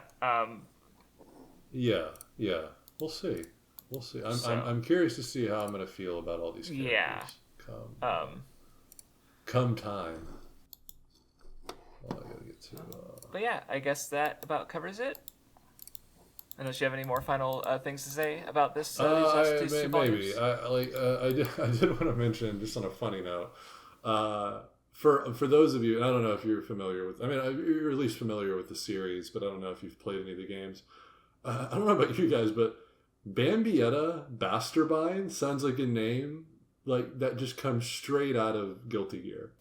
Okay. That is like, that just seems like it would. If I heard Bambietta Basterbine out of context, I would immediately think, oh, it's probably like a Guilty Gear character. No, it's a fucking Bleach character. Yeah, interesting. Okay. Cool name. Yeah. I guess we didn't really talk too much about Ichigo versus J-Man. Oh yeah, I'm just trying to think about anything to say about it really. Yeah, the only thing I have to say is he's cool. It's a really cool fight. I love how Urahara comes in at the end and shows. I guess on the note of the sadistic thing that I was mentioning again yesterday, like shows a sadistic side. Like he doesn't hesitate to just strike an enemy in the back, ruthless as hell. And he's so matter of fact. He's like, yeah, I saw that the enemy did that, and then I was like, okay, I can kill him now. And he's dead now. Okay, Ichigo. You gotta go to the soul side. It's like, damn, shit. Yeah.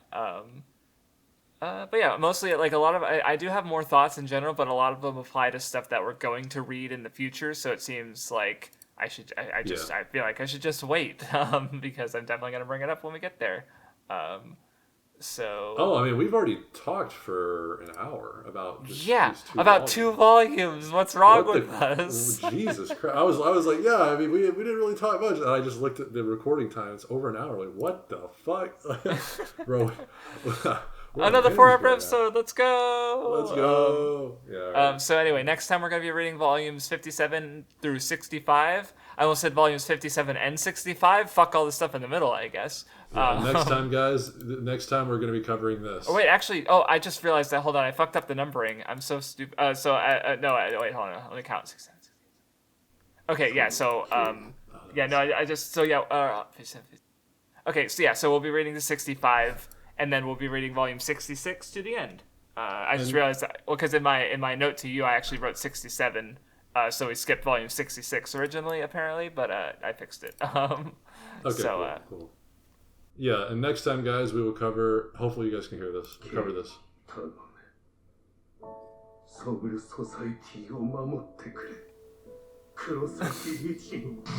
Yeah, next time we'll be reading that. I don't know if you guys can hear that or not, but I can hear it. Some of it. I don't recognize it by audio, but I can hear it. Oh, okay. It's please protect the Soul Society. Oh, yeah. That's part of the scene. But that was in Japanese, earlier. Of course. I guess I should have played the dub, so it was just clear right away. But yeah, you get me. Yeah. Actually, I haven't heard this scene in dub. What is this performance in dub? Let's take a sneak peek, guys. Okay, never mind. I can't actually find. Wait, is this it? That's not it. That's the Japanese. Well, we can hear it again. Okay. Well, the dub is not available on YouTube apparently. But, hey, anyway. I think we get the idea. Guys. We'll see you next time. Goodbye.